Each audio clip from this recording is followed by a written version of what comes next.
A young man named Yi suddenly wakes up inside the classroom at Ancient No. 1 High School in the Xia Kingdom, and he looks in complete shock and horror. He realizes he has traveled back in time to exactly 25 days before the college entrance exams. This revelation feels like a terrible trick to him. He curses his rotten luck, thinking that if he must be reincarnated, it should have been after he got into college, not back to this difficult period. Other students are busy with their assignments. They are startled when Yi stands up abruptly and screams. He grabs his own hair in despair over his situation. He feels someone is messing with his destiny.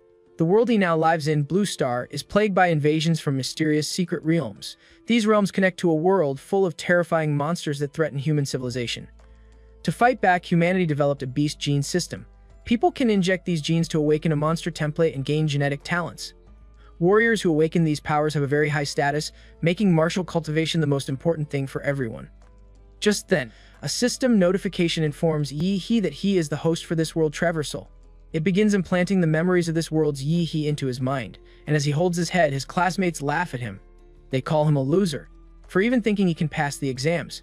A class beauty named Huang Tongtong openly mocks him. She suggests a loser like him should drop out and become a common laborer. Yi now understands the original owner of his body had a very bad reputation. His parents had an accident in his second year, which made him lose all focus on his training and studies, and as a result, his grades became the worst in the class. Yi looks at Huang Tongtong and she becomes angry. She accuses the class loser of trying to pick a fight with her. Yeah, he feels this is outrageous. He was only thinking, not looking for trouble. He feels unlucky to inherit such a humiliating life. The class teacher then announces a critical event. The students will now receive the genetic modification serum. The teacher says their 3 years of physical training have led to this moment. He adds that those who never took their training seriously will get what they deserve, looking directly at Yi with annoyance. Yi just smiles, thinking he will clean up the mess left by the previous owner of his body. Later, all the students are taken to the gene injection hall for this important conference. They chatter excitedly about what powerful ability they might awaken. Some hope for a Tier 3 Mountain Splitter or a Tier 4 Sea Bridge Dragon. A massive machine opens, revealing test tubes. These tubes contain the gene awakening serum with primal genes from all recorded magical beasts. The teacher tells them not to be nervous and to calmly accept the surge of power after injection. The stronger their physique, the stronger the gene they should awaken. The teachers start calling names. Students inject the serum and immediately scream in either pain or extreme pleasure. Yi watches this and decides to bite the bullet. He injects himself but feels absolutely nothing. He stands there speechless. The class teacher approaches him with a skeptical look, noting that Yi does not seem to have changed at all. Yi replies that he might have gotten a fake dose. Huang Tongtong laughs at him, saying he awakened nothing. She says a warrior who hasn't awakened is like a bird without wings. She pokes his face and says this doomed future suits him just fine. Her constant yapping annoys Yi immensely, especially since she led the bullying against his body's original owner. Just then, Yi starts feeling a sudden pain in his body and sweat starts dripping from his face. A system notification informs him he has acquired an infinite monster template. It displays his current status. His name is the host, his overall physique is grade E, and his martial skills are the ninth student basic Q technique, the blocking palm, and the iron body technique.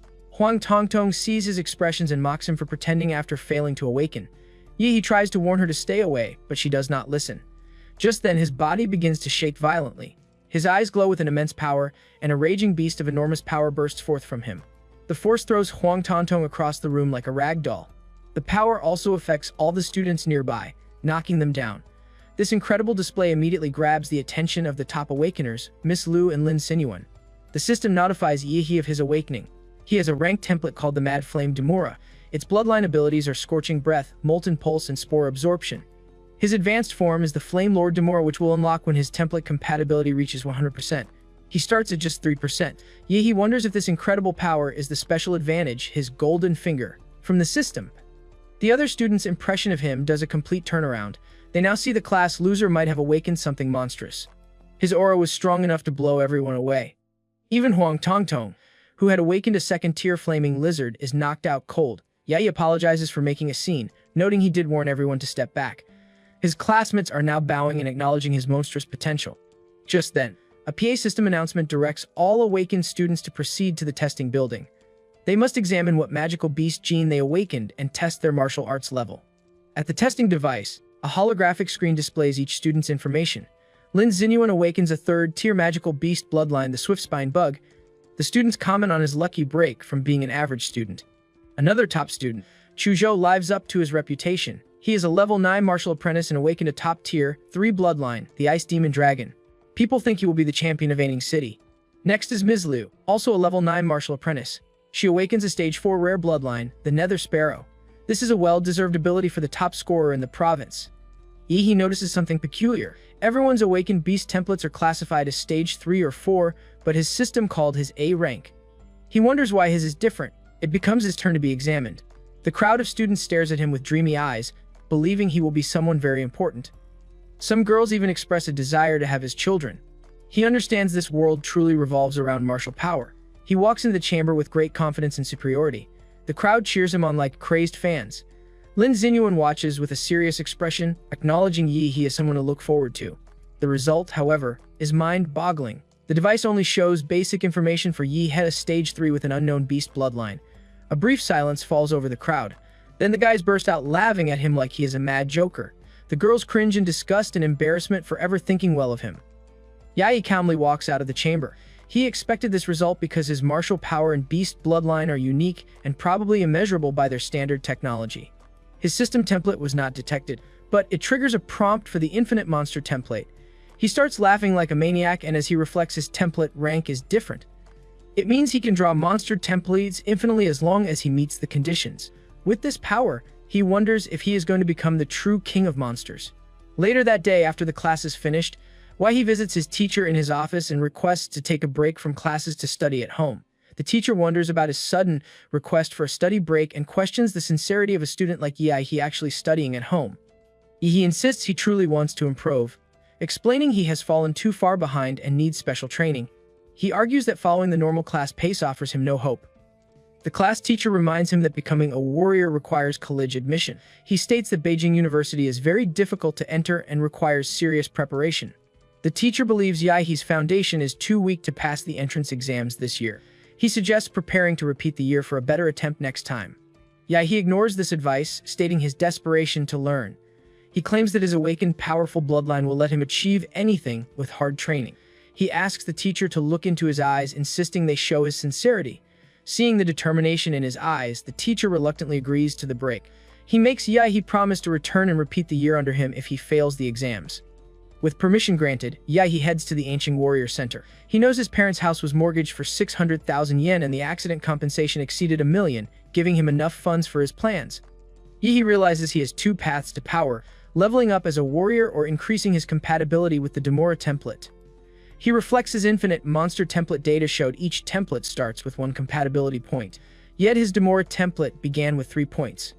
He deduces that his template must have absorbed power from the genetic awakening serum, proving that serums related to this world's genes can improve his modal abilities. He concludes that this strategy of spending money to increase compatibility suits him much better than endless training. At the Warrior Center, he experiences a major shock upon entering. Warriors with various awakened bloodlines fill the building, and he can clearly feel their overwhelming genetic presence. His Mad Flame Demora awakening gives him a unique sensory ability called the Magnetic Field of Life. This ability lets him sense the vital signs and burning kai of other warriors, along with the roaring energy of their beast bloodlines. In addition to this, the kingly nature of the Demora bloodline stirs a powerful fighting desire within him, though he suppresses it knowing he is still too weak. Suddenly, someone grabs his shoulder from behind. It is a woman. She advises him not to stare at people as if challenging them. Startled, he apologizes. The woman smiles and says it is fine, noting he probably just awakened and cannot control his powers yet. She asks him about his purpose of visiting the Warrior Center. He calmly explains he wants to buy genetic medicine but is lost in the large building. He asks for her help. The woman agrees but questions why he needs gene medicine at this early stage. She explains that gene medicine is very expensive and can cause resistance over time, becoming less effective. Warriors usually wait until their bloodline reaches a bottleneck before using it. He ignores her warning and asks about the cost. She tells him that a beginner solid type potion costs around 400,000 yen. This high price shocks him, as he cannot afford more than a few even with all his savings. He asks if she knows anyone who can get him a discount. The kind woman gives him a business card with a veteran warrior's recommendation for a good discount. Thanking her, he leaves. She hopes to meet him again if fate allows. After withdrawing his funds, he buys a few potions and then goes to a warrior's weapon shop. There he buys some weapons and by nightfall his spending leaves him nearly broke. Back in his apartment, he begins his upgrade. The injections cause immense pain with his bones shuddering and blood boiling. But it is all worth it as his compatibility increases from 3% to 7% and his overall stats jump from 8 to 15, reaching armed rank 7. Exhausted, he crouches on the floor, breathless from the experience. He realizes that with each shot, further improvements become harder to trigger as his body strengthens. Still, he gained in minutes what others work 3 years for. Now, he feels confident about his exam chances with his bloodline power activated. Yet he decides his next step is entering a secret realm. These rifts are ranked from S-Class to E-Class, with higher ranks containing stronger beasts. S-Class beasts are uncontrollable and could cause apocalyptic disasters. He travels to a third-rate E-Class secret realm in Anqing, but finds fewer people there than expected, likely because it is an old realm with most treasures already plundered, leaving only weak beasts for rookie training. At the checkpoint, a distracted lady hands him a death waiver and ticket without looking up from her television. He signs without hesitation and approaches the rift, his excitement growing. He sees this as the beginning of his rise as the king of monsters. He leaps headfirst into the portal. Inside, he performs a dramatic superhero landing. The dungeon has 3 distinct areas: the Kanglin Star, the Anhui Star, and the Taijin Star. Though he studied secret realms in textbooks, seeing one in person feels magnificent. Just as he is admiring the view, a first-rank Bladefang rabbit silently creeps up behind him and attacks. Yahi had already noticed it with his senses and swiftly catches it by the ears. With a creepy smile, he asks the little rabbit if it really thought he could not sense it. It turns out he had already activated his life magnetic field ability. He then instantly crushes the beast's head. From this kill, Yi obtains a beast core of average quality worth 1,000 yen. He realizes earning money this quickly makes life efficient for the strong, contrasting with ordinary people who work all month for similar amounts. Deciding that collecting first-rank cores is pointless, he resolves to find at least second-rank beasts. Just as he thinks this, a second-rank demon corpse bug appears before him, as if begging to be killed, and he prepares to grant its wish. He faces the demon corpse bug. He unsheathes his short sword and aims for the beast's lower abdomen. He recalls reading the monster encyclopedia, which noted the creature's soft abdominal armor compared to its steel-like back shell. The beast coils its worm-like body and spins rapidly toward him.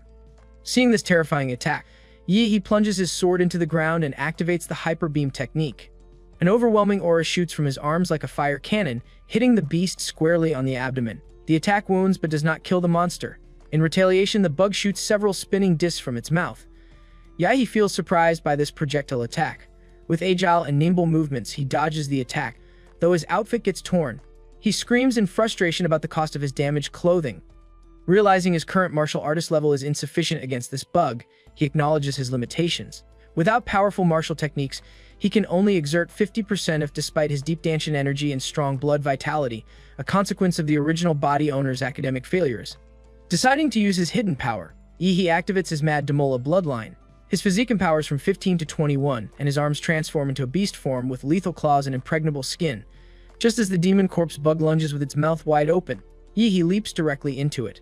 Once swallowed whole, he begins tearing the beast apart from the inside. The monster bellows in agony until he pierces through its skin from the lower abdomen, killing it instantly. After deactivating his transformation, excess heat vents from his body like a jet engine. He notices his newly bought short sword, costing 250,000 yen, is now corroded by the bug's venom. He curses the terrible quality control and considers leaving a bad review. Just then, his stomach growls with intense hunger from the energy consumed during the fight. Without any food brought, he finds himself staring at the green magic core from the corpse demon bug, its aroma seeming tempting. He decides to swallow the huge green core in one gulp. The dissolving core immediately increases his template compatibility from 7 to 7.3%.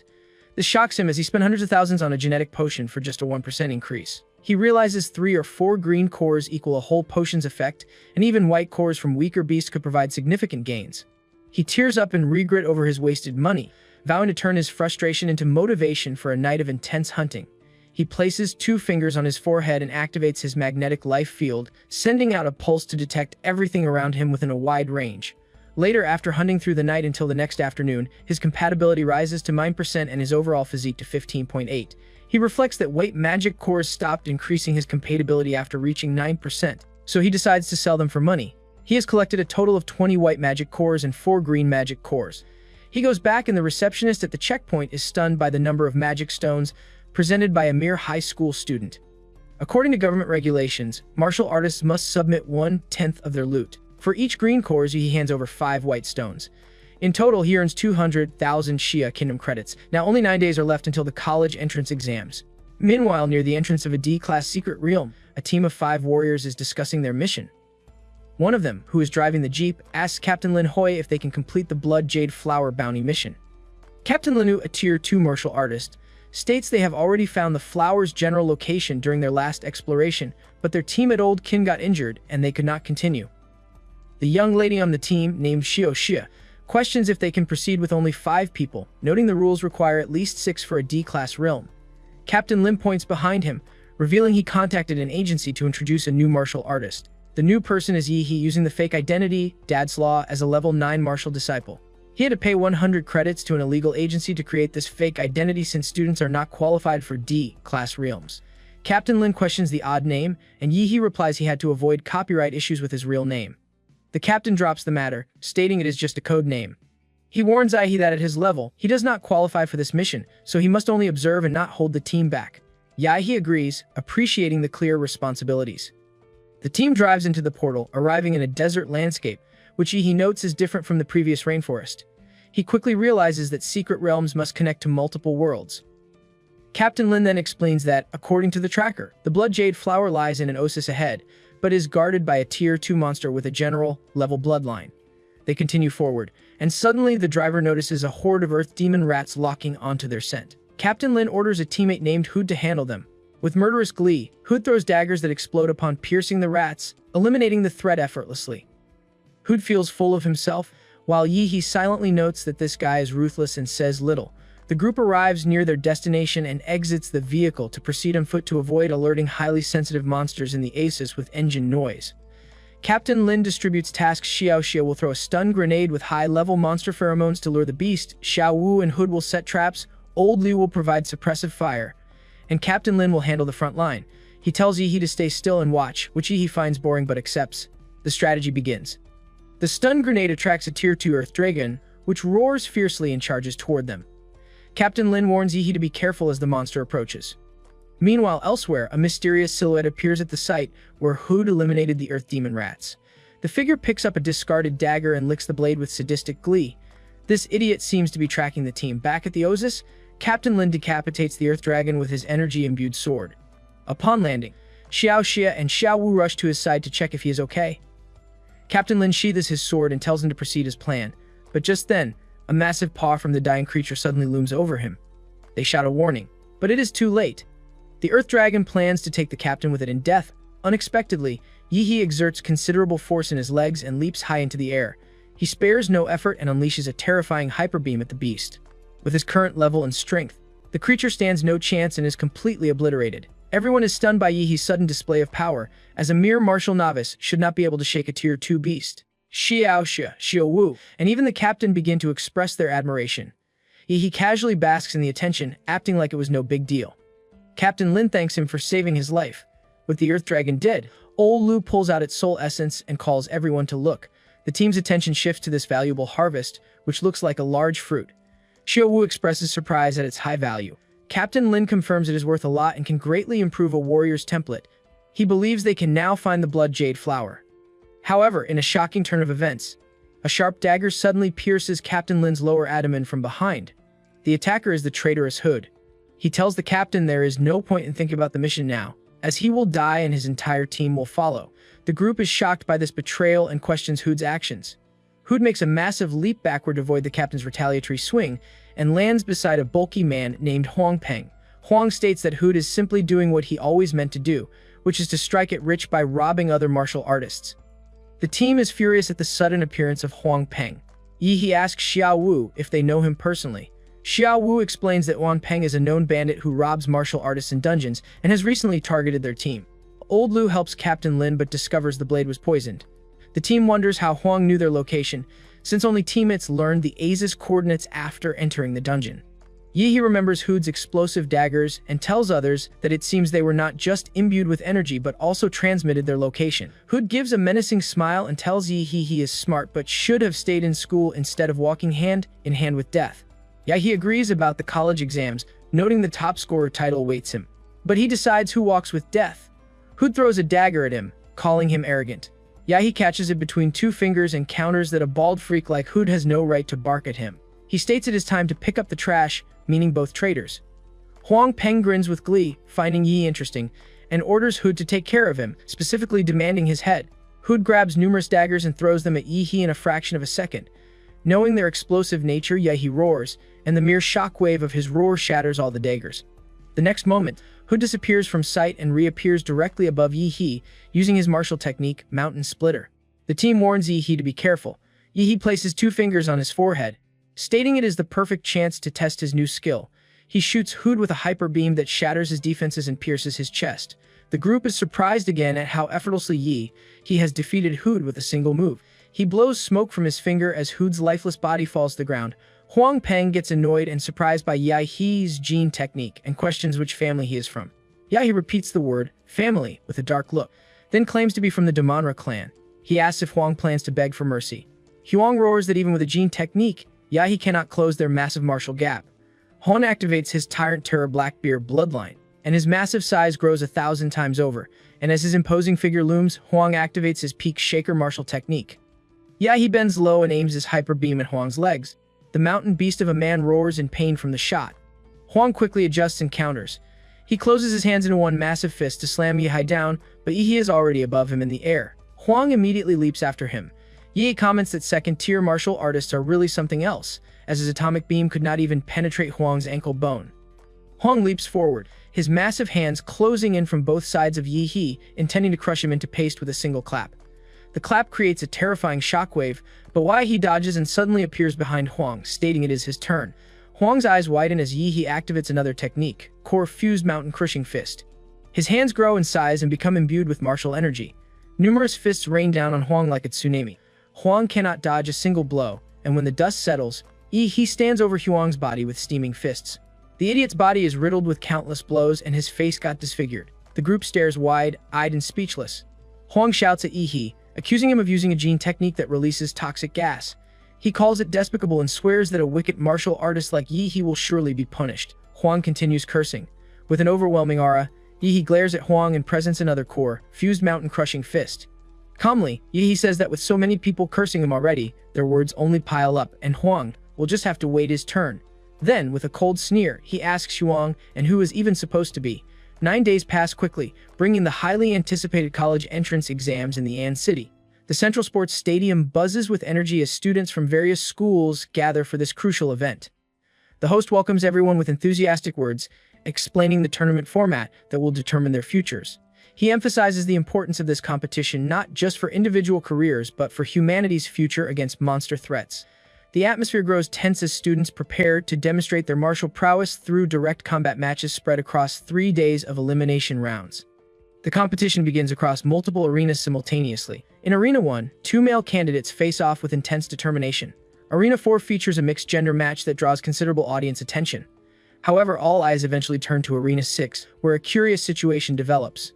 Huang Tongtong from An City No. 1 Middle School stands alone in the combat area, waiting for an opponent who has not appeared. The host checks the participant list and confirms the missing fighter is Yi, Huang Tongtong's schoolmate. According to competition rules, Yi will be disqualified if he fails to appear before the match begins. Huang Tongtong displays a smug expression, recalling how Yi humiliated her during the Gene Awakening ceremony. She plans to return the favor by demonstrating the power of her flaming lizard bloodline. The audience begins murmuring about Yi's apparent cowardice, with some spectators suggesting he belongs sweeping streets rather than participating in martial arts competitions. The referee raises his whistle to officially declare the forfeit when something extraordinary happens. But just then, a powerful energy signature suddenly appears above the stadium. The crowd looks up to see Yi descending like a meteor toward the arena. He lands with tremendous force that shakes the platform.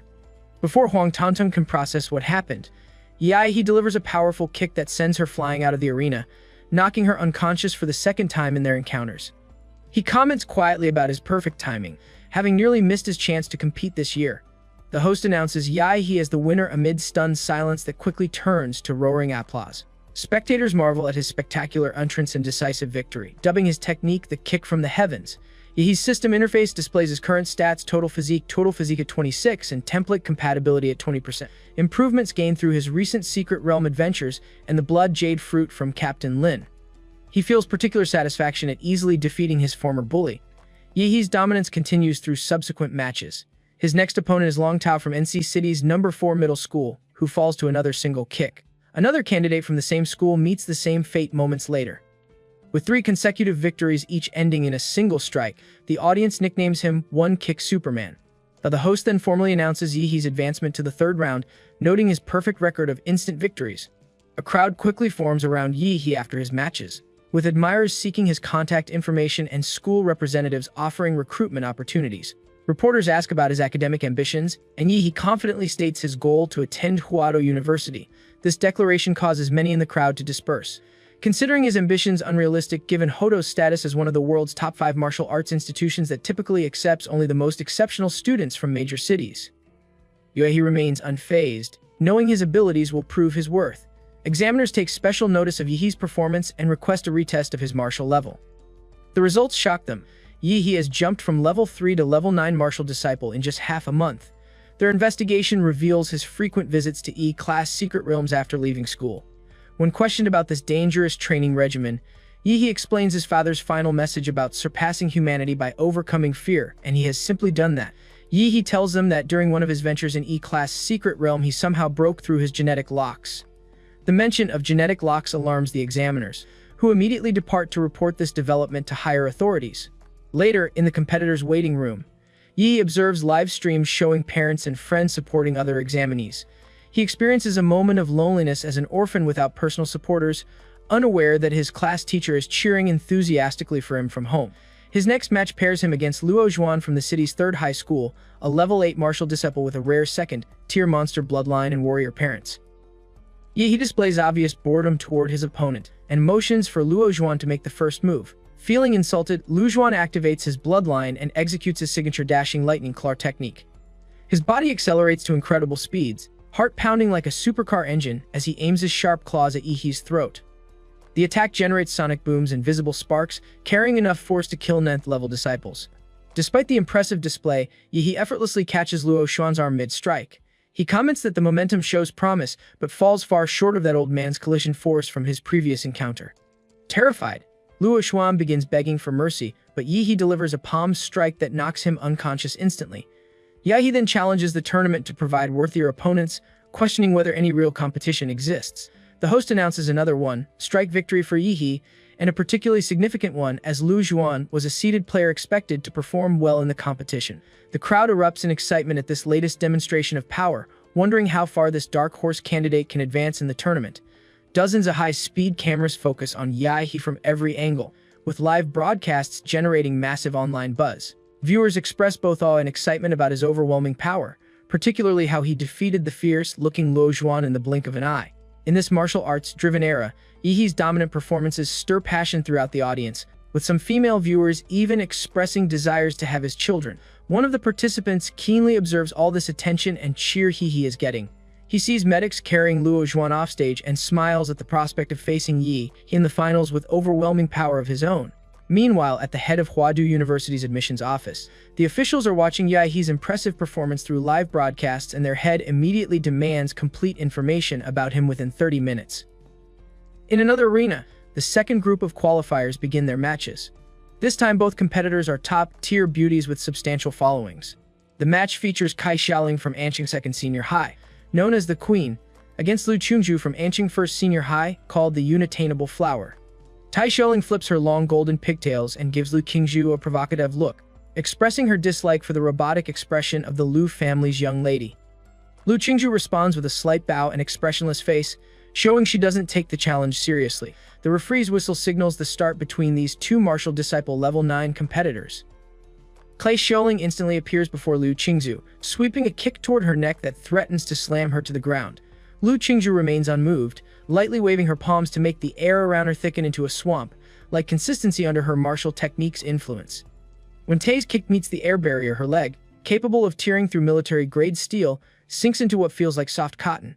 High-speed cameras capture her white leg moving in slow motion, visibly decelerating. Furious at Lu Qingju's immovable expression, Kai Xiaoling intensifies her attack by cloaking her body in martial energy to minimize air resistance. She blurs into a shadow circling Lu Qingju, waiting for the right moment to strike at her side. However, her palm stops 3 inches from Lu Qingju's waist, unable to advance further. Realizing she's fallen into a trap, Kai tries to retract her hand but finds it stuck with unimaginable suction force. Lu Qingju makes her first move. She extends her slender fingers that shimmer with jade-like light. Veteran warriors watching the stream recognize this as the Xuanhong Jade Finger from the Xuanhong martial technique. Astonished that a high school student has mastered it, a skill that could guarantee direct admission to Hadu University.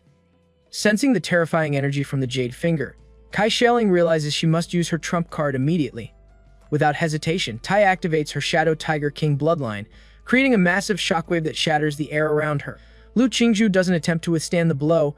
Instead, she taps the ground lightly to slide back a dozen meters. Examiners in the stands hold their breath, amazed at the appearance of a king-level bloodline known for its brutal power and difficulty to control. The bloodline awakening places heavy burden on Tai Xiaoling's body as she exhales hot air and challenges Lu Qingju to display her Nether Phoenix bloodline. Lu Qingju speaks her first words since the battle began, stating calmly that this is enough. Completely enraged, Kai shouts that no one below warrior level can challenge her as her body moves like a vicious tiger with fierce blood energy coiling behind her. Facing the brutal strike, Lu Qingju responds with graceful hand movements like playing piano, and her technique's invisible threads gradually reduce Kai's force until it disappears entirely. Kai uses immense blood energy to dispel the threads and launches another crippling kick from midair. Lu Qingju calmly activates the Primordial Chaos Jade Finger technique. Their powerful techniques collide, shattering the specially made arena beneath them in a cloud of dust. Tens of thousands of spectators watch with bated breath as it clears to reveal Kai Xiaoling covered in dirt, stumbling a few steps before collapsing from exhaustion. Lu Qingju stands like an ethereal fairy with slightly disheveled hair but otherwise pristine and composed. And her victory using only martial skills against an opponent with both level 9 disciple rank and king-level bloodline instantly explodes the live broadcast room with amazed reactions. People call her true genius and even wonder what will happen when she awakens her rare 4th-tier Nether Phoenix bloodline. After this spectacular battle, the remaining matches seem dull by comparison. Several elimination rounds later, the final 8 competitors are decided: Yihe Lu Qingju and Chuzhou from Anqing First High, 2 from Anqing Second High, and 3 from Chunfeng Private High. Then, the top 8 finals begin and Yihe steps up to draw lots and finds himself paired against Shen Guan from Chunfeng Private High. Shen Guan reveals his matching draw and introduces himself simply. He suggests they watch the first match together since they're scheduled second. The first match features Luo Juan from Chunfeng Private High versus Chu Zhou from Anqing First High. Shen Guan casually informs Yihe that Luo Juan is incredibly talented, a repeat student specifically aiming for Huadu University with great bloodline mastery, but it turns out he still stands no chance against Chu Zhou. Just as Shen Guan finishes speaking, the host announces Chu Zhou as the first winner of the top 8 qualifiers. The principal of Chunfeng Private High curses angrily at the early loss. When Yi asks calmly how Luo Juan compares to Shen Guan himself, Shen Guan smiles and replies that as martial arts president at Chunfeng Private High, his 2 teammates combined cannot match him in combat. He then turns his gaze to Yihe and reflects calmly that he senses Yihe is like a dormant volcano with a hidden beast inside, making him his biggest rival in this exam. Shen Guan then points to the arena and tells Yihe that it's their turn. The host announces the second match of the top 8 qualifiers: Shen Guan from Chunfeng Private High versus Yihe from Anqing First High, setting the stage for what promises to be an epic confrontation between 2 powerful competitors. The match begins and Shen Guan's fist collides with Yihe's in an explosive impact. The solid platform beneath their feet shatters completely, sending debris flying and creating a massive deep pit with a reverberating boom that pierces the audience's eardrums. A powerful shockwave blinds spectators momentarily as the 2 powerful fighters test each other's strength. Shen Guan sneers excitedly despite having a nosebleed, feeling ecstatic rather than angry at having found an opponent who can match his power. He recognizes that Yihe's nosebleed-inducing ability must be part of his bloodline, something mysterious that can directly target an opponent's cells for destruction. To tackle this, Shen Guan quickly adapts by creating a martial energy barrier around his body to shield himself from what he correctly identifies as nuclear radiation. Yihe notices this with a calculative look and commends his martial arts, calling him a monster not to be trifled with. Shen Guan, meanwhile, decides to reveal his family's generational martial techniques, and activates the Shape Wolf Fist followed by the Deer Peak technique. These moves combine swift venomous snake, like lethality with stag antler piercing power. He moves his double fists with lightning speed that leaves Yihe immobilized and unable to dodge. The devastating double fist attack shatters Yihe's defenses and hits him squarely in the lower abdomen, pushing him back significantly as he clutches his stomach and spits fresh blood. This marks the first time the previously undefeated one-kick Superman receives such a powerful blow. Before Yihe can recover, Shen Guan immediately follows with another technique called Beer Crash, integrating martial energy into his body for double damage. Shen Guan's arms shockingly extend and become flexible, wrapping around Yi in a tight embrace that locks his martial energy and renders him capable of using martial techniques for a limited duration. Then, using the ape hurl technique, Shen Guan throws Yi across the arena, then switches to tiger pounce for a solid uppercut while his opponent is airborne. He finishes with eagle dive, demonstrating why spectators see him as a walking zoo of animal techniques. Yi goes flying and crashes on ground with a devastating force that shatters what remains of the arena. Shen Guan loudly declares his intention to win overwhelmingly, stating under no circumstances can Yi defeat him. Debris flies everywhere, and Shen Guan crosses his arms and laughs with satisfaction, believing he has secured victory with this relentless barrage of attacks. Medical staff outside the venue prepare to move onto the arena, knowing that Shen Guan's shape-will fist combination techniques would have killed an ordinary martial artist. The host begins declaring Shen Guan the winner when the supposed champion feels a terrifying presence behind him. Shen Guan turns to experience the biggest shock of his life as a massive paw covered in impregnable scales with lithely sharp claws emerges from the dust. Yi's voice cuts through the noise, praising Shen Guan for his strength but noting his misfortune to be matched against him. He reveals that Shen Guan is the first person to witness his true form, the savage, traced Amora bloodline awakening. Shen Guan sweats bullets, petrified to see Yi's beast embodiment, recognizing that such magical embodiment would normally guarantee admission to Hodu University without exams. The host announces in amazement that besides Lu Qingju, Anshin now has another bloodline genius in Yi, whose awakening level is truly terrifying. Examiners equipped with monitoring headphones notice Yi's nuclear radiation values shooting off the charts at 99999, causing their eyes to bulge in disbelief. They immediately wrap the arena with martial energy to prevent nuclear leakage as required by safety protocols.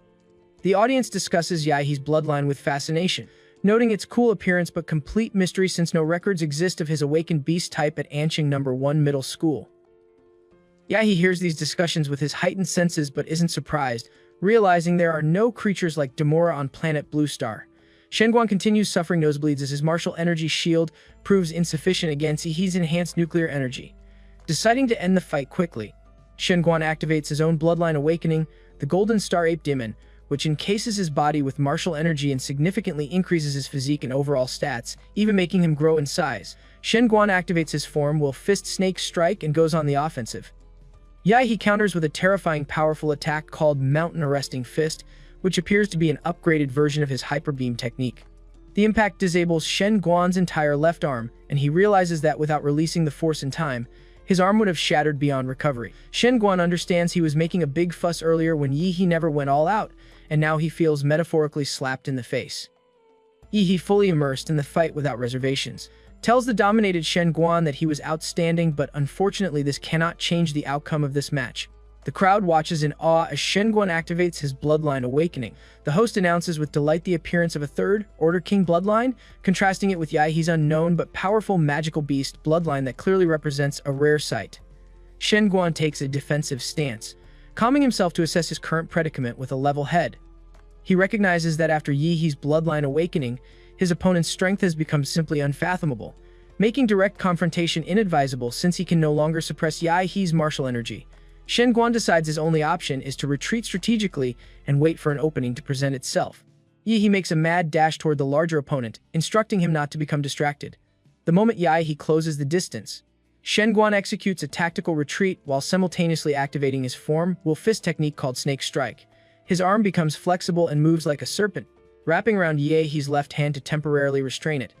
Surprised and distracted for a fraction of a second, Yi sees Shen Guan use this narrow opening to swiftly reposition himself behind his back. Shen Guan informs Yi that he cannot budge him as expected, but his true aim was always to get behind him.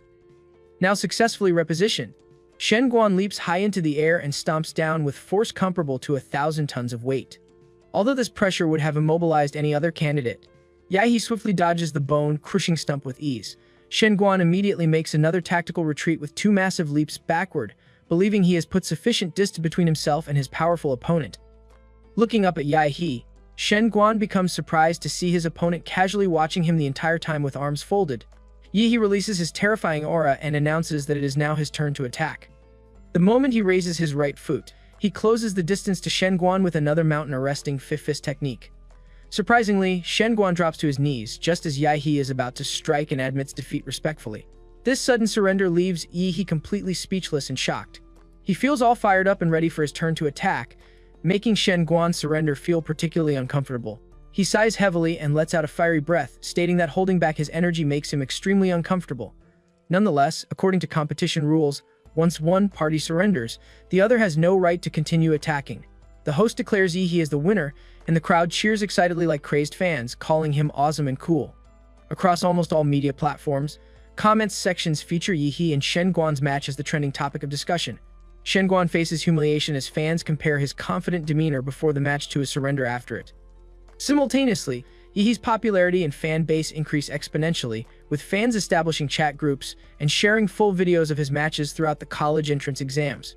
His supporters unanimously declare their Big Brother Yi as the top scorer of this year's exams, claiming neither Chu Zhou nor Liu Qingju could match him. The principal of Qingfeng Private High trembles with pent-up anger, having placed all his hopes on Shen Guan after Luo Zhuan's loss.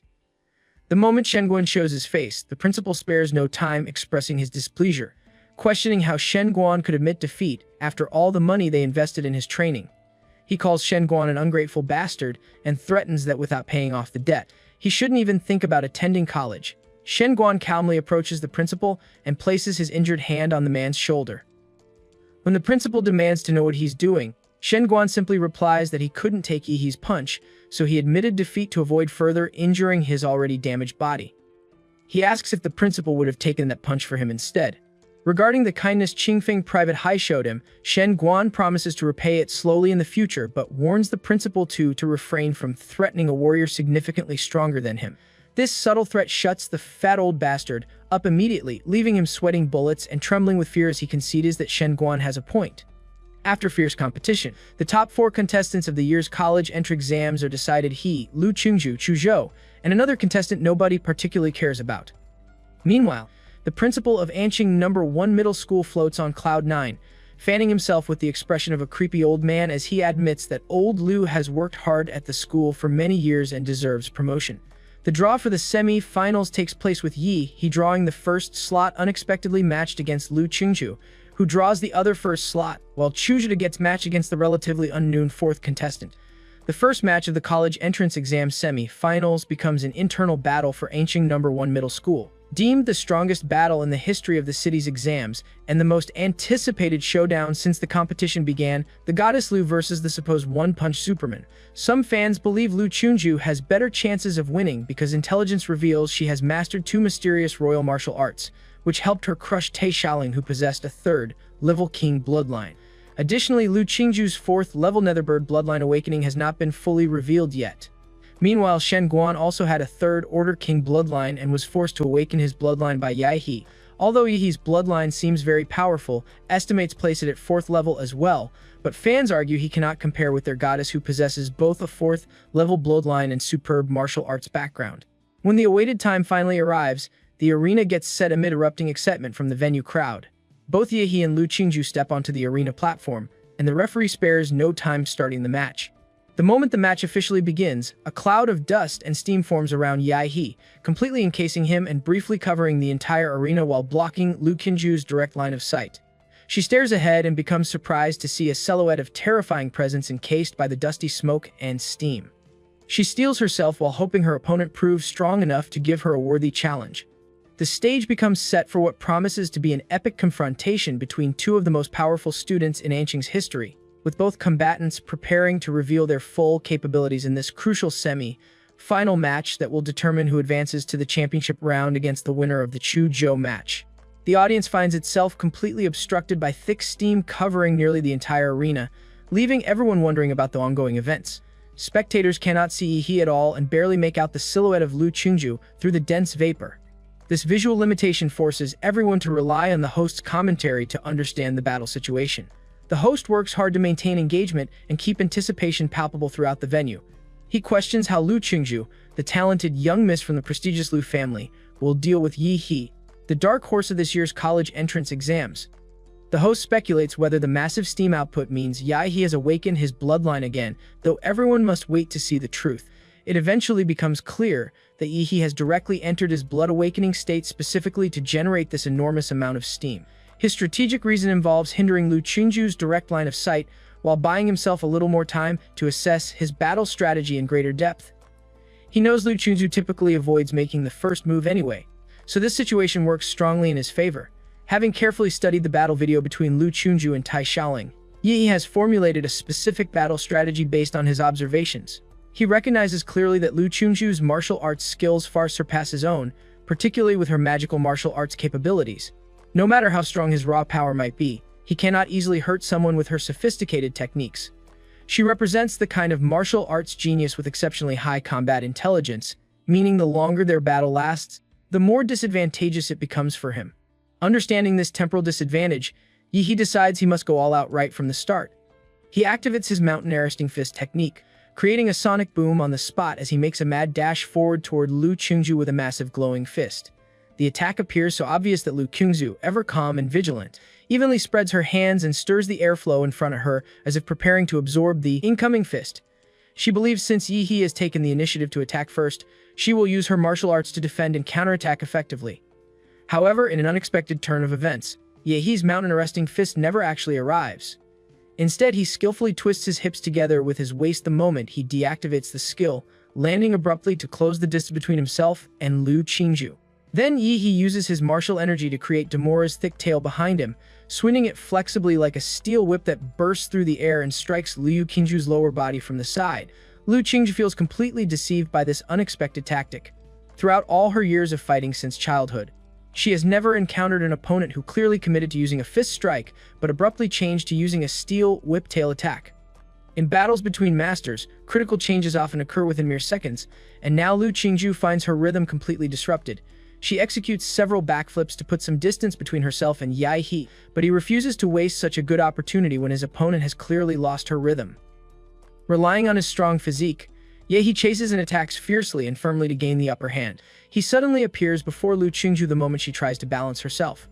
Meanwhile, viewers watching the live broadcast see Lu Chunju being deceived by Yi's cunning tactics and immediately falling into disadvantage.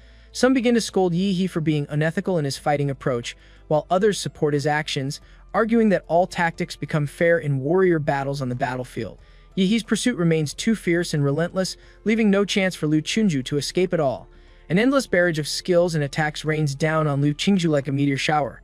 At some point, Lu Chunju manages to use her martial energy to shake off Yi slightly, briefly escaping her opponent's grasp. Or so she thinks, because Yi transforms his right hand into a beast form with lethal claws, making clear that Lu Chunju won't get away that easily. Suddenly, Yi's dark, impregnable claws become directly imbued with martial energy as they tear through the air. Fortunately for Lu Chunju, she senses this danger and skillfully flips back horizontally in the air just in time to avoid being swept by the projected energy claws. The energy claws explode behind her the moment she gracefully lands, and of course, her persistent classmate immediately appears before her again, giving her no room for respite. The two combatants find themselves right back where they started. Yi roars as his fists swing out like afterimages, constantly compressing Lu Chunju's escape space.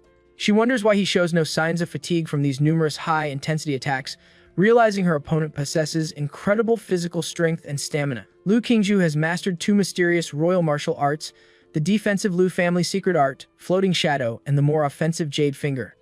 If she could use either technique, she could escape Yi's onslaught, but he seems completely aware of this possibility and gives her no chance to activate them. From all appearances, Lu Chunju cannot hold on much longer before she falls off the arena and loses by eviction. Though she maintains a cool and pretty expression on the surface, inwardly she sweats from anxiety. Forced into a corner, she finds herself with no choice but to use her trump card. Lu Chunju activates her bloodline awakening. The Nether Bird. Yi, who is about to punch Lu Chunju, quickly retracts his fist and retreats upon seeing the dark purple sparks emerging from Lu Chunju's body. With a loud and sharp bird cry, Yi watches Lu Chunju soar into the sky. The Demora's blood flowing in his veins begins to boil, feeling the provocation of another high-level life form. Plump, dark purple wings grow on Lu Chunju's back, sparkling with colorful light under the arena illumination. The dark purple wings do not need to flap, because wind elements automatically lift Lu Chunju into the air. Her amethyst-like pupils stare directly down at the dark blue demon on the arena floor, and the air suddenly seems to spark with the fighting spirit between these two powerful beings. The host enthusiastically announces that although Lu Chunju remains far from mastering the true form of her bloodline, she has developed its most important organ, the wings of the Nether Bird. For the first time, the Nether Bird can be seen on full display by none other than their genius beauty Lu Chunju. The live broadcast platform immediately lights up with comments pouring in like a tidal wave of excitement and admiration.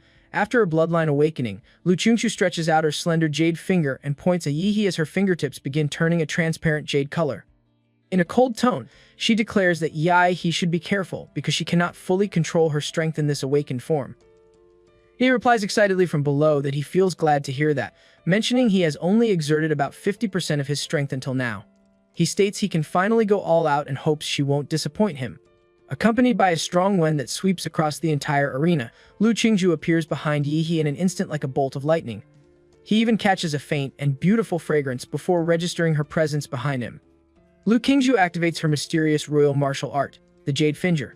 Yihe immediately turns and activates his atomic blast fist, with a crystal blue light shining on his fist. This skill represents Yihe's combination of Demora's atomic reaction ability with martial arts.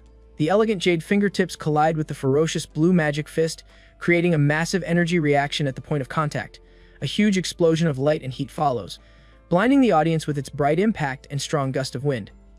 Both fighters find themselves blown away by the turbulent airflow, though Lu Qingqiu's dark purple wings flap automatically as wind elements gather to offset the impact of being blown back. Yihe lands with one hand on the ground and smirks while looking at her. Lu Qingqiu uses the force of her wings to break through the smoke and dust, heading straight for Yihe when she suddenly feels a fatal threat. She recognizes this dangerous energy fluctuation and realizes the situation has turned critical. She notices protruding vertebrae appear on Yihe's back, lighting up one after another in a dazzling sequence. The commentator excitedly explains that Yihe's magical beast true form seems to be gathering power through the protruding spine on his back, which appears to be storing huge energy that transmits to his mouth bit by bit. Each time a vertebra lights up, it signifies a horrible atomic reaction beginning to occur, gradually gathering at a single point in Yihe's mouth. The immediate space around Yihe becomes heavily charged with atomic energy as blue thunderous sparks emit from his protruding vertebrae like lightning, illuminating the massive stadium with an eerie blue glow. Unlike previous instances where nuclear radiation leaked everywhere uncontrollably, this time Yihe controls and concentrates the energy rapidly in his mouth as the undisputed king of all monsters. Lu Qingqiu finds herself momentarily frozen in place upon feeling this enormous energy fluctuation aimed directly at her. She understands this development is extremely dangerous and recognizes the impossibility of completely dodging this impending attack. The radiation around Yihe proves too massive to approach closely, and leaving the stadium airspace is not an option since it would count as stepping off the arena. The audience wonders what is happening as the host announces excitedly that Yihe's magical beast form appears to be gathering power through his protruding spine, with the stored energy finally being transmitted to his mouth. All vertebrae on Yihe's back flash with blue light as his wide, open mouth shows a blue atomic light emitting a breath of destruction brewing in his throat. This unfathomable nuclear energy beam represents Demora's atomic breath. Just then, a dazzling blue particle beam spurts from his mouth, creating a terrifying torrent of nuclear energy that instantly submerges his opponent. Despite feeling the fatal threat of the nuclear attack, Lu Qingqiu chooses to bear the full force of it, angling the majority of the energy away from herself. She decisively folds her wings, wrapping herself tightly and activating her latent ability Awakening. The blood power of the nether bird becomes stimulated in this moment of life and death, with countless dark purple feathers sparkling and reflecting light like crystals. This nether bird's feather deflection technique causes the blue particle beam to collide with the dark purple feathers and refract like light hitting a mirror. The thick condensed beam refracts into several smaller rays of light reflected outward from the dark plumage transformation of Lu Qingqiu. The refracted lights shoot out of the arena in all directions, prompting examiners to try to stop them though they act too late. The audience witnesses this development with immediate horror, dreading their fate since survival seems impossible against the numerous reflected beams. Fortunately for everyone, a golden martial energy envelopes the entire arena at that precise moment, causing all beams directed outside to disappear as if digested upon contact with protective energy. This powerful act of neutralizing countless beams comes from Ancient's Mayor Huangqing. The audience and examiners want to greet the mayor, but he gives them a stern look signaling them not to do so. He tells everyone to watch carefully because the strongest champion in Ancient's history will be born today. The host announces enthusiastically to the audience that they remain fortunate to be protected by Mayor Huan, whose presence assures them that nothing unexpected like this incident will repeat itself. After approximately 15 seconds, the atomic breath finally ends. Thick smoke streams from Yihe's mouth and back like a steam engine, his eyes fixed on the girl before him who looks somewhat miserable. Lu Qingqiu spits out a mouthful of fresh blood, her two dark purple wings having melted after reflecting the atomic breath to their limit. She realizes that without using vanity and shadow in time to dissipate the remaining energy impact to the surroundings, she might not have withstood Yihee's attack. She reflects that the nether bird's true form bloodline remains too difficult to control, preventing her from unlocking its core attribute abilities yet. Otherwise, she wouldn't have faced such difficulty against that energy beam. From the moment of her birth, the Lu family placed high hopes on Lu Qingzhu. Under family expectations, she had to fight battle after battle to establish her reputation as the eldest daughter of the Lu family. Though outsiders praise her genius and strength, she feels no keenness for these titles, possibly not even knowing why she fights or that she wants to fight at all. She finds comparing herself with others meaningless, simply following her mother's expectations and moving forward silently while always giving outsiders the impression of being aloof and difficult to approach. In reality, she suffers from social anxiety, with her cold and expressionless demeanor serving as a protective front for her social phobia. Mentally and physically, she feels completely tired and drained. Based on the current battle situation, she believes this could represent the extent of her capabilities if she plays her cards right, with no one being the wiser. After all, facing such a strong opponent makes her inability to win seem only natural. Thinking this, Lu Qingzhu immediately prepares to pretend to admit defeat. She comes before Yihee and slaps his chest with a palm, inwardly begging him to hurry up and defeat her already. She knows Yihee possesses enough intelligence to seize the flaws she deliberately shows. Unexpectedly, Yihee makes no move to counterattack and takes her palm strike head on instead. Lu Qingzhu's beautiful eyes widen with great confusion, wondering why he didn't dodge as he obviously should have. Yahello lowers his gaze and stares coldly at her, speaking calmly to question why she lacks fighting spirit. He mentions feeling her absence of mind since the battle's start. Lu Qingzhu feels surprised by this response, never expecting Yahello would reject her subtle offer. He continues in a cold and clipped tune, stating that if Lu Qingzhu had ever looked him in the face, she would have seen instantly that he always intended to win this title fairly and squarely. He suddenly swings his martial energy-imbued fist downward with whistling wind force. In desperation, Lu Qingzhu uses her arms to block her face while mobilizing airflow to block Yihee's fist. However, all airflow mobilized by her gets torn apart by her opponent's attack. Though her arms protect her face, the punch still manages to connect with the lower section. Yihee calls her out on her earlier move and warns her to start facing him seriously if she cherishes her face. Yihee doesn't stop with just one punch. He pounces on Lu Qingzhu and begins raining punches on her face wildly, furiously urging her to start getting serious. Lu Qingzhu protects her face with her arms, looking extremely embarrassed and feeling profoundly wronged. She recalls never being beaten like this since childhood, yet now finds herself dunked on the ground before hundreds of thousands of live viewers with endless punches raining down on her head. She clearly wanted to give Yihee the victory, so why does he keep provoking her and trying to force her to fight seriously? Everyone has a bottom line, and Lu Qingzhu tried her best not to lose control. However, she finally reaches her tolerance limit after being punched in the face repeatedly. She roars like a phoenix rising from the ashes, calling Yihee an insulting term for hitting a girl in the face. Her eyes turn red as an extremely powerful martial energy bursts out, knocking Yihee back several steps. Yihee looks extremely pleased by this development, coldly murmuring that this response seems more appropriate. He states that if the eldest daughter of the Lu family doesn't want to be hit in the face again, she needs to get serious. A strong fighting spirit burns in Yihee's eyes. As the king of monsters, his innate desire involves conquering other monsters, wanting them to know that even when trying their best, they will inevitably submit to his superior strength. Lu Qingzhu's eyes remain red from the sudden burst of power activated through the Lu family's forbidden martial arts secret technique, blood ignition. This technique increases the user's blood purity in a short period, squeezes out their maximum potential, and dramatically increases their strength, though it carries too many side effects and should only serve as a last resort. This development means Lu Qingzhu has started fighting for her life. Ashes fly across the sky as a huge pair of dark purple wings spread out, stirring up a howling wind. Strange patterns spread across Lu Qingzhu's pretty face, with tail feathers swaying behind her like an imperial robe as shrill bird cries echo in all directions from her body. Lu Qingzhu has unexpectedly entered the true form of the nether bird through her true bloodline awakening. She stares down at Yihee from above, declaring that she will defeat him with her strongest form as he wished. On his side, Yihee feels satisfied with successfully pushing Lu Qingzhu to fight seriously and reveal her strongest form. He stares up at her radiant netherbird form with excitement, recognizing that with his opponent's true form revealed, the battle finally becomes interesting. Determining not to be negligent, Yihee decides to reveal his own true form. His martial energy combines with atomic reaction energy to envelop his whole body in blue flaming lights and thunderous sparks. Shortly after, his entire body becomes covered with impregnable scales radiating terrifying radioactive energy. This represents Yihee's physical skill that combines Demura's template with his hard Q-gong, named the Nuclear Light Combat Bodhi.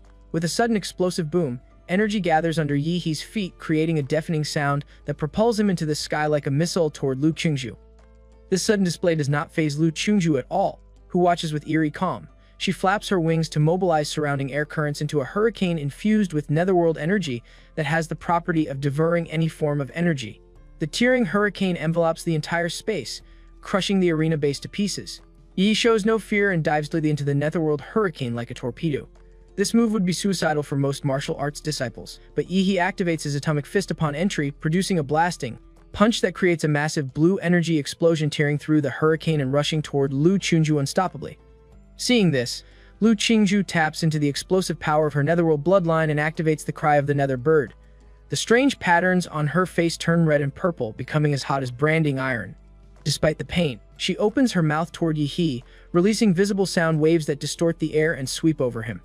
Yihee's figure gets drowned by these sonic waves, and the atomic energy in his body begins flickering like a flame. If his Demora bloodline weren't high enough, his internal organs would have been torn apart by the netherbird's sound waves.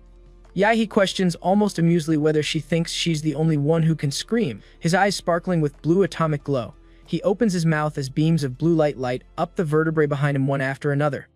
The atomic energy reacts violently with terrifying aura spreading out, signaling the familiar sequence of Demora's atomic breath, though this time at maximum power output. Lu Qingju feels pressure but doesn't feel overwhelmed like before. Determination fills her beautiful eyes as she decides to use her family's strongest defensive move, believing the best offense is the best defense. Placing her middle and index finger on her forehead, a familiar jade color shimmers brightly on her fingertips, showing her intention to confront Yihee head-on. A dazzling blue light beam rushes toward Lu Qingju with cloud-breaking force. This move will decide the battle's outcome because, after using maximum power atomic breath, no atomic reaction can occur in Yihee's body temporarily. Lu Qingju, having given up defense, releases her strongest attack, the Xinhuang martial arts Hanyuan Jade Finger superimposed with Nether Sparrow bloodline power, the Netherworld Bloodthorn. Her jade-colored fingertips gather purple, red destructive energy. She points at the incoming atomic breath. Her dark purple wings provide impact force to split the atomic breath light column forward. The two destructive attacks head toward inevitable collision. Outside the arena, everyone watches with anticipation as the host excitedly announces that the power collision exceeds what the two warriors can control. Examiners maximize the barrier around the arena with martial energy, while the mayor expresses displeasure with this battle strategy. He considers both geniuses too valuable for An City and even Xia Kingdom to suffer damage, so he decides to intervene. The mayor activates his genetic earth magic, Divine Leland Wall. The earth trembles as three thick high walls blessed with his martial energy rise instantly, blocking the atomic breath and netherworld blood thorn. The stone walls collapse moments later as dazzling colorful light floods everything. The martial arts shields released by examiners crumble under the energy impact, with dust and smoke filling the entire arena and much of the stadium. The audience realizes they would have been collateral damage without the mayor's intervention. The mayor stares at the smoke-filled arena with sullen expression, knowing his hasty preparation made the three divine Leland walls weaker than usual. They were smashed from both sides, causing the attacks to inevitably collide. He worries that any harm to either fighter would cause public anger no resignation could quell, since martial arts geniuses hold star-like appeal in Xia Kingdom. Inside the arena, a slender hand comes into view with fresh blood dripping continuously onto the floor. The hand belongs to Lu Qingju, whose entire left arm appears severely burned and messed up. She looks miserable crouching on the ground with utterly burnt wings and exhausted martial power from her magical beast true body transformation. Despite her condition, she doesn't want to give up, urging herself to continue fighting. Just as she attempts to rise, Yihee emerges from the dusty smoke. He informs her that unless she gets rid of the nuclear radiation in her body, she will be crippled in the future. Lu Qingju remains silent momentarily, recalling vividly that her move clearly hit her opponent, yet he appears unharmed significantly. She finally speaks after brief silence, wanting to know why he kept pushing her when she didn't want to fight to this extent. Yihee squats down to look directly into her eyes, questioning whether she really doesn't want to fight him or is just being rebellious about admitting her competitive spirit. He mentions feeling her desire to win during their battle. Lu Qingju becomes speechless upon hearing this. Upon recollection, she realizes he was right. She was thinking about defeating him moments ago, which explains why she gave up defense to use all her strength attacking. She wonders what's wrong with her, since she supposedly hates fighting and wanted to lose quickly, yet felt an exhilarating feeling of fighting for herself during the battle. Her thoughts get interrupted as Yihee places a hand on her left shoulder, making her blush like a cherry tomato. He explains the reason for her decisive loss: too many distracting thoughts during fighting. which becomes a recipe for failure against powerful opponents. He absorbs all the nuclear radiation from her body and stands up. Lu Chungju stares at her healed arm in confusion, while He gives a side comment stating she remains the strongest opponent he has ever met. He hopes that if fate allows their next competition, he wants her to give her all from the start so they can have the purest battle. This statement deepens her blush further, and in that moment, Lu Chungju sees He under a different lens. The smoke and dust dissipate, with all cameras focusing on the arena center, where He is standing proudly. The referee waits momentarily before declaring him the winner after assessing Lu Chungju's condition, thus bringing the first semi-final match to its conclusion. Chuzhou emerges victorious in the next battle, and advances to the finals against He. This final match represents the last battle and biggest climax of Anqing City's college entrance examination, determining who will receive the title of top scorer. The biggest beneficiary undoubtedly becomes Anqing City No. 1 Middle School, with both finalists coming from its student body. The matchup features the dark horse He against the talented Apex student Chuzhou, creating tremendous excitement among viewers. Live stream viewership skyrockets from hundreds of thousands to tens of millions of people watching with great anticipation. Although the finals lack the uncertainty of the semi-finals between He and Lu Chungju, this primarily stems from He's overwhelming power rather than any lack of talent from Chuzhou. Facing an opponent who defeated Lu Chungju, nobody feels optimistic about Chuzhou's chances. However, Chuzhou does not let this affect his fighting spirit, maintaining the pure heart of a warrior with firm determination. When Chuzhou first awakened his abilities, thousands of people admired him, but he never allowed fame to affect him. Now that he isn't the favorite and receives little attention, he doesn't become discouraged either. In terms of willpower, Chuzhou believes himself much stronger than Lu Chungju and therefore capable of matching He. At the referee's command, the final battle officially begins. Chuzhou shows his white teeth with eyes shimmering with evident delight, inviting He to come at him with everything he's got. Despite having defeated the supposed strongest candidate, He doesn't become careless when facing Chuzhou. Based on his observations, Chuzhou's combat IQ likely stands as the highest among this year's candidates. Chuzhou states calmly that he requests enlightenment as he places his hands together and slowly opens them, causing a cold ice sword to condense in his palms. By doing so, he has activated the power of his ice sculpture bloodline. Chuzhou covers his body with a layer of frost martial energy that isolates the surrounding nuclear radiation. He comes fully prepared with eyes completely focused. He then takes the 7-star steps and then rushes toward He. With a loud whoosh sound, hundreds of swords stab at He from all directions.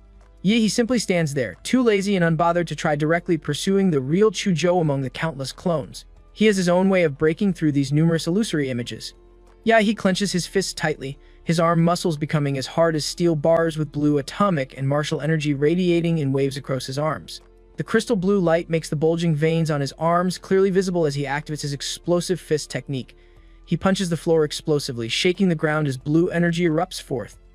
With a deafening boom, the 10-meter radius around him becomes covered by nuclear energy, forcing Chuzhou to retreat. Chuzhou looks at the dented arena that appears bombarded by cannonballs, feeling extremely fearful of He's defensive abilities. He realizes he cannot possibly fight He head-on, wondering if any warrior of the same age can compete in hand-to-hand combat against him. Even Shen Guan from Qingfeng Private High, who specialized in physical strength, had no choice but to admit defeat and surrender when facing He's awakened bloodline. At this moment, Chuzhou decides to use long-range attacks to consume He's energy since close combat proves impossible. He activates his bloodline, awakening the ice element dragon. Dragon scales as crystal clear as ice grow from Chuzhou's body, his eyes turning into golden vertical pupils with a pair of obsidian, like horns emerging from his head. Using his bloodline power, he activates the ice pulse skill. A violent cold current blows across the arena as large ice spikes gather into an ice tsunami dozens of meters high, rushing toward He. The Ice Dragon status among third-tier magical beasts doesn't rank as high as king-level bloodlines like the Shadow Tiger King or Golden Star Ape Demon, but in Chuzhou's hands, it becomes even stronger than the blood power of Kai Xiaoling and Shen Guan.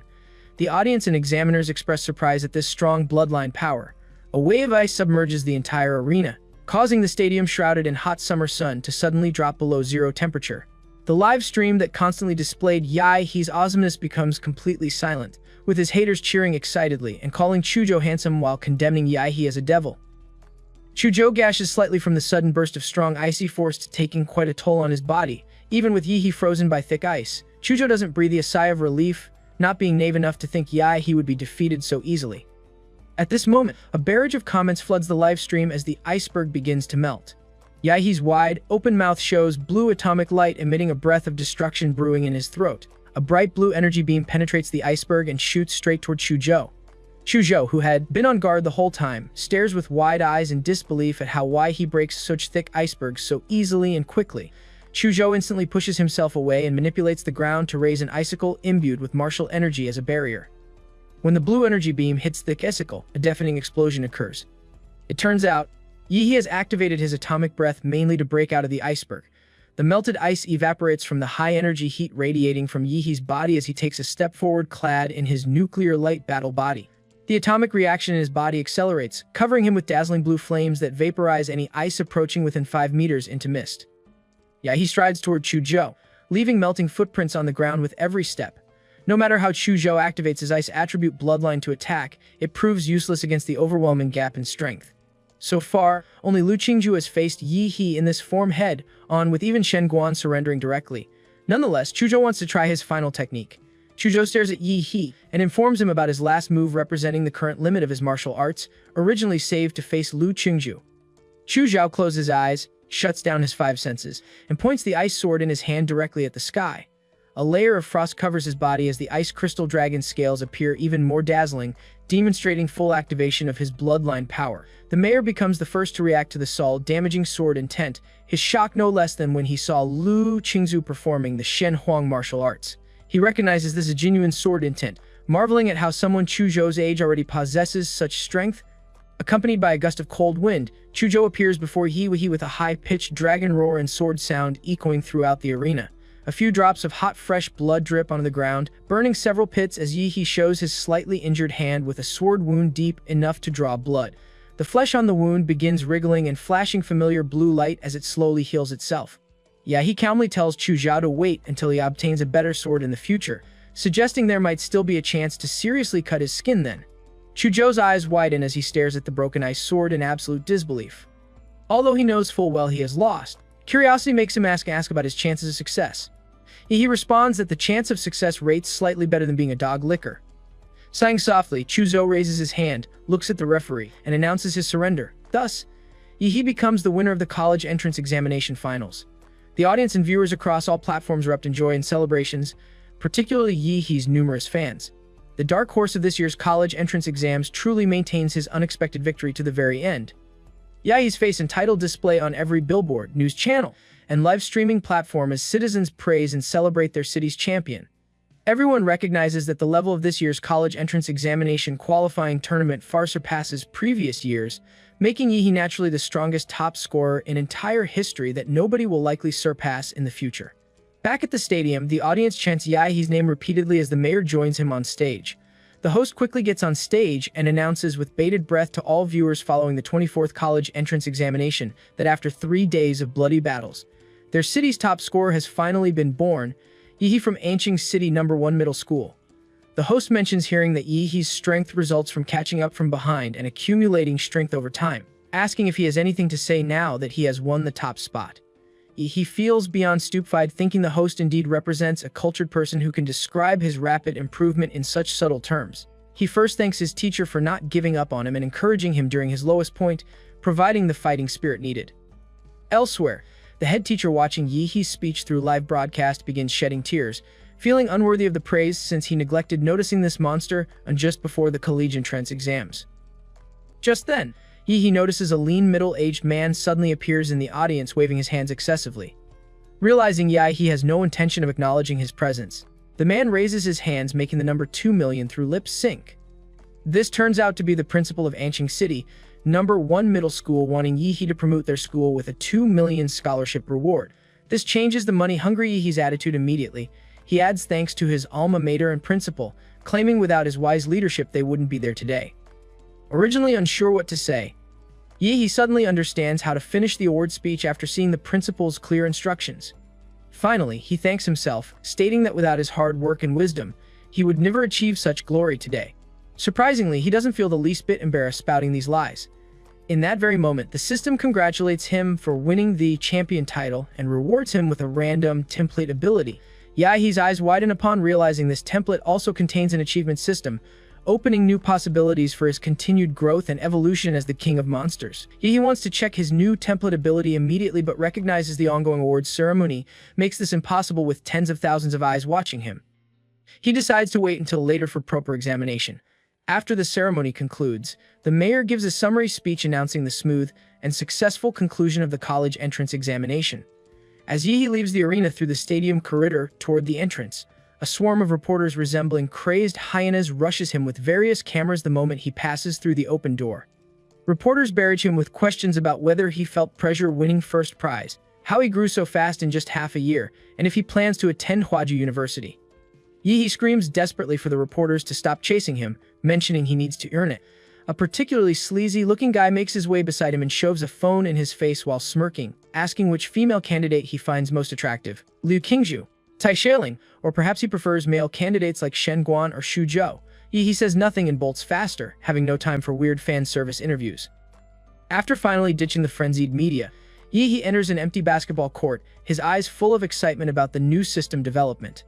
He marvels at not being limited to just one template, realizing more can be drawn through system rewards. A man in a black windbreaker approaches and interrupts his reverie, congratulating him on winning the top spot. Yi jolts in surprise, wondering if the man is another reporter. The man removes his hat in a respectful gesture and smiles knowingly, clarifying he isn't a reporter but comes from the imperial capital wanting to discuss something more classified, the issue of genetic locks. Yi immediately becomes nervous, knowing he hasn't unlocked any genetic locks since all his abilities come from the monster template. He wonders if this man knows about his abilities and questions his identity. The man asks if Yi heard the term genetic lock from his father. Yi replies calmly that he had, according to the original host's memories. The man pulls an envelope from his bag and questions how Yi's father, an ordinary taxi driver, knew a term completely inconsistent with his profession. The man hands Yi the envelope, stating that due to his special status, the imperial capital authorized restricted documents for him. Yi opens the envelope and his eyes widen upon reading about Project Prometheus, a research institute that was once a giant in biological genes on Blue Star before being wanted and blocked by various countries due to an incident. Many core researchers were forced to hide their identities and disappear in cities, with genetic lock technology once being their key project. After reading the document, Yi's expression fills with disdain as he understands the implication. These people believe his ordinary father was a senior researcher at Prometheus, making Yi one of their secret research results. The man in the windbreaker assures Yi the country won't make things difficult for him, explaining he came specifically to inform him of the situation since he has the right to know as the person involved. The man clearly fears Yi might panic and do something reckless, emphasizing that as a key prospect in the country's cultivation program, his safety becomes their top priority from now on. Yi stares deadpan at the man, thinking that if he told him he feels calmer than him right now, the man probably wouldn't believe him. His attitude suddenly shifts to feeling smug, like he's being burdened with enormous duty rather than inconvenience, musing about the annoyances of being famous and important in society where status matters everything. The man takes his leave from the basketball court afterward. The moment the man leaves, Yi rubs his hands in delight like a money-hungry hyena, thrilled about making substantial money from the college entrance exams. Everything seems headed in the right direction. Not only does he have a ticket to Hwaju University, but he also received a 2 million scholarship from the principal plus an additional 800,000 bonus. However, the most important thing remains being able to draw a new template ability. Although Yi knows a template as powerful as the legendary Mad Flame Demora is hard to come by, he still looks forward to the new template. He immediately initializes the beginning of his new template ability. A swirling dark purple vortex appears before him with roars of countless monsters heard from within, resembling a cursed void full of ancient beasts. Yi stares slack-jawed in awe before understanding what template he has drawn. The result shows a D-rank Colossus-type humanoid template with its bloodline ability being Giantification, a 60-meter colossal titan with ultra-heated steam. Its evolutionary path is an immutable humanoid with current compatibility at 1%. Yi doesn't feel particularly pleased initially since the colossal humanoid template pales compared to Demora's ranked template. However, his eyes widen as a thunderclap realization hits him: the abilities between templates might be superimposed.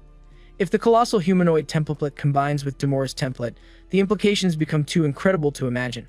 One thing becomes clear: he wouldn't just be on top of all monsters but the true undisputed king of every monster in existence, the first real hybrid. Meanwhile, in a dimly lit villa with an auspicious setting, Huo Long, a massive-looking guy, is currently on the phone with a business friend. The person asks if Hu Long has personal matters requiring him to cancel all scheduled tasks. Hu Long confirms this, hanging up before taking a deep breath and rhythmically tapping the redwood table before him. The only sound in the room comes from faint television broadcast audio. A dent soon forms on the redwood table where his finger strikes.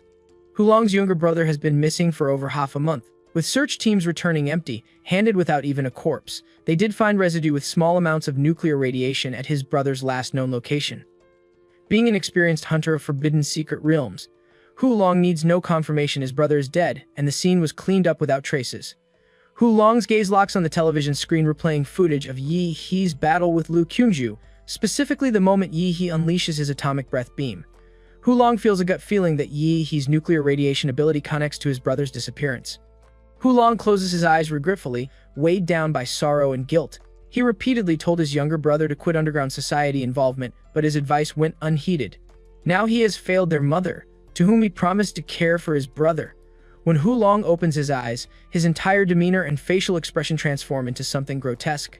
He stares at a motion picture of Yi being declared winner and acknowledged as a rare genius in ancient city, noting that Huadu University will undoubtedly vie for him. However, Hulong believes they won't witness Yahe's enrollment. Early the next day, as Yi prepares to enter Secret Realm to test his new template and theories, he receives a handwritten letter from Chuzhou. In the letter, Chuzhou informs Yi that according to Huadu Central Research Bureau investigations, a new Secret Realm rift will open in Anshan's Redwood Mountain at 3 p.m. that day with an estimated C rank or higher level. Chuzhou plans to join warriors exploring the new secret realm and asks if Yi wants to team up. Yi's first reaction isn't about the new secret realm but the absurdity of using a letter for communication, wondering if Chuzhou might also be a time traveler. At 3:00 p.m., in Anshan's Redwood Mountain, the once sparsely populated area welcomes the most visitors in its history. Thousands of warriors gather there, including many powerful warriors and organizations with long-standing reputations. Even helicopters and troops station themselves there to prevent accidental conflicts.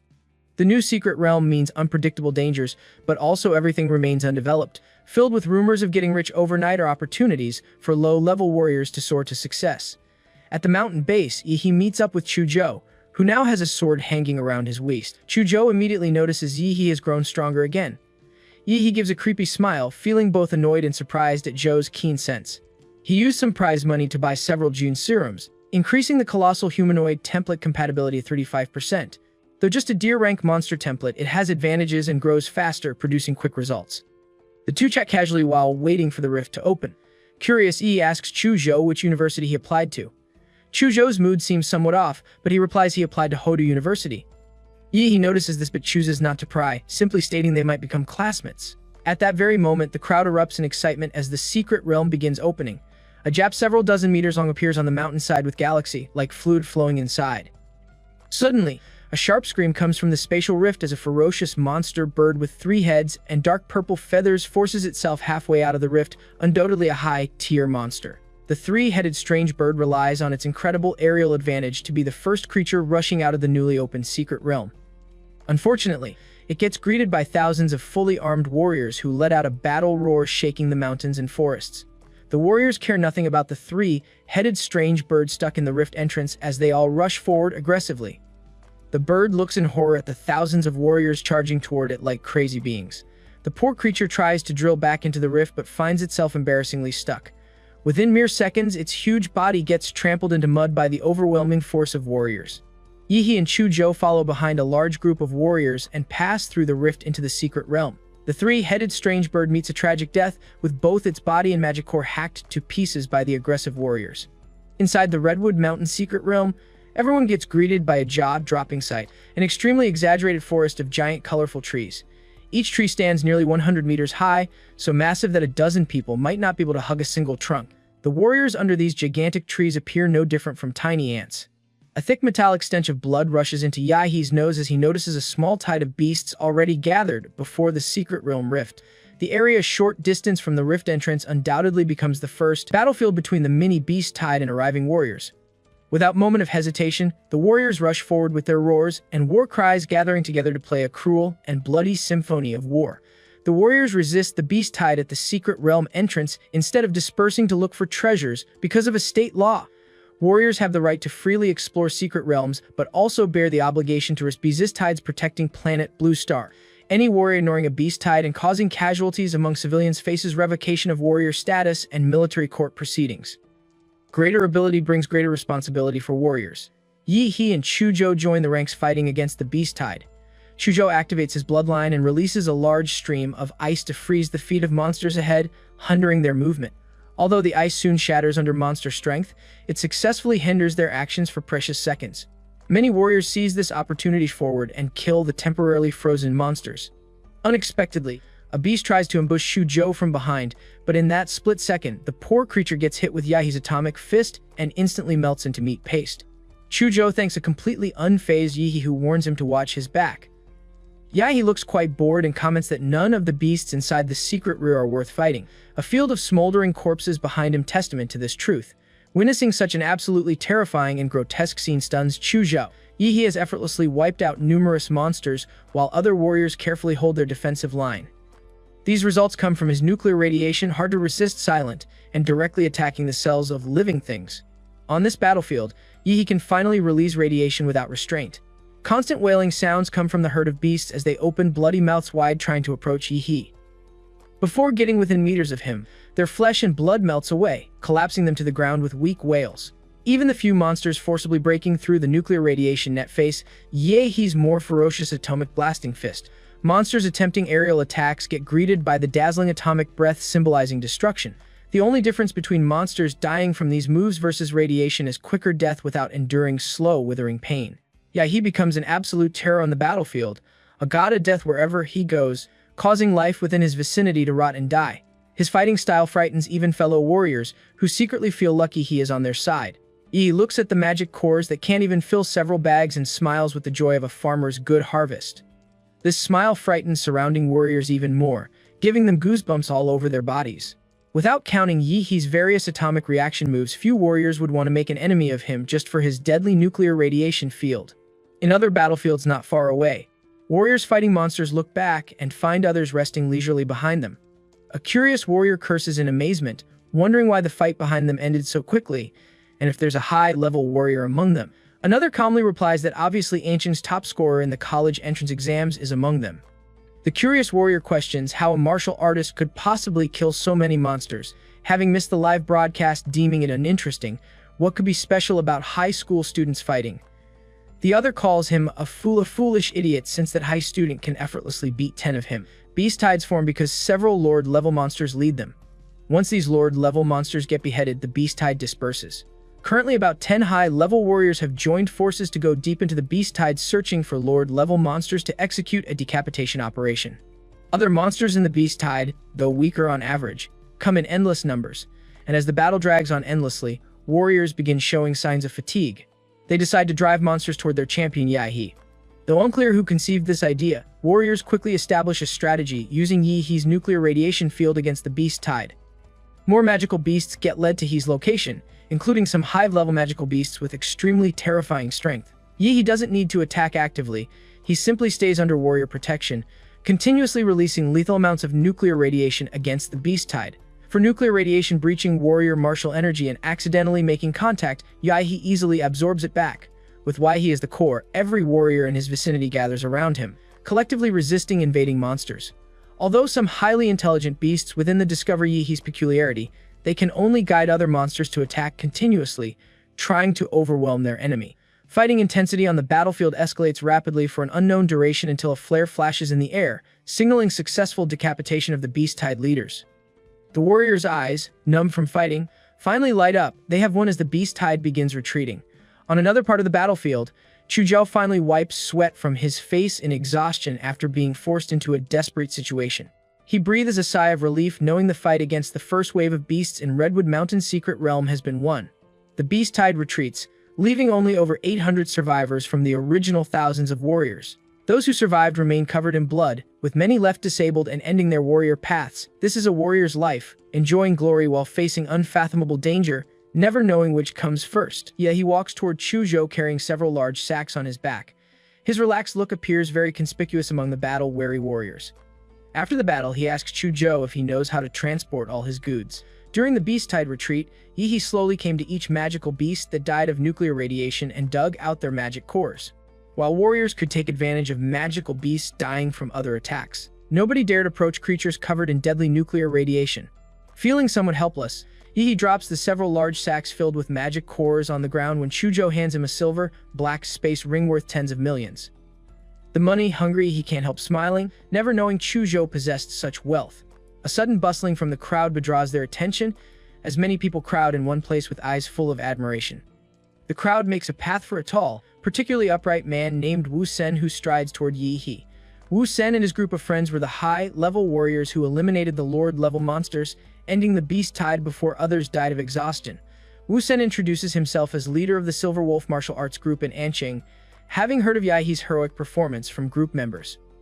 He wonders if Yi He would like to join them. Joining the Silver Wolf martial arts group wouldn't affect Yi He's college education, but would let him enjoy various subsidies and benefits. Wu Sen even offers to sign an S-level group membership contract with Yi He.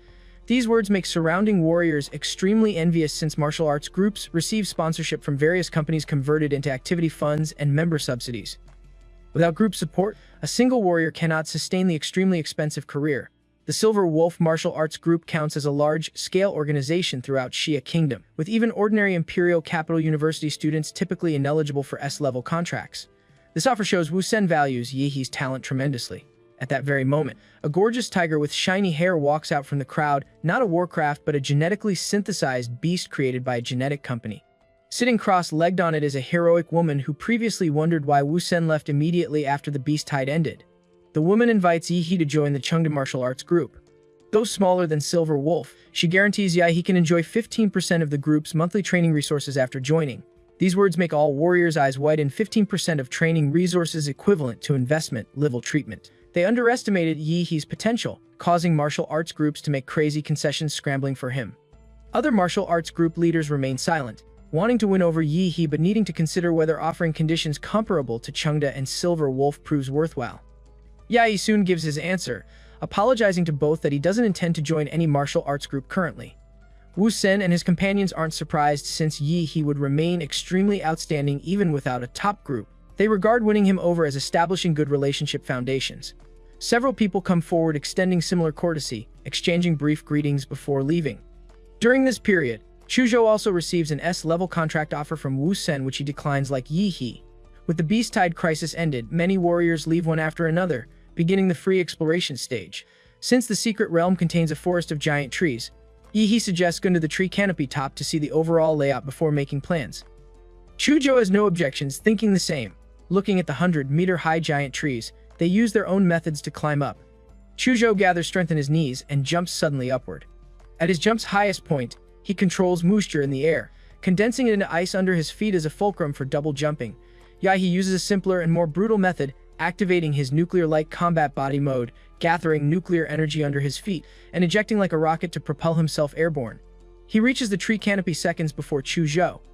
What the two see makes Chuzhou's eyes widen in absolute disbelief. A group of black humanoid creatures moving slowly in the distance, their bodies mountain huge and visible even hundreds of kilometers away.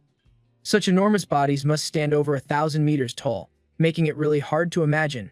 Yi He disagrees, saying it isn't difficult to imagine since they remain young. In coming years, they might conquer these mysterious beasts and even discover the truth about secret realms. Chuzhou looks at Yi He in silence, feeling his classmate lives up to his reputation. Where Chuzhou feels fear facing unknown powerful existence, Yi He feels confidence about defeating such beings. It seems he falls short of Yi He not only in martial arts but also willpower, considering Yi He the real warrior. Yi He doesn't know his casual remark has written a 1,000-word essay in Chuzhou's mind, getting regarded as a life mentor. Beyond simply looking out from treetops, Yi He maintains his life magnetic field to detect life distribution within the secret realm. He notices something strange. A lake location appears completely blank in his magnetic field like a vacuum zone. He recognizes that abnormal situations must indicate something wrong, believing where there's smoke there must be fire, and bigger winds and waves mean more valuable fish. Yi He points southeast and tells Chuzhou they need to investigate a lake there. Yi He decisively takes Chuzhou to investigate the mysterious lake, convinced that the abnormal energy reading indicates something valuable. The two quickly pass through the giant tree forest and arrive at the lake's edge, where 3 people have already gathered. To Yi He's surprise, one of them is Shuang Yuli, the woman who helped him weeks ago at the Warrior Center. Huang Yuli chuckles upon seeing Yi He, joking about the unexpected appearance of their city's top scorer. She never expected the high school student she helped with a discounted Warrior business card to become so powerful in just half a month. Though her assistance wasn't substantial, Yi He always remembered her kindness. Her tattooed bald teammate jokes about her knowing the little top scorer, while the glasses-wearing teammate adds that this top scorer impressed everyone during the Beast Tide battle. Huang Yuli briefly recounts the story of Yi He's first visit to the Warrior Center. making her teammates marvel at the wonder of fate, how a young man met by chance would surprise everyone half a month later. He asks how long Hwang Yuli's team has been there, and she replies they arrived not long ago, with two teammates who are good swimmers having gone down to explore the lake. Just as Hwang Yuli finishes speaking, a figure bursts to the water's surface, her teammate Yu Yang, who excitedly announces they've hit the jackpot and are going to be rich. Hwang Yuli asks for clarification, and Yu Yang explains there's a ruin under the lake. The entire team becomes extremely excited except for Wei He, who doesn't understand the significance. Yi He nudges Chu Zhou's arm for explanation. Chu Zhou explains that in secret realms, there are mysterious buildings suspected to be left by civilizations from the secret world, collectively called ruins by experts.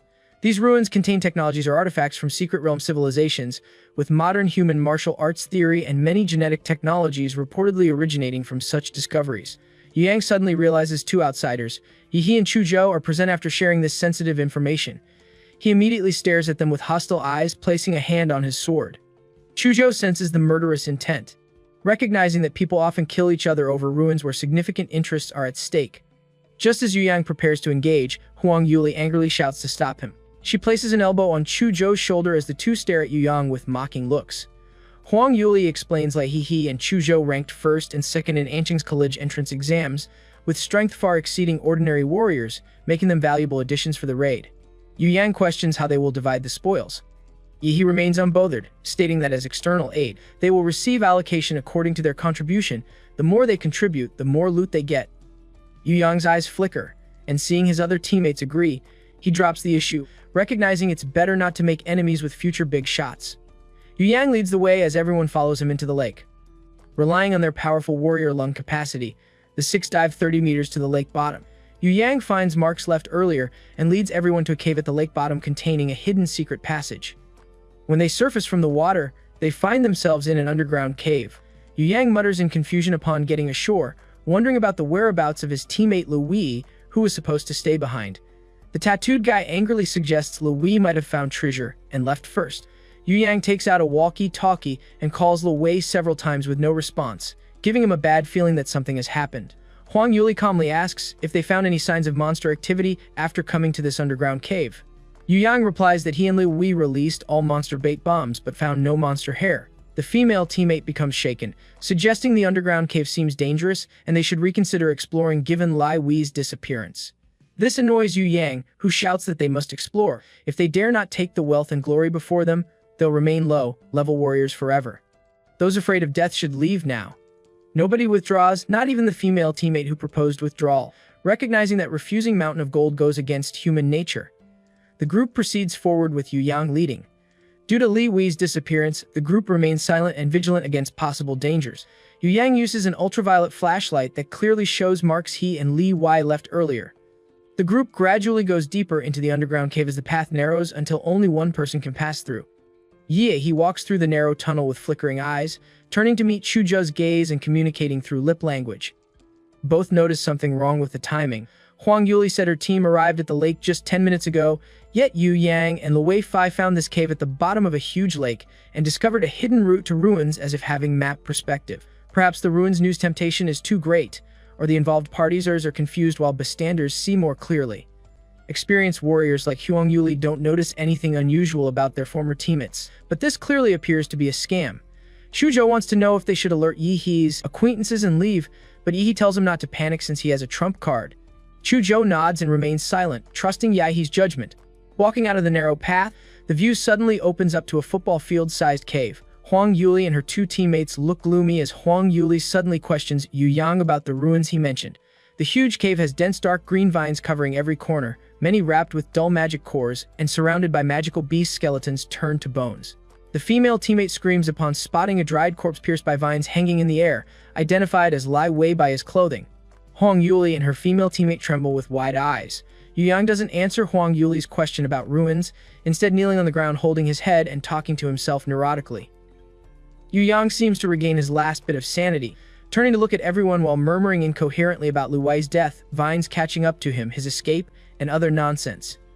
The next moment his head begins swelling before exploding like fireworks, with several vines swaying from the gap in his head like devil tentacles. A split second later, a dazzling blue light beam submerges Yu Yang's upper body, destroying the strange vines with atomic energy. It turns out he was parasitized by the monster. This monster has frightening intelligence. After hunting 2 warriors, it parasitized one's brain and used him as bait to lure more prey. He looks with cold eyes at the dark green vines slowly moving throughout the cave.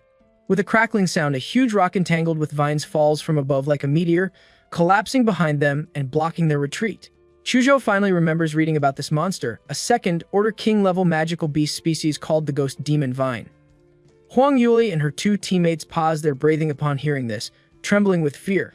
King-level blood species cannot be estimated by ordinary levels. This is simply beyond what a few first-level warriors like them can fight against. He grins, revealing white teeth as he states he doesn't care what level it is, promising everyone will watch how he hacks it to pieces.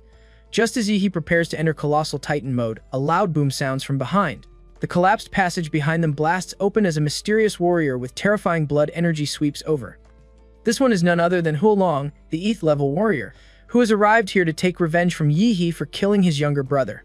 Hulong originally had no plans to come to the Redwood Mountains secret realm. However, upon hearing reports of someone using terrifying nuclear radiation capabilities to help warriors resist the beast tide, he immediately realizes this person must be Yi. After arriving at the secret realm, finding his target's trace proves very easy. He simply follows small amounts of residual radiation. When Hulong finds Yi, the group has just emerged from the lake with Yu Yang. Though far away, Hulong hears Yu Yang mention ruins and his breathing becomes rapid with excitement. He chooses to stay hidden temporarily, waiting for Yi and the others to enter the lake bottom and find the ruins before taking action. In the secret world, warriors killing each other occurs often, and with evidence difficult to obtain, the government usually turns a blind eye. This presents the perfect opportunity to kill his brother's murderer and Anqing's top scorer without worrying about Shi Kingdom's retribution. If he can take valuable items from the ruins, he can flee to a country strong enough to shelter him if trouble arises. Hulong conceals his breathing and follows the group into the underground cave. Unexpectedly, they destroy the narrow tunnel behind them, blocking his way forward. Hulong's heart sinks as he believes Yi has noticed his presence. Even though Hulong stopped his heartbeat, breathing, and other states falling into suspended animation, he underestimated Yi's capabilities. Yi indeed noticed the mysterious 8th level warrior's presence but feels confused about why this stranger seems to be searching for him specifically. Hulong directly bursts out with the blood and energy of an 8th level warrior, breaking through the collapsed tunnel and bulldozing his way out while declaring Yi he should prepare to die. Hulong launches himself toward Yi with a roar like thunder in the air. He soon realizes something is wrong. The supposed ruins before him clearly represent a powerful monster's cave. The ghost demon vine hunts prey based on life breath, and at this moment Hulong's life breath is the strongest, making him the primary target. A thunderous boom sounds as the entire cave at the lake bottom shakes like an earthquake. Countless vines shatter rock layers and rush toward Hulong, who looks at Yi unwillingly while cursing and questioning if this is also part of his plan. Hulong's path toward Yi becomes blocked, forcing him to resist the demon vine's attacks. Despite being a veteran warrior, the king-level blood species, even at second level, can cause him to fall.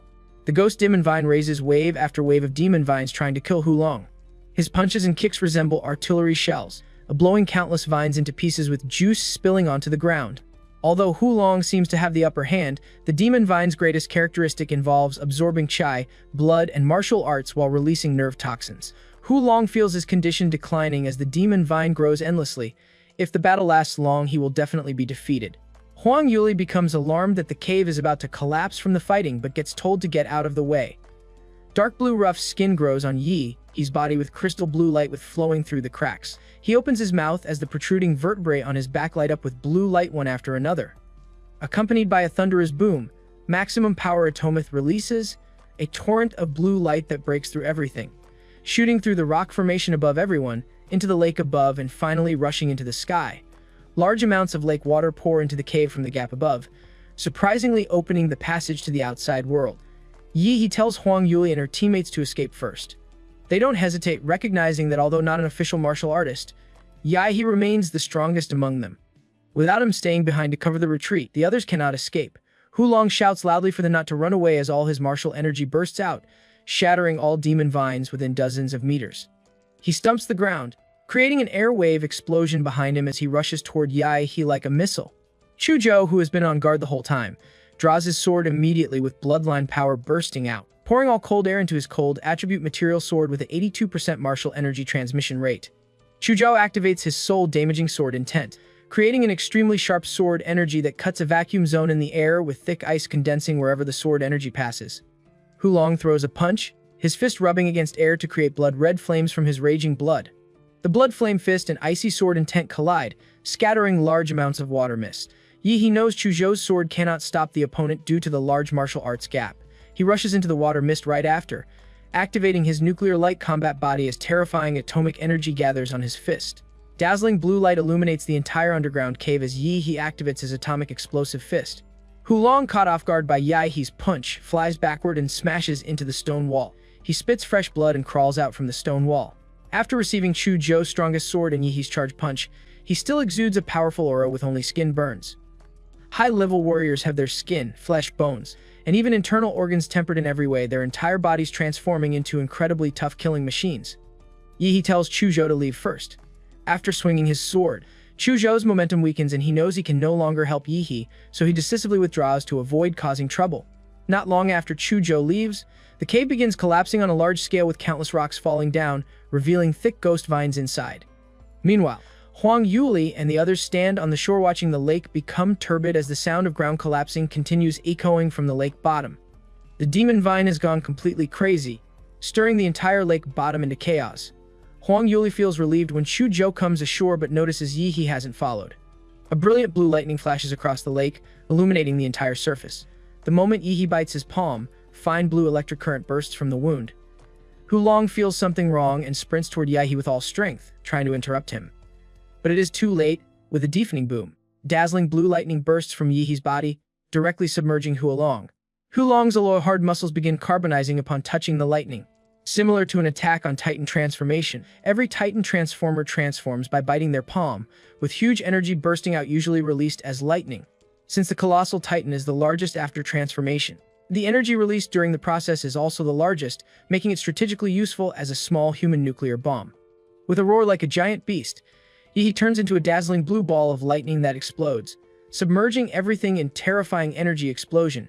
Chuzhou and the terrifying blue energy current explode out of the water and hurriedly move away from the lake to avoid injury. Large amounts of water vaporize as the raging blue lightning continues for half the lake water evaporating. Chuzhou and the others vaguely see a huge figure flash in the mist, but the huge black shadow soon disappears, making them wonder if they imagined it. As they remain on guard, a naked Yihe rushes ashore and asks Chuzhou for clothes. Chuzhou takes out dark leather pants and a tank top from his space ring and throws them to Yihe. Once fully clothed, Chuzhou asks about the sudden explosion. Yihe explains the mysterious warrior carried a plasma bomb and died together with the demon vine. Chuzhou states skeptically that plasma bombs represent military contraband, and the explosion seemed more powerful than a typical plasma bomb, pointing out the massive lightning and giant in the smoke didn't match a plasma bomb's characteristics. Yihe keeps insisting it was a plasma bomb, and Chuzhou must have seen wrong. Chuzhou nods and tactfully doesn't delve further, recognizing everyone has their own secrets. Yihe feels relieved, knowing it would be problematic if Chuzhou learns about his monster template abilities. Yihe was already heavy-handed, and Hulong got crushed by him. Though he lost the corpse, he fortunately obtained the Ghost Demon Vine's magic core. After their narrow escape from death, Huang Yuli and her two teammates feel very tired and plan to leave the secret place. She apologizes to Yihe for not only having them follow for nothing but also troubling him to save them, promising compensation when they leave the secret realm. Yihe tells her not to be so polite, considering this trouble is repaying her previous favor. However, if she gives compensation anyway, he would always owe her a favor. Huang Yuli smiles heartily and says no more about the matter, waving goodbye to Yihe before leaving with her two teammates. Over the next 2 days, Yihe and Chuzhou continue exploring the secret realm. With the powerful perception of his life magnetic field, Yihe finds many spiritual medicines. Though they find no magical rare spiritual medicines like the blood jade fruit, they still achieve a fruitful harvest. By the 3rd day, Yihe and Chuzhou feel they have reaped enough harvest and prepare to leave the Redwood Mountains secret realm. They divide the spoils, with Yihe taking the lion's share. Upon exiting the secret realm rift, they feel slightly shocked at Redwood Mountain's current appearance. The once barren mountain has been completely transformed. All trees and boulders razed to the ground and replaced with a steel jungle of concrete and steel bars housing a hospital, auction house, arsenal, and even a hot spring hotel. A temporary airport was built far from Redwood Mountain. When night falls, the bustling lights of the entire mountain can probably be seen from the atmosphere, demonstrating Xia Kingdom's terrifying infrastructure capabilities. Yihe and Chuzhou cannot help but admire this incredible development. Later, Yi goes to the Secret Realm appraisal office to appraise his harvest and hand over 1/10 as tax. He summons a large sack from his space ring and throws it on the table. The staff immediately reprimands him for his rough movements, warning that damaging office property won't benefit him. Yi scratches the back of his head and apologizes, explaining he has too many things and worries she won't finish appraisal before noon if he doesn't take them out quickly. The staff simply tells Yi to rest assured as everyone there are professionals. Hearing this, Yi takes out another large sack from his space ring and places it carefully on the ground. Then comes the third sack, the fourth, the fifth. The lady looks pale as death as he keeps pulling sack after sack like he owns the entire Redwood Secret Realm. After about 3 minutes, she finally asks if Yi is done. He replies that he is done moving the sacks, but there are still many spiritual medicines left to take out, indicating his incredible harvest from the Secret Realm exploration. The appraisal center staff quickly moves Yi to the Spiritual Medicine Appraisal Center upon learning about his extensive collection. The identification process for spiritual medicine proves much more complicated and time-consuming than for magic cores, requiring all staff to work overtime. The staff becomes stunned seeing the magical medicine spread across an entire table, wondering if Yi He comes from a wholesale market since rare elixirs appear as plentiful as cabbages. All appraisers in the entire institute halt their regular work to prioritize identifying Yi He's spiritual medicine. While the appraisal institute marvels at the rarity of some magical medicines, Yi He maintains an expression of complete indifference. The green and white quality magic cores no longer affect him, so he plans to exchange them all for money. However, he decides to keep the 5 blue magic cores from 3rd level monsters collected during the Beast Tide, and the special green magic core with gold patterns from the 2nd level King Ghost Vine for himself. After leaving the magic core recycling station, Yi has more than 27 million Shi Kingdom currency deposited into his bank account. Despite the long string of zeros in his account balance, he feels none of his previous joy about money. Perhaps the amount has become so large it represents just numbers, or maybe his vision has broadened enough to recognize that such wealth matters less than improving his template compatibility by 10%. Just as Yahi prepares to pick up his elixirs from the appraisal center, an extended luxury business car stops beside him. A friendly middle-aged man emerges with a warm smile, introducing himself as Li Yushin, owner of Ping Pharmacy. Having heard about Yi's large collection of spiritual medicines from the Redwood Mountain Secret Realm, Li Yushin offers to buy them at a price 1 point higher than market value. He remains silent but recognizes that personal information clearly isn't confidential at the identification center. However, this development doesn't bother him since he needs to sell the spiritual medicines anyway. Someone approaching him directly saves him the trouble of finding potential buyers. The deal proceeds smoothly, with the pharmacy owner happily handing over a contract in a manner that makes it seem like he's the one begging to make the purchase. Li Yushin willingly accepts lower profits because he recognizes Yi's exceptional talent for finding large quantities of elixirs in a single raid, and as a businessman, he keenly senses Yi's potential and wants to establish a long-term relationship, hoping to purchase rare items in large quantities from him in the future. Despite the substantial money added to his bank account, Yi faces a new dilemma. All this wealth still cannot compare to improving his personal strength by 10%. The genetic potions generally available on the market, along with white and green magic cores, provide almost no improvement to his template. He sighs upon realizing his template has pickier requirements than himself as the host. Yi wants to obtain higher-level genetic medicine but discovers such items have purchase restrictions, and his current status doesn't grant him purchasing privileges. To improve his compatibility degree, he needs another rare treasure like the blood jade fruit, but such items remain in short supply with no marketplace available even if he has money to spend. Suddenly, his eyes light up with a realization about another way to improve his strength: martial arts techniques. During the college entrance examination, he defeated Lu Qingzhu and others, relying entirely on Demora's template abilities rather than martial arts skill. Against true martial arts masters, he would have no advantage without his powerful bloodline abilities. This realization leads Yi to think of the person with the best social connections who could help him obtain advanced martial arts, Principal Lo Deng from Ancient No. 1 Middle School. He immediately heads toward the school. At the principal's office, Principal Lao Deng pours Yi a cup of hot tea and massages his shoulders while mentioning he didn't expect the champion to visit his alma mater. With his experience, the principal recognizes Yi has a request. He happily presents a bottle of white wine containing a rare ginseng elixir obtained from Li Yushin at Ping Pharmacy, a treasure that supposedly no middle-aged person can refuse for its blood circulation, yang strengthening, and health maintenance properties. The principal's eyes light up like stars upon seeing this gift. Yi claims it's his duty to honor elders as part of Xia country's fine traditional virtues. After accepting the gift, the principal becomes more receptive to Yi's request for help obtaining martial arts training. Yi explains that although numerous martial arts circulate on the market, most vary in quality while high-end martial arts remain extremely rare. Warriors typically obtain powerful martial arts through two channels: redemption through contribution points within universities, or family inheritance like the Lu family secret techniques available only to core members or outsiders making special contributions to the family. This explains why top martial arts apprentices like Lu Qingju, Chu Zhou, and even Yi himself remain stuck at the peak level to their talent and physical foundations, surpassing many actual warriors. The country restricts civilian access to warrior promotion methods, reserving them exclusively for college students. The principal questions why Yi doesn't wait until university to learn martial arts, but Yi explains his impatience. Having applied to Hodu University with 100% certainty of acceptance, he uses his most sincere expression to emphasize his desire for immediate improvement. Seeing Yi's dazzlingly determined eyes, the principal reluctantly agrees to help, recognizing his special talent and potential for future achievements surpassing his own. And as educators, the principal believes they must teach students according to their aptitude rather than following rigid rules.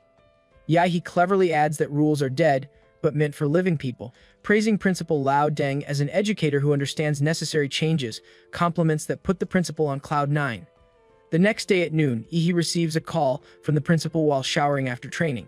The principal has arranged everything, simply instructing Yi to head to the location now. When Yi asks which martial arts family the principal contacted, his eyes widen in absolute disbelief upon learning the Lu family has agreed to teach him their secret techniques.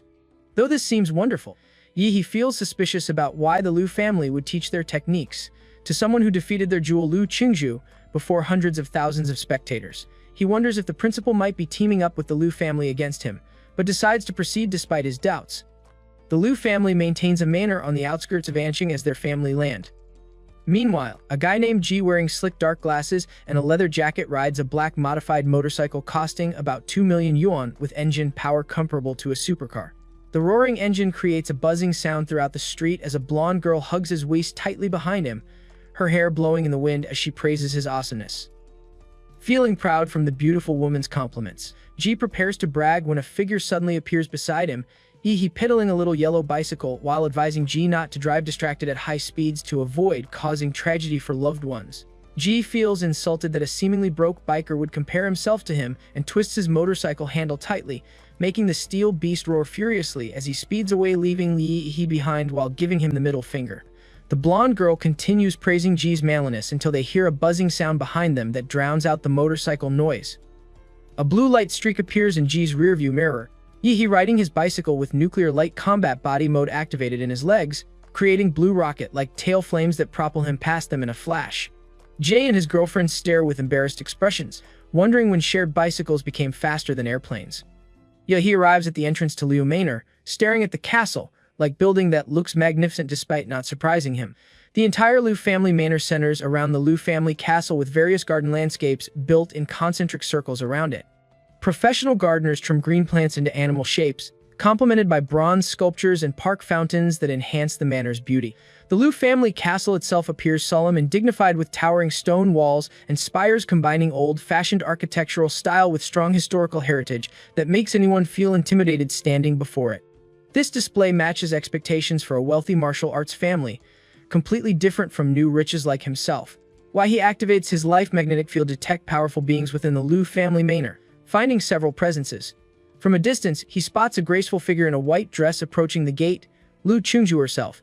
Lu Qingju uses her cold demeanor to hide nervousness as she welcomes her classmate. Yi questions if she feels unhappy to see him, prompting Lu Qingju to lower her head and deny this. Yi amusingly concludes that means she's happy to see him, never imagining the young miss would be so fun to tease. With flushed face, Lu Qingju explains her mother asked her to greet and welcome him before quickly walking ahead to lead the way without looking at Yi. Yi decides not to tease her further, following quietly while admiring the Lu Manor scenery. Two maids with impeccable etiquette and dress stand at the manor's main door, bowing to Lu Qingju before opening the door for them. Stepping on expensive high-end carpet, Yi enters a spacious hall with exquisite and grand decoration where high ceilings and huge arched windows make the space appear bright and luxurious. Opposite the gate hang self-portraits of successive Lu family heads, displaying the family's heritage and confidence while showing the glory and brilliance of each generation to outsiders. Lu Qingju announces to her mother that Yi has arrived, The crisp sound of high heels clicking on the floor follows as he looks up to see a beautiful woman with mature charm, dignity, and grace slowly descending the stairs. Lu Qingju's mother possesses beauty that hasn't faded with time but rather matured like aged red wine. Yi holds his breath. He has never seen a beauty like hers. Flashback shows that after the college entrance examination concludes at the Lu family manor, Lu Qingju returns home expecting scolding from her strict mother. She prepares to accept punishment, but instead her mother simply calls her the manor study for tea. Qinlan personally brews tea for her daughter with impeccable etiquette in every movement. Though nervous, Lu Qingju finds her mother revealing a lazy yet elegant temperament that cuts off her attempted apology. Qinlan mentions watching the live broadcast of her daughter's battle against Yi He and considers her performance very good. She notes that Yi He's strength would make him a dark horse even in the Imperial Capital College entrance examination, so Lu Qingju shouldn't blame herself. Lu Qingju remains silent with lowered head, neither taking a seat nor sipping the tea before her.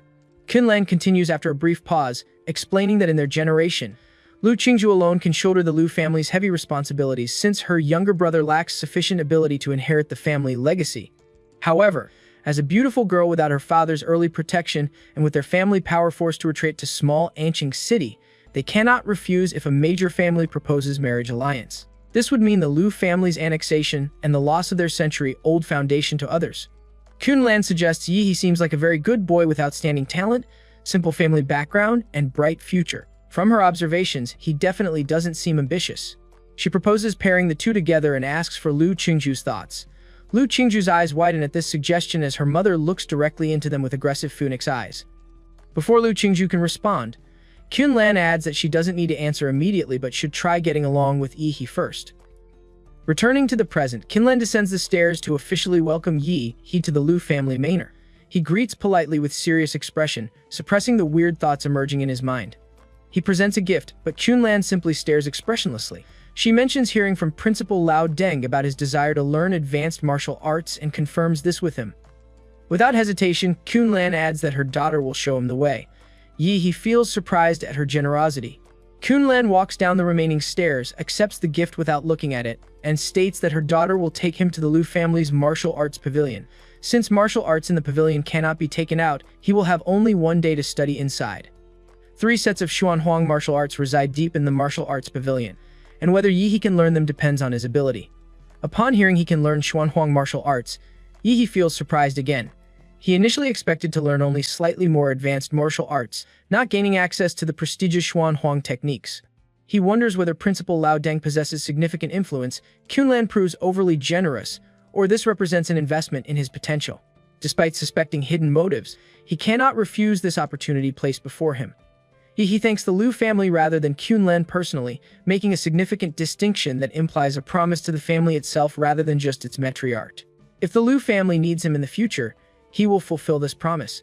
Qinlan feels very satisfied with Yi He's clever answer and finds herself liking him more the longer she looks at him. Yi He notices Qinlan's changed expression and feels like he might have done something wrong. After bidding farewell to Qinlan, Lu Qingju leads Yi He out of the manor through a long corridor toward the martial arts pavilion. Alone together again, Lu Qingju cannot help remembering her mother's subtle look. Completely oblivious to this, Yi He notices Lu Qingju seems to have become even shyer. He questions why she appears to be avoiding him. Lu Qingju denies this, but when Yi He suddenly walks quickly to her side and meets her eyes, she panics like a frightened deer and hurriedly takes half a step back. Lu Qingju has never been so close to a boy before, and in that brief moment she can feel his warm breath on her right cheek, making her lovely face heat up and losing all traces of her former mountain flower coldness. She questions why he stands so close. Lu Qingju leads Yi He to an underground stone chamber featuring an ancient thick stone door with rough surface. Yet he senses the stone material isn't ordinary. Noticing his curiosity, Lu Qing explains the stone door consists of power transformation stone, a special material excavated from secret realms that can dissolve attack power from Shanwu master level warriors without breaking. Hearing this, Yi He asks if he can punch it. Lu Qingju didn't expect such a strange reaction after explaining the stone's properties. She thought he would marvel at its magic instead. When she tells him he can try, Yi He clenches his fists with every cell in his body violently generating atomic energy. Familiar dazzling blue light covers his fist. Seeing this, Lu Qingju's pretty face darkens as she recalls horrible memories about that blue glowing punching technique. She turns her head away just as a reverberating boom occurs. The fist tears through air and slams into the stone wall, with violent airwave blowing Lu Qingju's white skirt aside. Unexpectedly, the blue energy impact doesn't explode but gets completely absorbed by the stone wall, turning into water like ripples that dissolve in circles without causing damage. He clearly feels his strongest and fiercest punch becoming like striking sea water and sinking into quagmire upon touching the stone wall, with over 90% of its power absorbed. Rarely experiencing failure, He finds Lu Chungju covering her mouth with subconsciously curled corners as if finding this amusing. She opens the stone wall and welcomes He inside. With brisk steps, He enters the Lu family's martial arts pavilion, where all martial arts display as copies on shelves arranged in impressive rows. Lu Chungju explains the martial arts divided body movement, defense, horizontal training, swordsmanship, and many other categories. If he wants to learn any, he simply needs to use an ID card to access them. She hands Yahe a black and gold card before he asks about the Junhuan martial arts. Lu Qingju calmly replies they reside in a small stone chamber at the martial arts pavilion's deepest part, also requiring card swipe access. She adds that he won't comprehend Junhuan martial arts in just one day, likely learning only basics at most. She suggests her mother giving him access might not necessarily benefit him and offers to select several martial arts books second only to Zhuanhuang techniques that would suit him better. Hearing this, he cannot help teasing her again about whether she worries for his sake. Due to this teasing, Lu Chung doesn't want to speak with her classmate anymore. He assures her not to worry her pretty little head since he knows what he wants. If he learns something, it must be the strongest available. If Zhuanhuang martial arts sit before him but he lacks courage to learn them, he should simply return home and continue working on template compatibility. Moreover, Kunlan opening Zhuanhuang martial arts learning rights represents both investment and test. If he cannot pass this level or dares not take the risk, he will likely never receive another invitation to the Lu Manor. Seeing Yahe's persistence, Lu Qingju says no more. The secret room storing Zhuanhuang martial arts features even greater security, using extremely rare black quality power transformation stone. Lu Qingju explains her great-grandfather's generation collected materials for this black power transformation stone wall, speaking more frequently than usual and obviously feeling proud of her family's history. The black stone door opens to reveal 3 safes strong enough to withstand tank bombardment. Entering the wrong password 5 times would automatically destroy the original Zhuanhuang martial arts inside. He sees 2 familiar martial arts names, Floating Shadow and Hanyuan Jade Finger, exactly the techniques Lu Qingju mastered. The third Junhuang martial art bears the name Devil in the Flesh, which he has never seen Lu Qingju use. Lu Qingju explains that learning Shuang Marts requires feeling the martial rhyme, left by creators rather than mere observation. If he cannot feel it, or if his martial artist attributes conflict with the martial rhyme, he cannot begin practicing these techniques. Essentially, Zhuanhuang martial arts are alive, they choose martial artists rather than martial artists choosing them. After this explanation, he understands why Lu Qingju didn't use the third Zhuanhuang martial art during the college entrance examination. The issue wasn't talent but attribute conflict. How could a beautiful girl like Lu Qingju prove compatible with rough martial arts called Devil in the Flesh? Yahe, however, seems very suitable for this direct and violent Zhuanhuang martial art. He chooses Devil in the Flesh, and Lu Qingju cracks the code for him. The safe opens to reveal a bronze statue of a muscular, ferocious man so lifelike that every muscle appears vivid. In the gaps between the statue's muscles, evil ghosts appear wailing and crying. This statue of a viral man meant to suppress ghosts displays murderous aura to the fullest. After the statue appears, he seems to hear evil ghosts wailing. Realizing Zhuanhuang martial arts aren't books but statues, Lu Chu continues explaining that not only statues but also paintings or utensils can serve as carriers of martial rhyme. This represents one of the mysterious arts of martial masters. Only martial masters can condense martial arts rhythm and objects to pass their mantle to future generations. Many martial arts not only fail to improve warriors' combat effectiveness, but may also leave hidden injuries. However, only Zhuanhuang martial arts can be created by the Grandmaster, with high threshold meaning high quality. Lu Qingju walks out of the secret room, leaving the space to Yi since the rest of the journey must be completed by him alone. Yahe feels surprised and confused about how to feel the martial arts rhyme. When he asks Lu Qingju for guidance, she simply replies that if he is fated, he will sense the martial art rhyme naturally. Yi looks disappointed, feeling Lu Qingsu might be withholding insights as revenge. Deciding to trust fate, Yi lies down and takes a nap to wait for something to happen. He falls asleep without saying another word, making Lu Qingju speechless as she observes him through surveillance cameras. Although sleeping before the martial carrier represents one method, she expected him to try more traditional approaches like blood dripping or kneeling meditation rather than falling asleep directly. When Yi opens his eyes again, he finds himself in a dilapidated temple covered in cobwebs with dust everywhere. Even the angry-faced Buddha on the throne has a broken arm. He realizes this must be the martial rhyme space of the third Zhuanhuang martial arts. He cannot feel any martial energy, and even Demora's template atomic reaction cannot activate, returning him to his weak ordinary person form. Fortunately, his monster system template remains active, detecting that his consciousness occupies a special space. To prevent sudden death, the system blesses his spiritual body. A domineering and ferocious voice enters Yihee's ears from above, declaring that only a real man can inherit these martial arts, otherwise they should rot in the ground. The voice challenges him to prove himself a real man made of iron. A ferocious man as large as a wild bear appears, sitting on the angry bodice of his remaining arm, staring at Yihee with wild wolf-like eyes. Yihee stares slack-jawed at this mysterious man who looks exactly like the statue. The man explains that when the thunderstorm comes, hundreds of ghosts will roam at night, and Yihee must guard the dilapidated temple without letting the angry-faced Buddha become defiled by evil spirits. Success means receiving at least house-guarding abilities, while failure brings insanity from ghost-devouring and permanent inability to cultivate martial arts. The man tells Yihee to run away if he represents a wimp. A drop of cold rain passes through the broken ceiling and drips onto Yihee's face, making him realize the vicious man has disappeared and the trial has begun. The rain grows heavier as the outside world turns pitch black with only howling wind. Yihee feels countless malicious eyes spying on him. He finds a rusty, broken sword behind the angry Bodhisattva's throne and uses it to block the temple entrance. Pale thunder illuminates his face, signaling the night parade of 100 demons beginning. A shadow rushes toward him from the darkness, and when Yihee slashes at its head with the sword, golden light bursts from the rusty blade. The shadow screams miserably and turns to ashes. Yihee realizes the trial wouldn't make warriors fight hundreds of ghosts unarmed, so hidden props must exist. He becomes excited and stops retreating, instead taking initiative to attack darkness outside with his sword. The vicious man reappears behind Yihee, looking at him with disdain for rushing out of the temple's protection. He considers Yihee another fool courting death, and sighs about worsening martial artists across generations.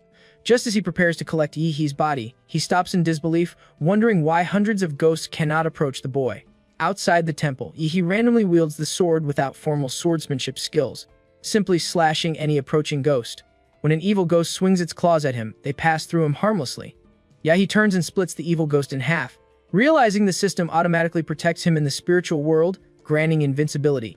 The broken sword in Yihee's hand flies up and down under his crude skills, harvesting evil ghosts like chopping vegetables. This dumbfounds the vicious man, who wonders when his levels became so simple. And as wind howls, Yihee stands proudly with his sword while ferocious evil spirits retreat like lambs, afraid to approach.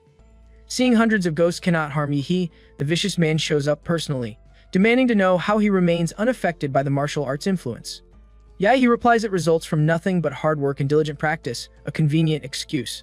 The vicious man accepts this and promises to pass on the inheritance since Yihee subdued hundreds of ghosts, though it depends on whether he can accept it. The angry-faced bodhisattva in the ruined temple collapses, revealing a bottomless black well beneath that makes people feel uneasy. The well contains the essence of evil spirit that the vicious man condensed during his lifetime, along with the technique of paralyzing the demon in the flesh. Before the vicious man finishes explaining, Yihee jumps down without hesitation. The vicious man feels momentarily dumbfounded but quickly recovers, developing expectations for Yihee.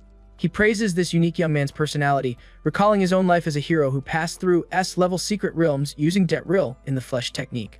As he aged with declining energy and blood, the suppressed evil spirits began eating back at him, making him go astray and kill people around him. To avoid repeating mistakes, the vicious man chose suicide, mixing all evil spirits and soul with his martial arts style into the statue before death. Although 100 years have passed and evil spirit in the martial rhyme space dissipated somewhat, it still shouldn't be something a mere martial artist can withstand. If Yihee conquers the evil spirit that caused his failure, he will surely surpass the vicious man on the road of devil in the flesh. Back in the observation room, Qinlan joins her daughter as both watch Yihee fall asleep and enter the martial rhyme space. Lu Chungju grows worried and confused when she sees Yihee's sudden reaction on the floor, asking her mother what might be happening to him during this dangerous spiritual trial. Lu Chungju reflects on Yihee's unusual reaction to the martial arts inheritance. Earlier, after falling asleep, he displayed a smug smile as if experiencing something pleasant in his dream. Now Yihee's body is trembling uncontrollably with traces of blood seeping from his pores, appearing to suffer intense physical distress. Qinlan shows no surprise at this development. She takes a deep puff from her cigarette and exhales slowly, her charming phoenix eyes hidden behind her hair appearing mysterious and profound. She explains that Lu Qingju's grandfather acquired this third Xunhong martial art by chance in his later years. Even with his grandmaster-level cultivation, he suffered direct repulsion from the martial arts in the statue and sustained internal injuries when attempting to practice it. Since then, Nobody in the Liu family has successfully practiced this martial art. Qunlan philosophizes that extraordinary power requires unbearable acquisition methods for ordinary people. Those who want to wear the crown must bear its weight. Since he chose to accept this martial arts power, he must endure the consequences. Her confident eyes, usually capable of calculating everything, show rare confusion when she checks the surveillance footage and finds Yi already awake. Not only is Yi awake, but he appears to have slept comfortably and now stretches leisurely. Liu Qingju looks at her mother with a nervous smile, suggesting Yi's ordeal learning this martial art might not be as intense as described. The statue, originally full of charismatic presence, now looks dull and ordinary. Though the carving remains beautiful, it lacks its previous intimidating charm because that trace of charm has transferred into Yi's body. Yi rises and shows respect, thanking the elder for teaching him the third Huang martial arts. The vicious man's last words still echo in his mind, praising him as the most talented person ever encountered and entrusting him with uncovering the secret realm's truth, an unfinished task of their predecessors. Yi can only mentally respond that the senior mistakes his achievement, since he essentially cheated through system protection, compared with the grand mission of uncovering secret realm truths and shouldering humanity's future responsibility. Yi finds his newly gained power more tangible and real. He clenches his palms and murmurs with a confident grin about flesh and blood imprisoning the devil and the body becoming like Shura. Though his panel attributes show no increase, he understands that after mastering the Huang martial arts, his combat power has at least doubled. The stone door opens to reveal Qunlan, usually elegant and dignified, now stepping hurriedly in her high heels. She asks Yi if he has truly mastered the technique. He smiles upon hearing this, revealing white teeth as he confirms his success. Liu Qingju, following behind her mother, wonders if she heard correctly and begins doubting her life accomplishments. Whenever she recalls her past genius title, she blushes without apparent reason because the real genius stands right before her. Qunlan also falls silent, looking at Yi with distrust. She finds it impossible that he mastered in 1 hour what would take her daughter a week of sleepless effort in the martial rhyme space. Seeing their disbelief, Yi has no choice but to demonstrate his skills to the mother and daughter. Yi circulates his martial energy, gathering the magical power generated from his dancing into his palm. Normally invisible martial energy manifests as dark red energy in his hand, the evil spirit he mastered from the martial rhyme world. This functions like a game enchantment, enhancing his martial energy's lethality. He activates a new technique called the mountain blocking fist. He tenses his back like a large bow, exerting strength from his core as he punches with fist wrapped in black and red murderous energy. The airflow explodes, releasing screams that sound like wailing evil spirits. Liu Qingju's pupils contract slightly as a martial arts genius. She feels the extremely high purity from the punch and its strong aftershock, seemingly hearing ghost-like howls. Qunlan looks at Yi with puzzled eyes. Although she took a liking to this young man during the college entrance exams, she now realizes she still underestimated him. Yi feels embarrassed under Qunlan's fiery gaze, nervously thinking that her daughter remains present, and she should show more restraint. Liu Qingju doesn't overthink Yi's stunning performance, feeling only slightly discouraged at being inferior to him in every way while maintaining her pure mindset. She asks if he would like to learn the other two Huang martial arts, since he still has remaining time. Upon hearing this, Qunlan closes her eyes and holds her head helplessly, wondering if her dear daughter is truly stupid or just pretending. She questions why Liu Qingju would offer their entire family property to someone not yet part of the Liu family. Though Qunlan invests in Yi, she prepares to accept him as her worthy son-in-law, not give away all family assets unconditionally. Qunlan feels a headache remembering her earlier exchange with Yi, regretting the arrangement allowing him to learn any martial arts within a day. She never anticipated his rapid learning ability. Yi replies to Liu Qingju that one Huang martial art suffices for extended digestion, and he won't learn others currently. He respectfully tells Qunlan about his desire to leave since he has matters to handle at home. Qunlan touches her chin thoughtfully, having heard from the housekeeper about his bicycle arrival. She asks if he can drive and offers him a car from their garage for convenient home return, considering her generosity another investment gift. Yi remembers the black motorcycle from the guy carrying the blonde girl and asks if motorcycles are available. Qunlan replies leisurely that of course they have motorcycles, noting his shared hobby with her troublesome son and wishing her son could be as accomplished as him. She calls the housekeeper to bring out the best motorcycle from her son Ji's collection. Meanwhile, Ji walks around the manor garden, learning from Aunt Hong the housekeeper that his mother has invited a prospective son-in-law. He questions who this person might be, considering his sister's exceptional talent and beauty as a once-in-a-century genius beauty nobody can easily match. He suddenly grows angry remembering his encounter with Yi, whose appearance ruined his day by scaring away the blonde girl. Jay vows that Yi better hope they don't cross paths again. Something suddenly whizzes past him, leaving him momentarily stunned before realizing the person riding his motorcycle is the same shared bicycle rider. He becomes furious at seeing Yihi on his prized possession. During nightfall in Yihi's apartment, he decides to dip the magic core piece in sauce before swallowing it, hoping to improve the taste after his previous unpleasant experience. Rolling heat fills his limbs and bones as he summons the system template. Inside the Redwood Mountain Secret Realm memory, he superimposed the colossal humanoid tent legendary Demora template, now reaching 85% and 21 compatibility respective compatibility after several absorptions. He used the supergiant humanoid for the first time at about 50 meters tall, a Bihi pyramid to ordinary monsters but still too small against the mountain-sized mysterious creatures in Redwood Mountain Secret Realm. Wanting to grow larger, Yihi adds all points to the colossal titan template. He picks up the green magic core with gold patterns, dips it in sauce, and swallows it ready to use the special magic core for enhancing his Demora template absorption. The very second he does this, a surge of energy explodes within him with intense lightning enveloping his whole body. After the excruciating process, something unexpected happens to Demora's template. The system template states that after absorbing the genetic sequence of a special plant life form, a special mutation has occurred. The system asks if the host wants to prevent template mutation. Yihi feels surprised since mutation could create a monster template with different attributes, possibly advantageous or disadvantageous.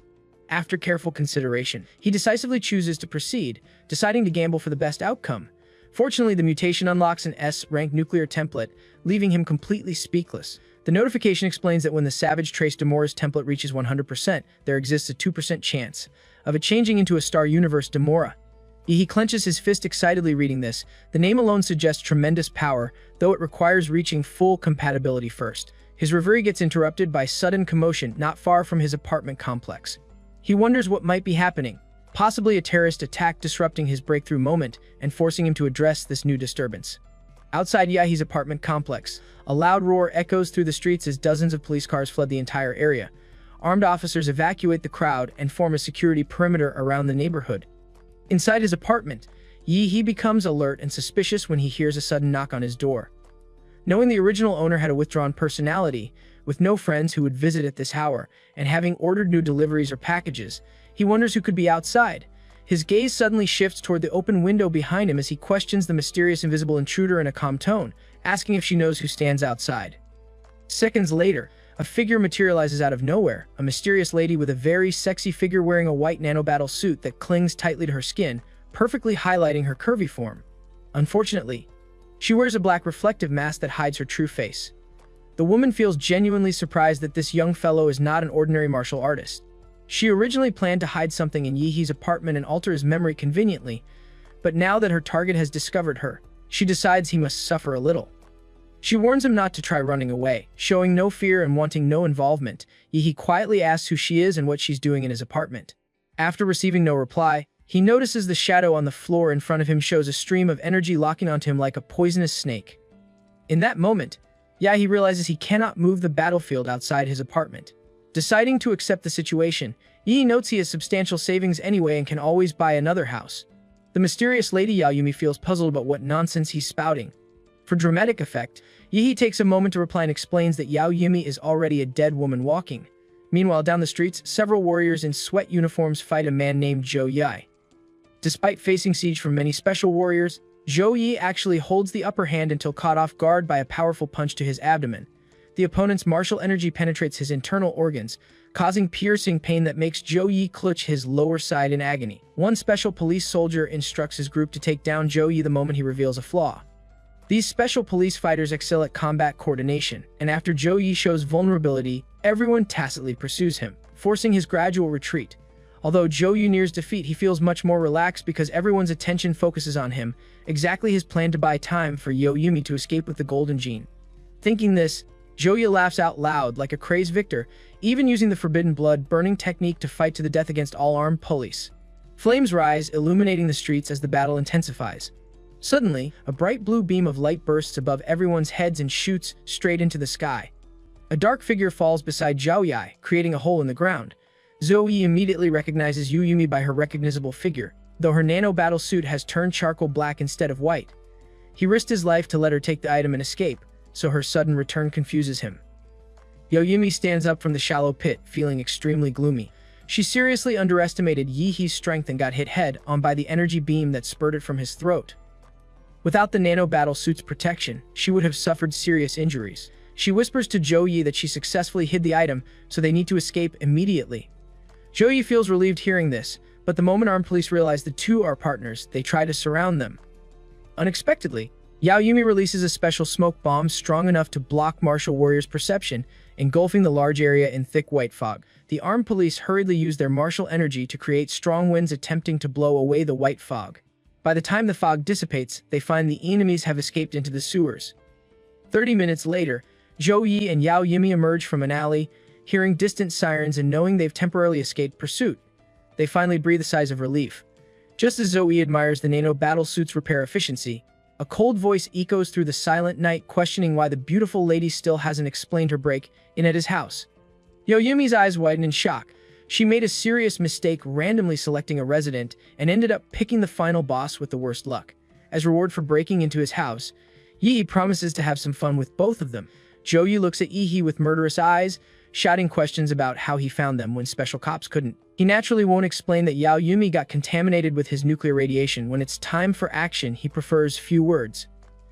A tiny explosion occurs under Yi's feet as he takes off like a missile using the recoil. The air buzzes as his fist instantly appears before Zhou Yi, with dark red evil spirit blessing and cellular level atomic reaction occurring inside the fist. Yi activates his super mountain blocking fist. Zhou Yi's arms protecting his chest try blocking Yi's punch, but dark red energy lightning bursts out, blasting through Zhou Yi's tough skin like nothing. The huge force makes Zhou Yi spit a mouthful of fresh blood, feeling like hit by a train as he flies through the air. His body smashes in the concrete wall behind him, sending dust flying wildly. Yao Yumi gasps upon seeing her brother knocked flying. A 6th-rank martial warrior severely injured by a young boy whose martial energy fluctuations suggest only martial arts apprentice level. She wonders which master's disciple he might be.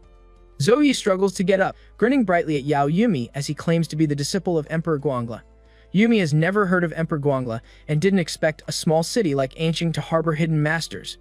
Zhou Yi interrupts, telling Yi not to get too cocky. He just experienced a fierce battle and used a forbidden technique burning his blood, leaving his energy and blood declining with strength probably less than 70% of normal. Nonetheless, he remains someone no mere martial apprentice like Yi can handle. Although he doesn't know which master's genius disciple Yi he represents, he notes geniuses often die early from arrogance and inflexibility. Zhou Yi activates his 5 steps form, stomping his foot heavily on the ground. His soul digs deep into the cold, hard floor as he takes 5 steps forward. With each step, Zhou Yi's momentum rises higher, with surging blood and energy gathering behind him into blood energy smoke. Under the dimly lit night sky, Zhou Yi's skin gains a steel-like silver color, and a thick-looking silver horn grows on his forehead, the true form of his bloodline, the iron-crowned rhino. Seeing Zhou Yi fighting to the death, Yi's face twists into a menacing smile as cells in his body begin nuclear fusion. Yao Yumi believes herself the true attacker, thinking Yi would never expect her to use the nano-battlesuit's stealth ability for a rear attack. She launches forward but gets shot in the abdomen by an atomic beam from Yi without him even looking behind. Blasted away. She receives a casual warning to stay out of his way. Seeing his companion's sneak attack fail, Zhou Yi feels annoyed that his useless sister couldn't succeed in a simple ambush. He roars and rushes toward Yi like a runaway train. Yi also experiences a miniature explosion under his feet, propelling him straight toward Zhou Yi. When their fists collide, the air shakes into distorted ripples visible to the naked eye. The atomic energy lightning blessed by Yi's evil sparks Zhou Yi's silver skin, leaving only dark marks without flesh wounds. Yi feels shocked that Zhou Yi's has such astonishing defense ability. Zhou Yi gives a menacing grin, boasting that his iron-crowned rhinoceros true demon beast form can easily withstand tank bombardment. He questions what Yi possesses that could break through his defense, noting that not only has his defensive power increased, but his attack power has surged even more. Yi tries to create distance, but Zhou Yi seizes this opportunity to approach him again for close combat, maintaining relentless pressure in their intense confrontation. Zhou Yi's eyes remain filled with ecstasy and the pleasure of potentially killing a genius. Though this does not hinder his fighting skill. Although he has the upper hand, he clearly remembers the blue beam of light that severely injured Yao Yumi. The expected head-on collision never occurs. The moment Zhou Yi approaches, Yi suddenly disappears. Zhou Yi feels unsure of what just happened but remains confident that no matter how arrogant Yi is, he cannot match his iron-crowned rhino form. He wonders where that brat disappeared to, knowing his attack never landed. Just then, a sudden explosion of blue lightning behind him makes him turn. When he raises his head, he sees a 30-meter tall giant partially obscured in mist with a pair of dark blue eyes staring at him. He naturally feels a sense of awe and fear. He stares at the strange and terrifying giant, wondering if it is a monster or if the young man transformed. The giant moves a large hand with exposed muscle tissue and burning blue blood flowing through its veins, pushing aside the mist to grab Zhou Yi directly. Zhou Yi's battle-hardened body feels the threat and jumps up, dodging by instinct. But the giant's other fist already breaks through the mist and heads toward him. Zhou Yi finds himself unable to dodge and gets smashed down with tremendous force. The earth shakes and the wind blows away everything. The giant punches Zhou Yi deep into the ground. This is only the giant's first punch. More punches rain down like a meteor shower, completely overwhelming Zhou Yi with brutal impacts. Meanwhile, on Yahe's system panel, data shows his colossal giant overall physical fitness has risen from 23.8 to 29.4. Yumi, who is struggling to get up, trembles all over when she sees this scene. Zuya, a dignified 6th-rank warrior, is being beaten like a sandbag by a giant who seems to be Yihi. Yumi feels extremely foolish for provoking such a monster. She cannot let her companion die like that. Even if she abandoned Zhu Yi, she believes she cannot escape Yihi's pursuit based on their brief contact. She can only fight to the death. While Zhou Yi resists the giant's punches, Yumi rushes to a tall building and jumps down holding a thin yellow thread. Her eyes fully focused, she reaches the giant's throat. With the molecular yellow line from her nanosuit, which can cut through high-grade alloys, she wraps it several times around the giant's throat. Although the giant is powerful, she believes human body weaknesses must remain. To Yumi's surprise, the giant does not resist and lets her cut his throat. A large amount of burning blood gushes out like a fountain, forming a pool on the ground. Yumi gets up and sighs in relief, believing it is over. She looks into the giant's dark blue pupils, larger than lanterns, and sees a teasing expression. The giant opens his mouth and blue destructive light brews in his throat. The humming sound of increasing energy fills Yumi's ears. The last image in her memory is an endless expanse of brilliant blue beam. A thunderous boom accompanies the atomic breath that engulfs Yumi's body, then penetrates a building, leaving a brilliant blue mark in the air. After the exhalation ends, the giant's head and body with exposed muscle fibers emit enormous amounts of hot air like a steam engine and gradually disappear. Lehi walks out from the remains. Flesh and blood threads on his body also emit hot air. With hands in his pockets, he stares down indifferently at Zhou Yi, who is covered in blood. Zhou Yi slowly raises his head, covering and trembling helplessly. He spits blood at Yihi, calling him a true monster. Yihi simply replies that those who kill should be prepared to be killed. Both hear police sirens approaching in the distance. Yihi's fight was too loud to go unnoticed. Just when Yihi is about to finish Zhou Yi, the dying man says that he will drag him down too. Zhou Yi tells him that Yumi hid something called the Golden Gene in his room. It now belongs to Yihi along with all its troubles. He says Yihi should run because he will face endless pursuit. Zhou Yi promises to wait for him in hell. This annoys Yihi. He bashes Zhou Yi's head in the concrete wall, ending his nonsense. Yihi wonders when he has ever run from anything. With police approaching, he officially deals with Zhou Yi's body and disappears into the night. After his departure, police arrive and witness the charred, bomb-like streets and the huge hole in the building from Yihi's atomic breath. Yihi returns home and messages Kinlan to ask about her police questioning. Kinlan replies that everything is fine, but things are unstable recently, so Yihi should stay calm until Hwado University starts. Yihi tells Aunt Chun not to worry, calling himself well-behaved. He feels glad he warned her earlier, since his nuclear blast would otherwise draw police attention. After chatting, he finds the golden gene Zhou Yi mentioned. It is a sealed silver cylinder with a logo of a black eagle with skeletal wings spread. Yahi recognizes it as the symbol of Laser Bird, a biotechnology giant. According to Zhou Yi, the golden gene is a genetic engineering masterpiece created by Laser Bird using part of Prometheus' biological research legacy. Yahi complains that the Laser Bird's security team embezzled the golden gene, stole it, got hunted, and now dumped the mess on him. He tries opening the sealed cylinder but fails. Putting the matter aside, he looks at his destroyed living room and decides it is time to move out and find a hotel for the night. A month has passed since the incident with the golden gene. In the only B-level secret realm in ancient city, the Swan Lake, a team of warriors with average strength not less than 5th level successfully surrounds and suppresses a 3rd-level blood wolf monster. Just as the team captain cuts open the monster's belly to retrieve the magic core, a sudden ominous sound reverberates from a nearby distance, immediately alarming the entire team. With a trembling voice, the female redhead of the team calls out to her captain and points out that something is wrong. Trees collapse in the distance and footsteps of numerous monsters sound like rolling thunder, crushing everything in their path. These endless monsters fill the horizon with no end in sight. On the head of a crocodile-type monster larger than a mountain, there sits a throne made of bones with countless skulls gathered into a well-created hill serving as its base. Since monsters do not leave bones after death, these remains must belong to high-level warriors. On this ostentatious throne of bones, A black ape is sitting lazily with its legs crossed like a human, its eyes half closed as if sleeping, even in its resting state. Strange phenomena manifest in the heavens above its head, dark clouds with crackling thunder that prove its nobility and power. This celestial display marks it as a dominant level monster. The entire team bolts in terror in the opposite direction. The captain, not caring about the hard-won magic core, urgently states they must notify the army. An overlord-level monster has been spotted leading a massive beast tied toward Anqing City, a threat almost impossible to resist. The country must deploy grandmasters and senior grandmasters immediately for support. He curses, noting that high-tier monsters rarely leave their territories to invade low-level areas, which has kept the secret realm's danger level stable for so long. He wonders what this terrifying being is doing here. Each overlord-level magical beast acts as a moving scourge, releasing a special sound wave that only magical beast can sense. All magical beasts below the sovereign class become controlled by this sound wave, automatically gathering around the overlord to become its soldiers. This snowballs into a large beast tide. Furthermore, overlord-level magical beasts can promote the evolution of low-level monsters, causing many lord-level magical beasts to be born.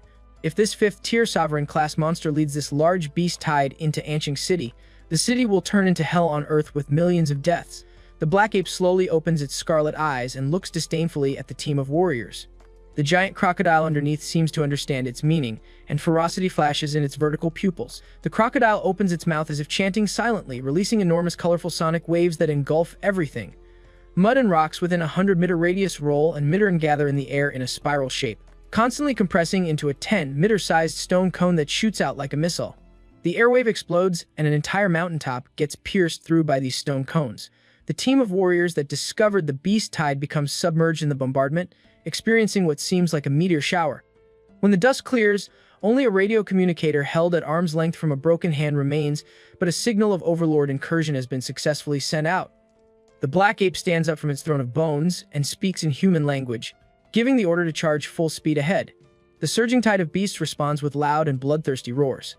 Meanwhile, outside the Swan Lake secret realm, a high-pitched and sharp alarm sounds, warning of the beast tide approaching. The citizens of Anqing fall into a brief state of stiffness upon hearing this alarm.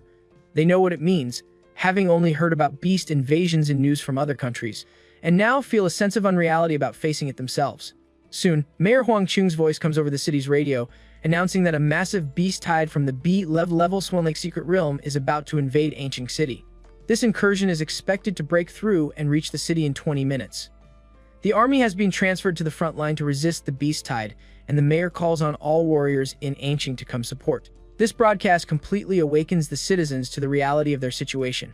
Countless people try to take high-speed trains or planes to escape from Anqing, throwing the entire city into chaos. Armed police deploy to maintain order while government agencies operate at full capacity to stabilize people's hearts and maintain order. Currently, only students and children can use the transportation means to escape. They represent the hope for the future. If Anqing falls, these children will carry the memory of their hometown and someday avenge their parents' souls. Inside the mayor's office, Mayor Huang Qing frowns after making phone call after phone call, trying to buy more time for Anqing. When his secretary rushes into his office with an update, he asks if she has finished the reinforcements request and which cities are willing to send troops. The secretary's face appears gloomy as she replies that it's not just Anqing encountering a large-scale incursion.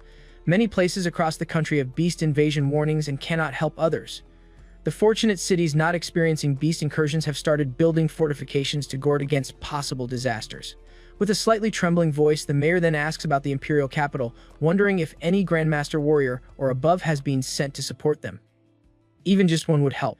But this seems like a pipe dream because an S-level secret realm has appeared in Guangshan City, the neighboring city of the imperial capital. All warriors in the imperial capital have been deployed to Guangshan City to curb the expansion of the S-level secret realm. Mayor Huang slumps in his chair. His keen political sense makes him realize that the entire Xia kingdom is caught in a huge net. This beast-tide attack is not an accident but premeditated. But soon he stands up again. Nearing 50 years old, Huang Qing shows the resolute look he had in his youth. They have no time to waste. The battle to defend Anqing has already begun, and they can only rely on themselves. Meanwhile, at the Chu family's training ground, Yi He and Chu Zhao are having a sparring session. Chu Zhao now understands that any attack is meaningless against Yi He, and only by trying his best can he make him take things seriously. However, his best effort still proves insufficient. Yi He gives Chu Zhao a bright smile as he punches him in the chest. Chu Zhao quickly condenses ice armor on his chest for defense but underestimates the power of this punch. The fist hits the ice armor, and the extremely thick ice gets torn and shattered by the evil magic fangs attached to the fist. The moment Chuzhou gets forcefully pushed back, Yi praises him for being able to withstand his punch. Chuzhou can feel the mystery of that evil spirit, which is definitely not something cultivated through ordinary martial arts. He asks Yi when he learned Shen Huang martial arts. Yi replies that it was about a month ago, so he is still rough around the edges, but he has finally understood the essence of the demon in the flesh, which centers on evil spirits. Every time Yi goes through a tough battle and slaughters his opponent, his own evil spirit can simulate the slaughtered person's essence. Just then, an alarm of a beast invasion suddenly sounds outside. Their expressions change simultaneously because they know something terrible is happening. They both receive messages on their mobile phones informing them that all college preparatory students in Anqing have priority to leave. They are to go to Anqing's airport and take planes B521 and B753, or go to the highway and take train A423 to evacuate immediately. He questions Chu Zhao if he is thinking of leaving. Chu Zhao replies with his own suggestion, believing that with Yi's talent, he should run rather than stay to defend Anqing City. Unbeknownst to Chu Zhao, Yi is already getting excited about the beast invasion. He even gives off his creepy smile like the titan he is. He tells Chu Zhao that he talks too much and asks, since when he became so sentimental. If he is staying, then there's only one thing left to focus on: fighting. Back at the Lu family manor. Just as Lu Qingju is about to go out, she finds Chunlan blocking her path. Lu Qingju wants to go support the fight against the beast tide, but her mother's only priority is her well-being. If she heads out to fight in the beast invasion, how confident is she to return alive and intact, or even at all? There are about 30,000 warriors in Anqing City. Even including old and weak retired warriors and volunteers, there are less than 50,000. This number seems like a small sailboat before a large beast tide. Once it hits, they will be buried in the sea. And as for the Overlord-level monsters, they are beings that only Grand Masters can barely fight against, not something Anqing can face. Her daughter's life is not only her own, but also the life of the entire family. Lu Kungzu remains silent for a moment, but her action of still moving forward shows her attitude. To her, a warrior family that cannot resist monsters probably has no value in existence. Kunlen does not answer and lets Liu Kungzu walk past her. The moment the door shuts behind her with a loud thud, Aunt Hong suddenly appears from the shadows behind Kinlan. Kinlan gracefully lights a thin cigarette, half of her face hidden behind her long hair. She does not need to give the order for Aunt Hong to know that Liu Kungzu is not allowed to leave the manor. However, Aunt Hong expresses curiosity about the boy named Yahe, wondering if he is leaving Anqing with the others. Kunlan replies that she should send Yi a message and let him make his own choice. At the Swan Lake Secret Realm, tens of thousands of warriors form a defensive formation after entering the starry-skied rift. 60% of Anqing's military and high-level warriors above martial artist level compose this vanguard troop with a singular mission: gather intelligence about the beast tide and discover the capabilities of the Lord-level and Overlord-level monsters, then survive to report back. These courageous warriors charge forward against the horrific tide, their battle cries creating a bloody symphony of war that shakes the mountains. Meanwhile, a temporary military defense establishes itself at the entrance with tanks, anti-aircraft guns, and numerous heavy weapons creating a steel barrier. The limited spatial rift size restricts monster numbers, eliminating the beast tide's numerical advantage. Mayor Huang pins his hopes on holding this last checkpoint where monsters enter the human world. Everyone is astonished when a beloved warrior with a broken arm stumbles from the rift, collapsing helplessly while calling for Mayor Huang. Medical staff and the mayor rush over, but the warrior is clearly dying. He raises a trembling hand containing a USB drive with all Vanguard battle data. Mayor Huang urgently asks about the others. The warrior's blood-stained face contorts as he announces that everyone is dead, crushed by the beast tide without recoverable corpses. With fear and hatred in his eyes, he recalls the brutal encounter, warning Mayor Huang about the plotting black ape that orchestrated their demise.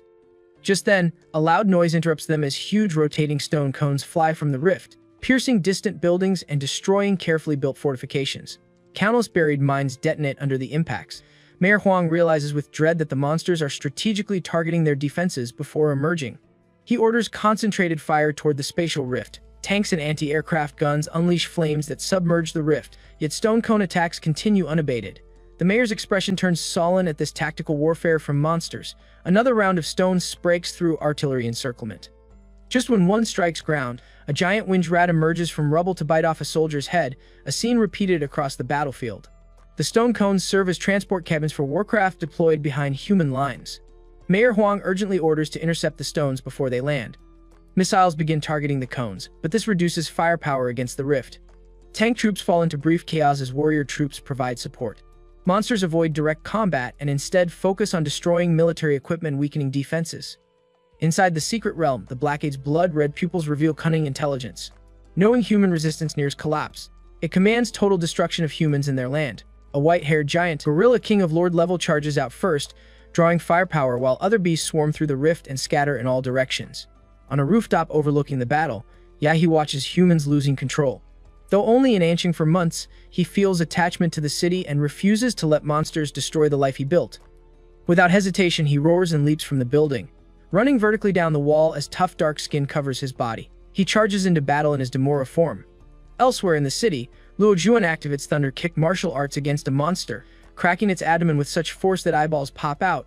Another warrior praises his 5th kill before retrieving the magic core to prevent healing. Suddenly, a hideous beast head lands before Luo Juan. Kai Xiaoling steps forward and places her foot on the severed head. She teases Luo Juan for boasting about killing low-level monsters. She mockingly questions his claim to being number 1 at Anqing 3rd high. Just then, the temperature drops sharply. Chuzhou approaches, his hair impeccably styled despite combat. Kai Xiaoling horrifies at the blue magic core in his hand, evidence he solo killed a 3rd-tier beast. She expresses surprise at his presence rather than evacuating. Chuzhou feels no pride in his achievement, considering it meaningless compared to Yihi's capabilities. He explains calmly that with their parents fighting on the battlefield, how could they possibly run away? Just as the three converse, Luo Juan's fingers tremble slightly while pointing skyward with nervous shock. Chuzhou looks up to see a tank falling from the sky toward them. The entire zone has got overrun with countless beasts, leaving corpses and destruction everywhere. Luo Xuan wonders what monster dropped a tank in their direction. Chuzhou silently unsheathed his sword. In a swift motion, he coolly slashes the falling tank in two with a single strike, his blade drawing a half moon in the air as each half falls on opposite sides with a reverberating boom. Kai Xiaoling's eyes widen when she looks behind at the real culprit who launched the tank, dreading an encounter with this magical beast. She believes it is the Lord-level monster that first rushed out of the secret realm, wondering how it managed to reach their rear front. A few meters away stands a 20-meter-tall white gorilla supporting itself on the ground with its arms as it moves forward. With every step, the three feel the ground shaking. Chuzhou corrects Tai Xiaoling, informing her the beast is not a Lord-level monster as its size and pressure feel different. He advises her to calm down. Luo Juan suggests they retreat first, noting that even if not a 4th-level lord, the white gorilla is at least a 3rd-level rare magical beast beyond their capability to handle. Just as they take cautious steps back, they realize the beast has already targeted them. The excited beast throws a fist in their direction with force capable of destroying a tank. The three know a single punch could kill them instantly. With widened eyes, Chuzhou grits his teeth and holds his breath, about to channel everything he has to withstand the punch with his sword, when suddenly a blue atomic beam hits the white gorilla's head. The impact causes its head to flip over as its entire body falls to the ground. The white gorilla stretches out its big hand to slap the figure away, but its huge palm gets firmly held by Yahi's much smaller hand. Unable to move, Yi gives off a sinister look and tells the beast to open its mouth for dental care. Seeing Yihi's menacing expression, the white gorilla's scarlet pupils widen with realization that it faces serious trouble. Yihi steps on the white gorilla's jaw and pries its mouth open with great force. A dazzling stream of blue light bursts out from his mouth and directly hits the white gorilla's fragile mouth. Black smoke spreads out with the smell of burnt barbecue. The white gorilla struggles desperately, but within seconds, its head and torso melt under Yahi's atomic breath. Tai Xiaoling and Luo Juan look at the familiar blue light, then toward Chuzhou for confirmation. Their stunned expressions seem to ask if it is really Yihi. Chuzhou looks at Yahi's back as he stands on the massive corpse of the white gorilla. He tells the two not to be nervous and confirms it is indeed Yihi. With him on the battlefield, Anqing might just survive this disaster, creating what could be called a sense of security. Yihi has no intention of reminiscing with Chu Zhao and the others. He must support other battlefronts. Performing an atomic reaction on the soles of his feet, he bends his knees and takes off dramatically, flying dozens of meters into the air. While midair, he looks for the area with the most clustered magical beasts and activates his life magnetic field. Meanwhile, one of the defense points closest to the rift in the secret realm has already begun to crumble under the relentless impact of countless monsters. The highest level martial warriors there have died of exhaustion, but remaining warriors and ordinary soldiers have no evacuation plan. They say that even if they fight to the last drop of blood, they will never surrender their stronghold to the monsters. A mammoth-like beast withstands their concentrated tank fire, accelerates, and crashes forward to smash through the high walls. Behind it, monsters surge in like a raging tide. Soldiers cast aside their rifles, draw their swords, and join the warriors in close combat, They know that if they sacrifice themselves, they can hold the beast back for a few precious seconds, creating vital openings for the warriors to strike. Faced with that mammoth monster unafraid of artillery fire, warriors choose the simplest yet most brutal human wave tactic. They pounce on it like ants, even if getting crushed, just to cause injuries. Ordinary warriors and even common people refuse to give up. They fight with everything they have, holding on until stronger fighters arrive to turn the tide. Suddenly, numerous dark red magic shadows appear on the battlefield. They do not attack humans but interfere with beasts instead.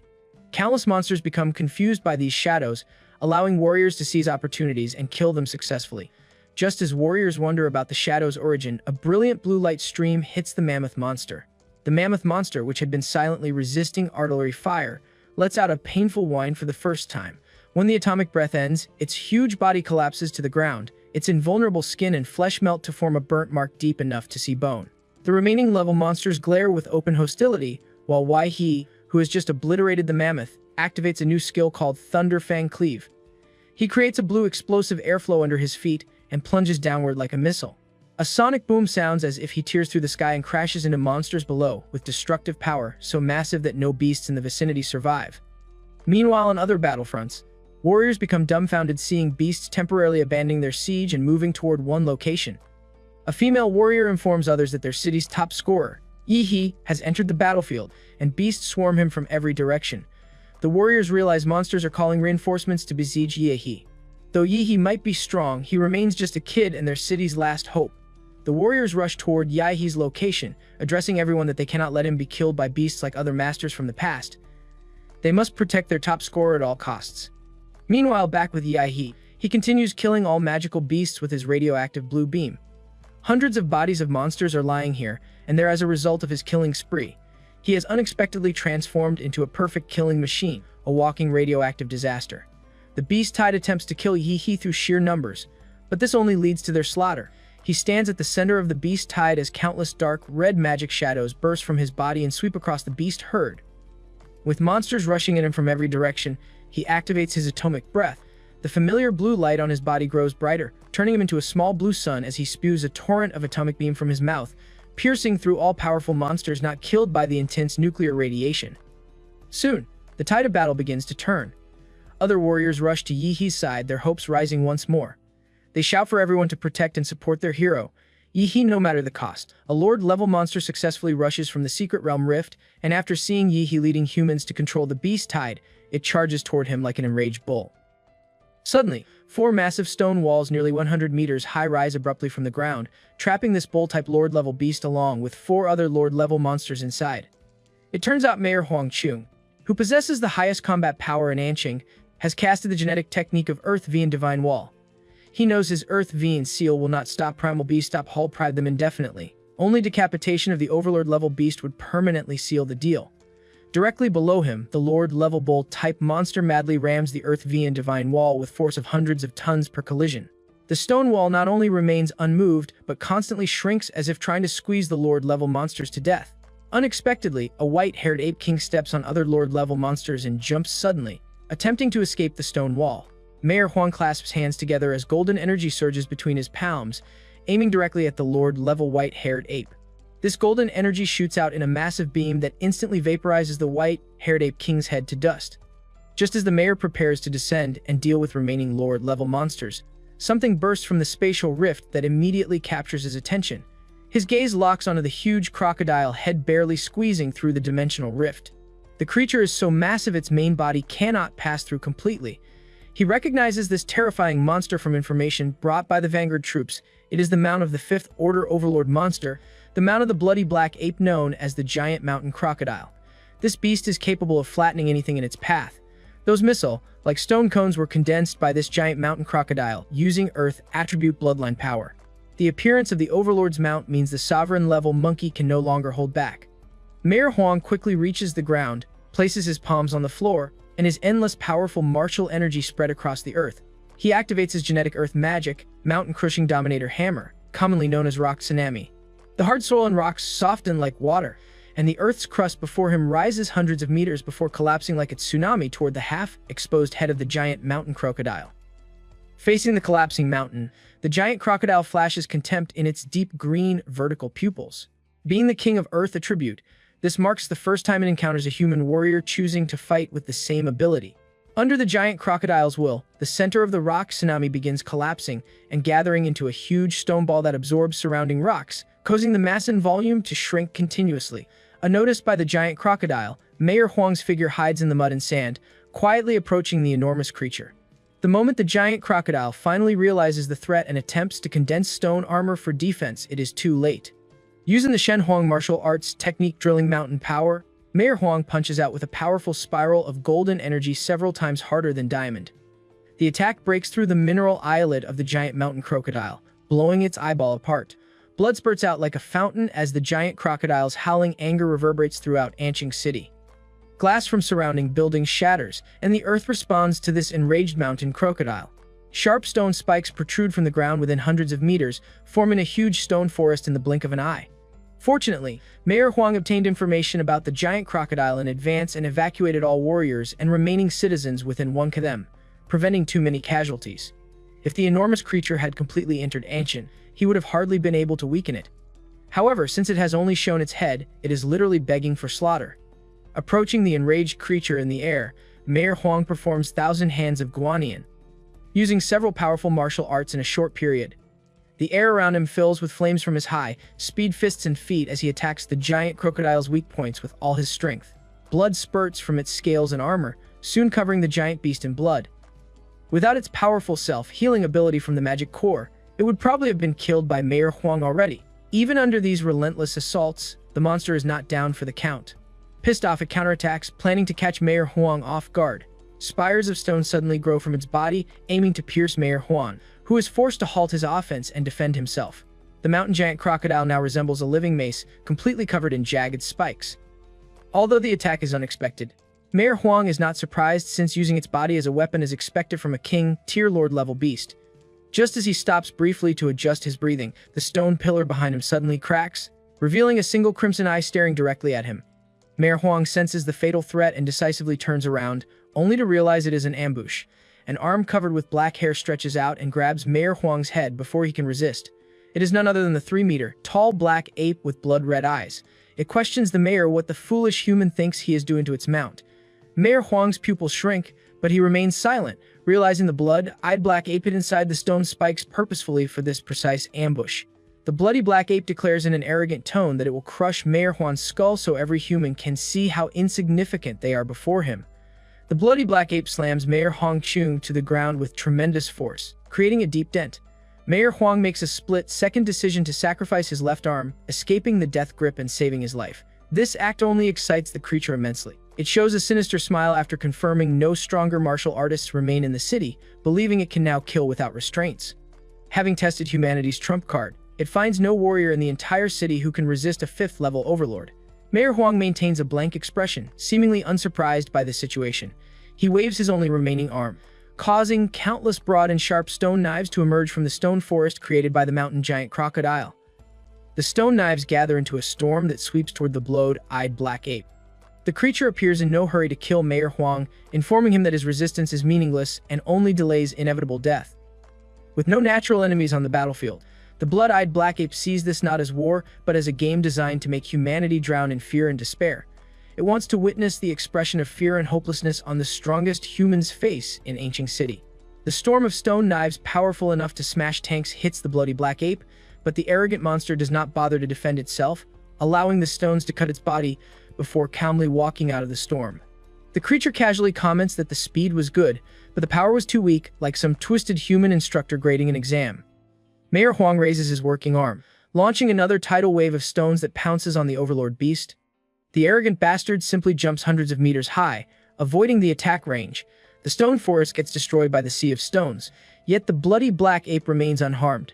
It coldly teases that this attack was powerful but too slow. The monster makes its way toward Mayor Huang in the blink of an eye, dashing from one ruined building to the next before soaring dozens of meters in a final massive leap to appear instantly before him. It commands Mayor Huang to kneel, disliking lower creatures looking at him. Caught off guard momentarily, Mayor Huang feels stunned by this deranged overlord-level beast. The beast's fist descends like a collapsing mountain with thunderous impact reverberating throughout the battlefield.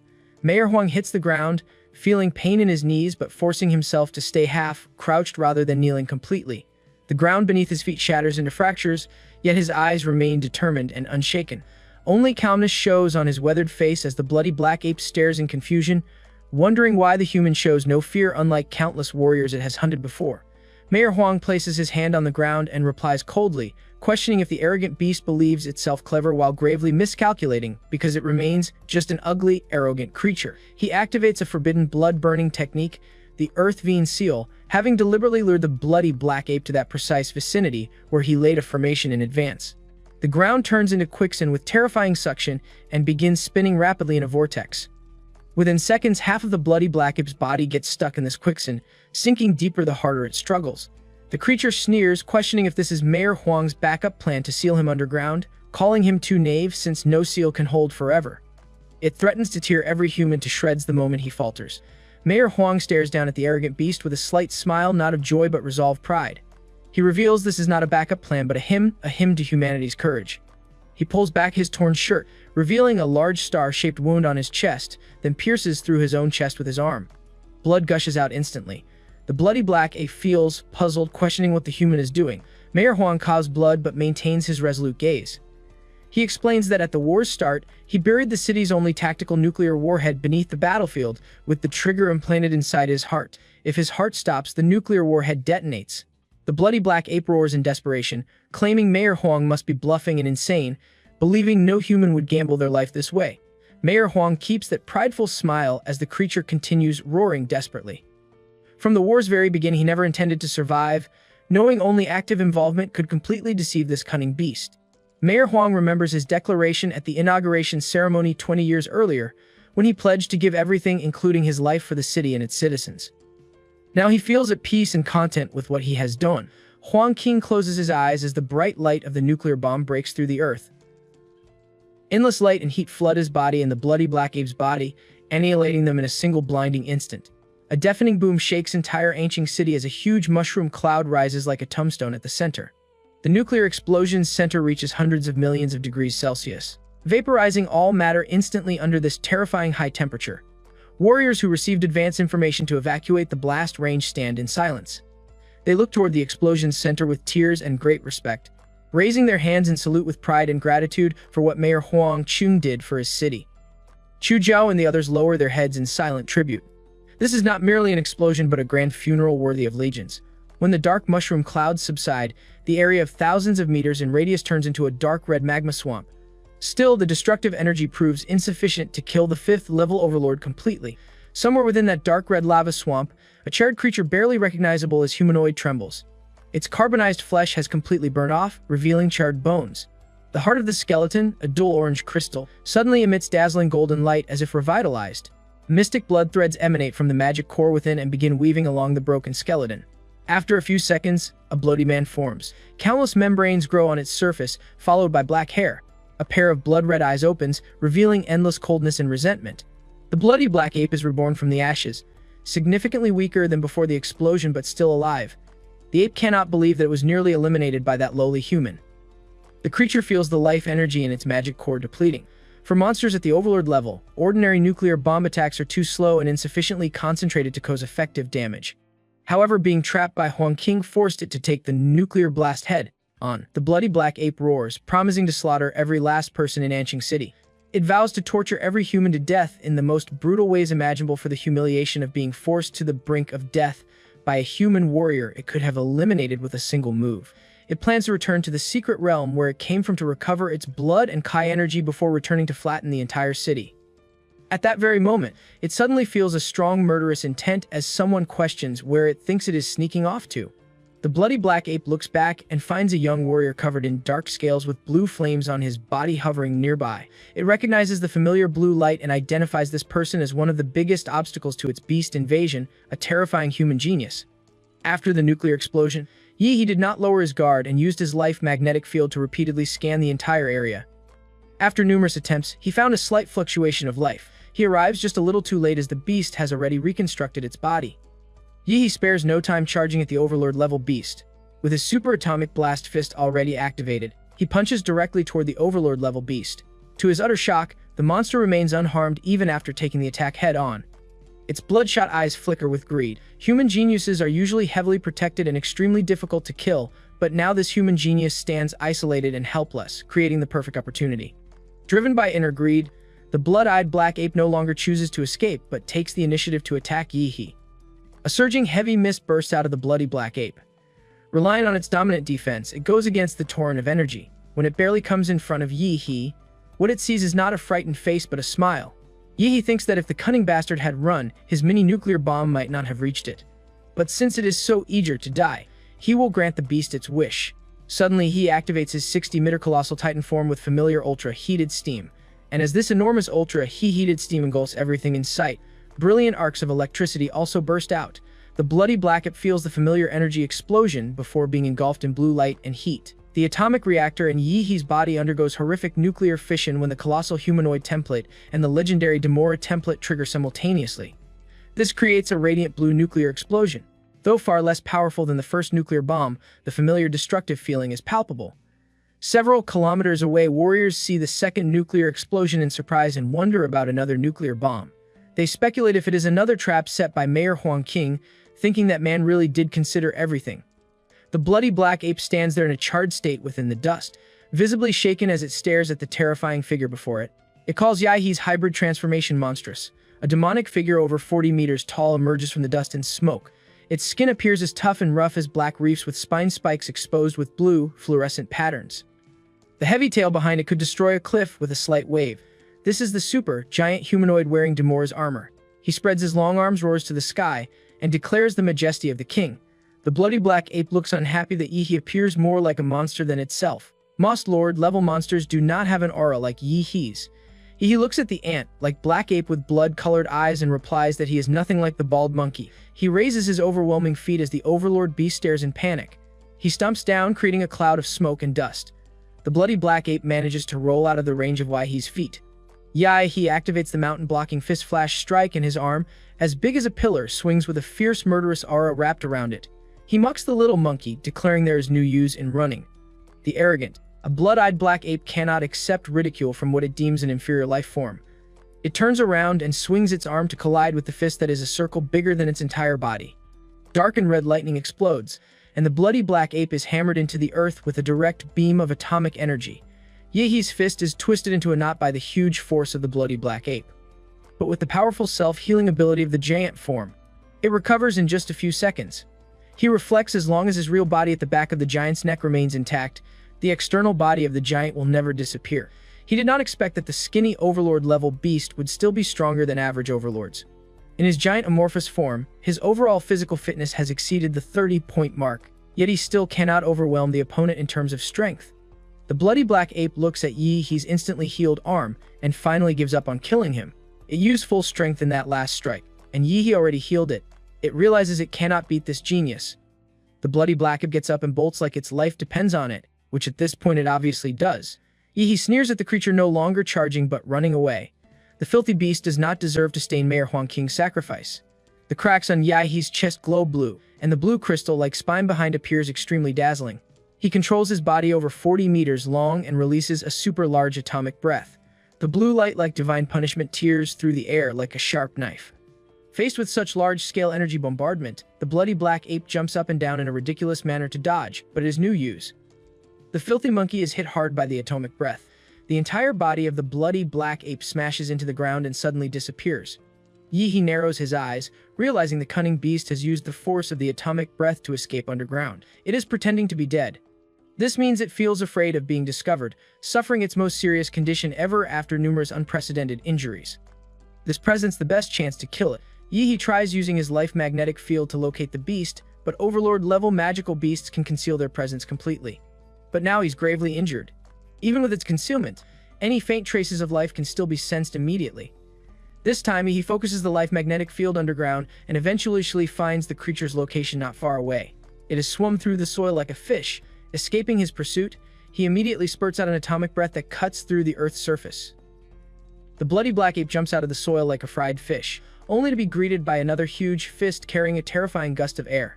The monster's bloodshot eyes flick as it curses inwardly, wondering why this human's perception is so disgustingly accurate.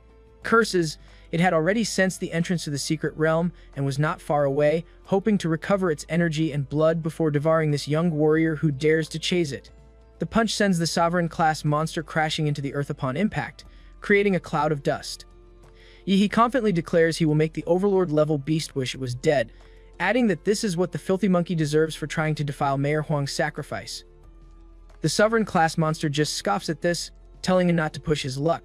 It calls him a vile worm and claims that without the mayor's trap, it would not endure such humiliation. In its current state, the Sovereign-class monster plans to squeeze the magic core of its body to burn out the last bit of energy and drag Yi to hell. The completely torn off right arm of the bloaty black ape briefly recovers to its peak condition. The moment it does, it leaps high in the air and launches at Yi in one last final and desperate attempt. Yahi raises his fist and counters the attack head-on. The moment the two fists collide, a terrifying force creates a brief vacuum zone upon impact. The burst of black and red electric current gets dispersed by the monster's fist. This terrifying force extends along Yahi's fist to his shoulders and chest. His python-like layers of muscles first collapse, and bone fragments mixed with blood shatter completely. His entire arm explodes into bloody mist, and a bloody rain falls on the nuclear explosion wasteland. Yi appears injured at this moment but wears a mocking smile, because the Overlord-level beast has definitely suffered worse. After its desperate attack, it finally reaches the end of its rope. Squeezing its magic core to throw a final punch makes the monster unable to dodge as it drops to the ground. It is about to be hit head-on by an atomic breath when suddenly a melodious and eerie song sounds in the empty nuclear wasteland. Yahi's dark blue eyes turn blood red instantly. He feels extremely sharp pain in his brain as countless negative emotions surge in his mind. He knows he is under mental attack and uses all his strength to mobilize the evil energy in his body to protect his mind. When he eventually comes to his senses, he sees the nuclear wasteland covered with white and tender arms. Countless slender hands with beautiful proportions sway in the wind like flowers, full of strange beauty. The bloody black ape, which is almost all its bones completely shattered by Yi's super atomic blast fist, now gets covered by countless pairs of jade hands. The hands lift up its charred body and carry it backward like a baton. Yi's face looks solemn as he wonders if there is another high-level monster. He did not expect such unexpected changes. He waves his hand and tries to grab the bloody black ape but feels the giant's entire body pause. Jade hands have grown out of all the joints of his giant body at some point, making him unable to move like a large machine with stuck gears. He roars, questioning if this mysterious high-level monster thinks it can trap him and save his prey. Suddenly, Yi's 40-meter tall giant body bursts into shining blue flames. He intensifies the atomic reaction in his body, causing his body temperature to increase rapidly from 100 degrees C to 200 degrees C, then followed by 600 degrees C and finally 1000 degrees C. The shell of Demura on the colossal humanoid begins to melt, revealing the flesh and blood flowing in blue magma underneath. The terrifying temperature causes the ground beneath his feet to start burning with wild, inextinguishable flames. The jade hands stuck on his giant's body also begin to spontaneously combust. They make sharp like babies and eventually turn into ashes. At this time, the bloody black ape has been sent by the jade hands and flowers to a position 50 meters away from the spatial rift of the secret realm. It is almost there when it hears a loud commotion not far away. Driven by curiosity, it raises its trembling head to look with its remaining eye, only to see a giant body chasing him with big strides like a devil who has literally crawled from hell. Every step of Yi in his flaming giant form makes the large jade hands burn like wildfire. He roars loudly and stretches out his hands to grab anything in its path. Just as he moves forward, the bloody black ape screams in horror for the jade hands to hurry up. The flaming giant is catching up. For the first time in its existence, it feels that death is so close it can practically taste it. Faced with the instinct for survival, it forgets its cunning and arrogance, leaving only primitive fear. The strange singing voice appears again, mixed with a woman's charming laughter. From the dimensional rift in the secret realm that is 100 meters high, countless arms stretch out like a tide, rising as high as a huge mountain. In the center of the wave of arms, there is a woman's head with two beautiful hand-like masks covering her eyes. He becomes aware that the other party is on the far side of the rift and is influencing across two dimensions with terrifying power. He wonders what this entity could be, whether it is a monster, and if so, whether it is also an overlord. He reflects if this mysterious creature's true form appears through the spatial rift. He will probably be on his knees that very first second. The woman's head seems to feel Yahi's approach and finally opens her eyes, having had enough of this young human's meddling. Under her terrifying stare, she lets out a scream as loud as a glorified, disfigured banshee. Her screams make Mihi feel as if his brain is about to explode. Even though he blocks out the giant anthropomorphic hearing, the eerie scream still reaches his brain. The giant howls in pain, and Yihi tears open the flesh at the back of its neck to crawl out. The filthy monkey has killed so many people, and now wants to leave just like that. He becomes like a madman with only endless murderous intent and madness in his eyes. He roars that the monkey is dreaming if it thinks he will just accept its escape. He pours all of his atomic energy into the giant's body. The giant's body with Demora's genes immediately enters an overload mode. All flesh and blood melts into blue magma, like blood, leaving only a huge skeleton to support its movements. He controls the giant's flaming body to the edge of the rift and shoots out from the neck like a missile, burning all the jade arms, blocking his way to ashes. When the giant's body is about to step into the rift of the secret realm, he faces the head of the woman with covered eyes and gives her the middle finger. He offers a mocking smile and says it is a local specialty of his hometown, a nuke to light up her ass, hoping she likes it. The woman with covered eyes stares directly at the flaming giant that has entered the secret realm like the harbinger of death. Then, a dazzling blue and white explosion floods everything. Part of the aftermath pours out from the rift in the secret realm, blowing weaker beings hundreds of meters away like fallen leaves. Warriors several kilometers away notice the phenomenon and observe the beast tide falling into chaos without their leader. The experienced fighters realize the Overlord-level beast must be dead, giving them new hope to eliminate the remaining monsters. After a full day and night of fighting, Anqing is secured at devastating cost. Nearly 80% of warriors and soldiers are killed or wounded. Somewhere on the battlefield, Chuzhou sits silently with a brutally battered and bloody body. Meanwhile, at the site of the previous nuclear blast, Yai finally opens his eyes when the city gets a respite. He sits up disoriented, wondering how long he has been unconscious. After pouring all his remaining atomic energy into the giant's body to create a small nuclear bomb, his body fell into a sleeping state. Fortunately, the nuclear radiation in the area has recharged him. He recognizes this victory came through luck and sacrifice rather other than pure strength, knowing his infinite monster template still couldn't match an Overlord-level beast alone. He clenches his palms, feeling the surging atomic energy rushing through his body. Given enough time, he will reach the peak of martial power in Xia Kingdom.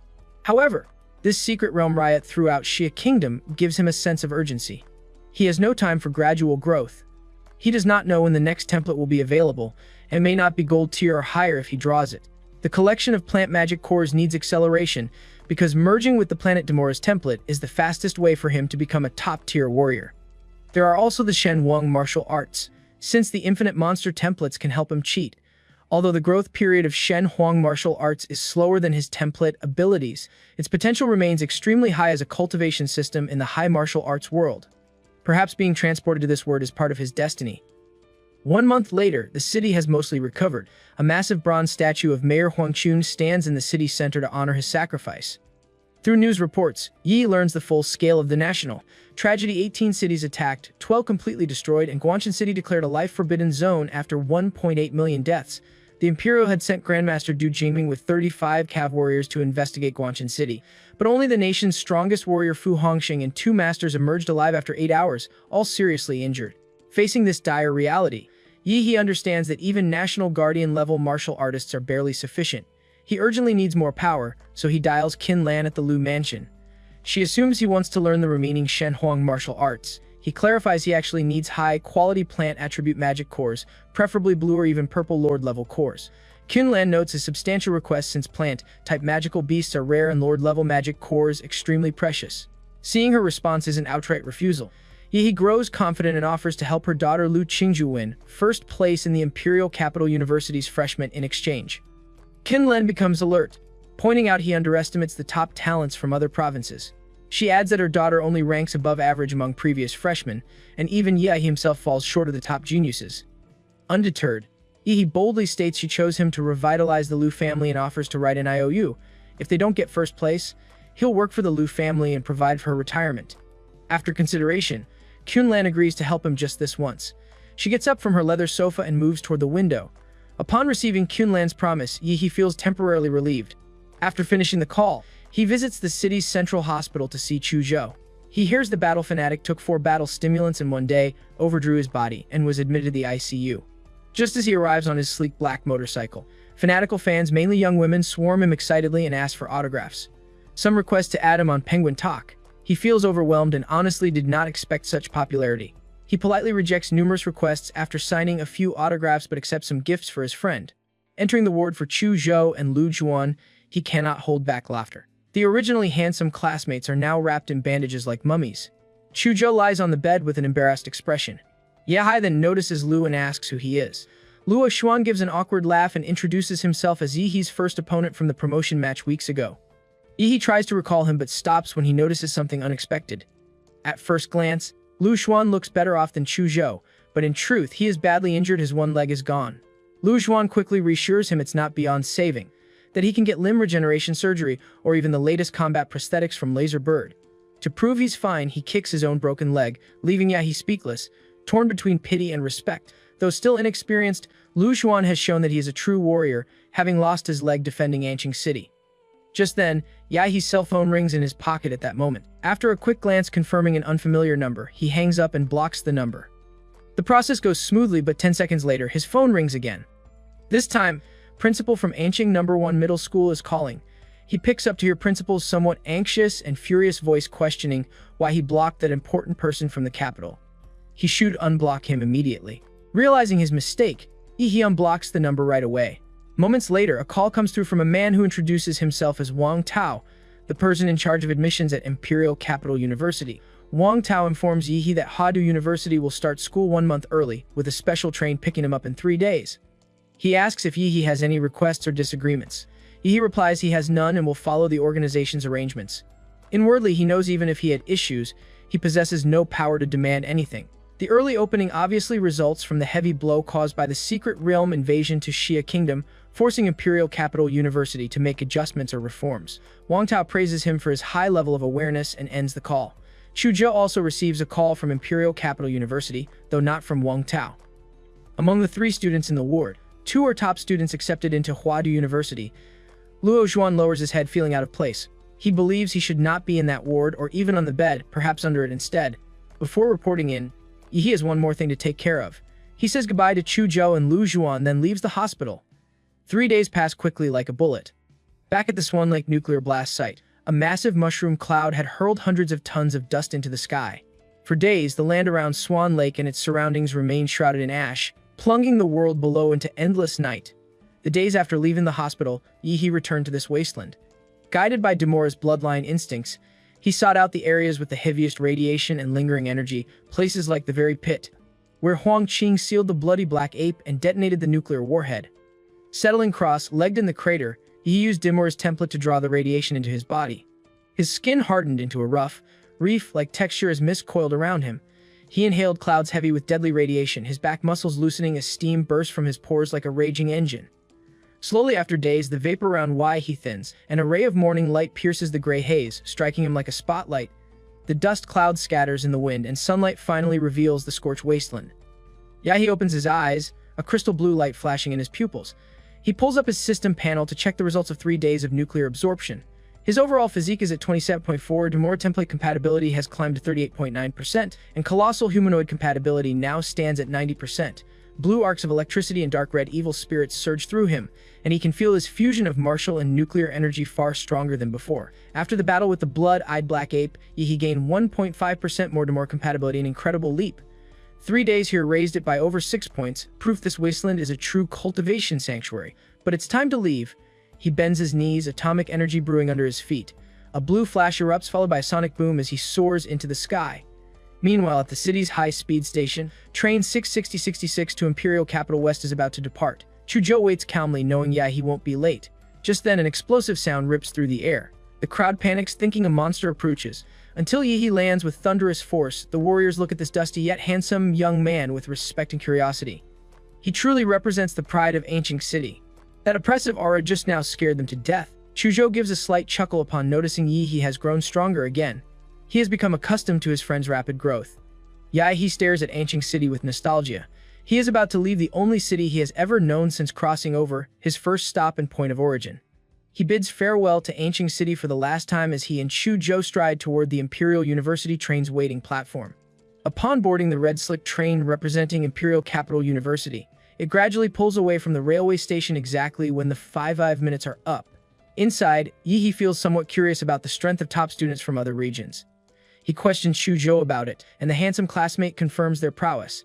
Not only that, but the entire train uses the most advanced structure and materials capable of withstanding force impacts of thousands of tons.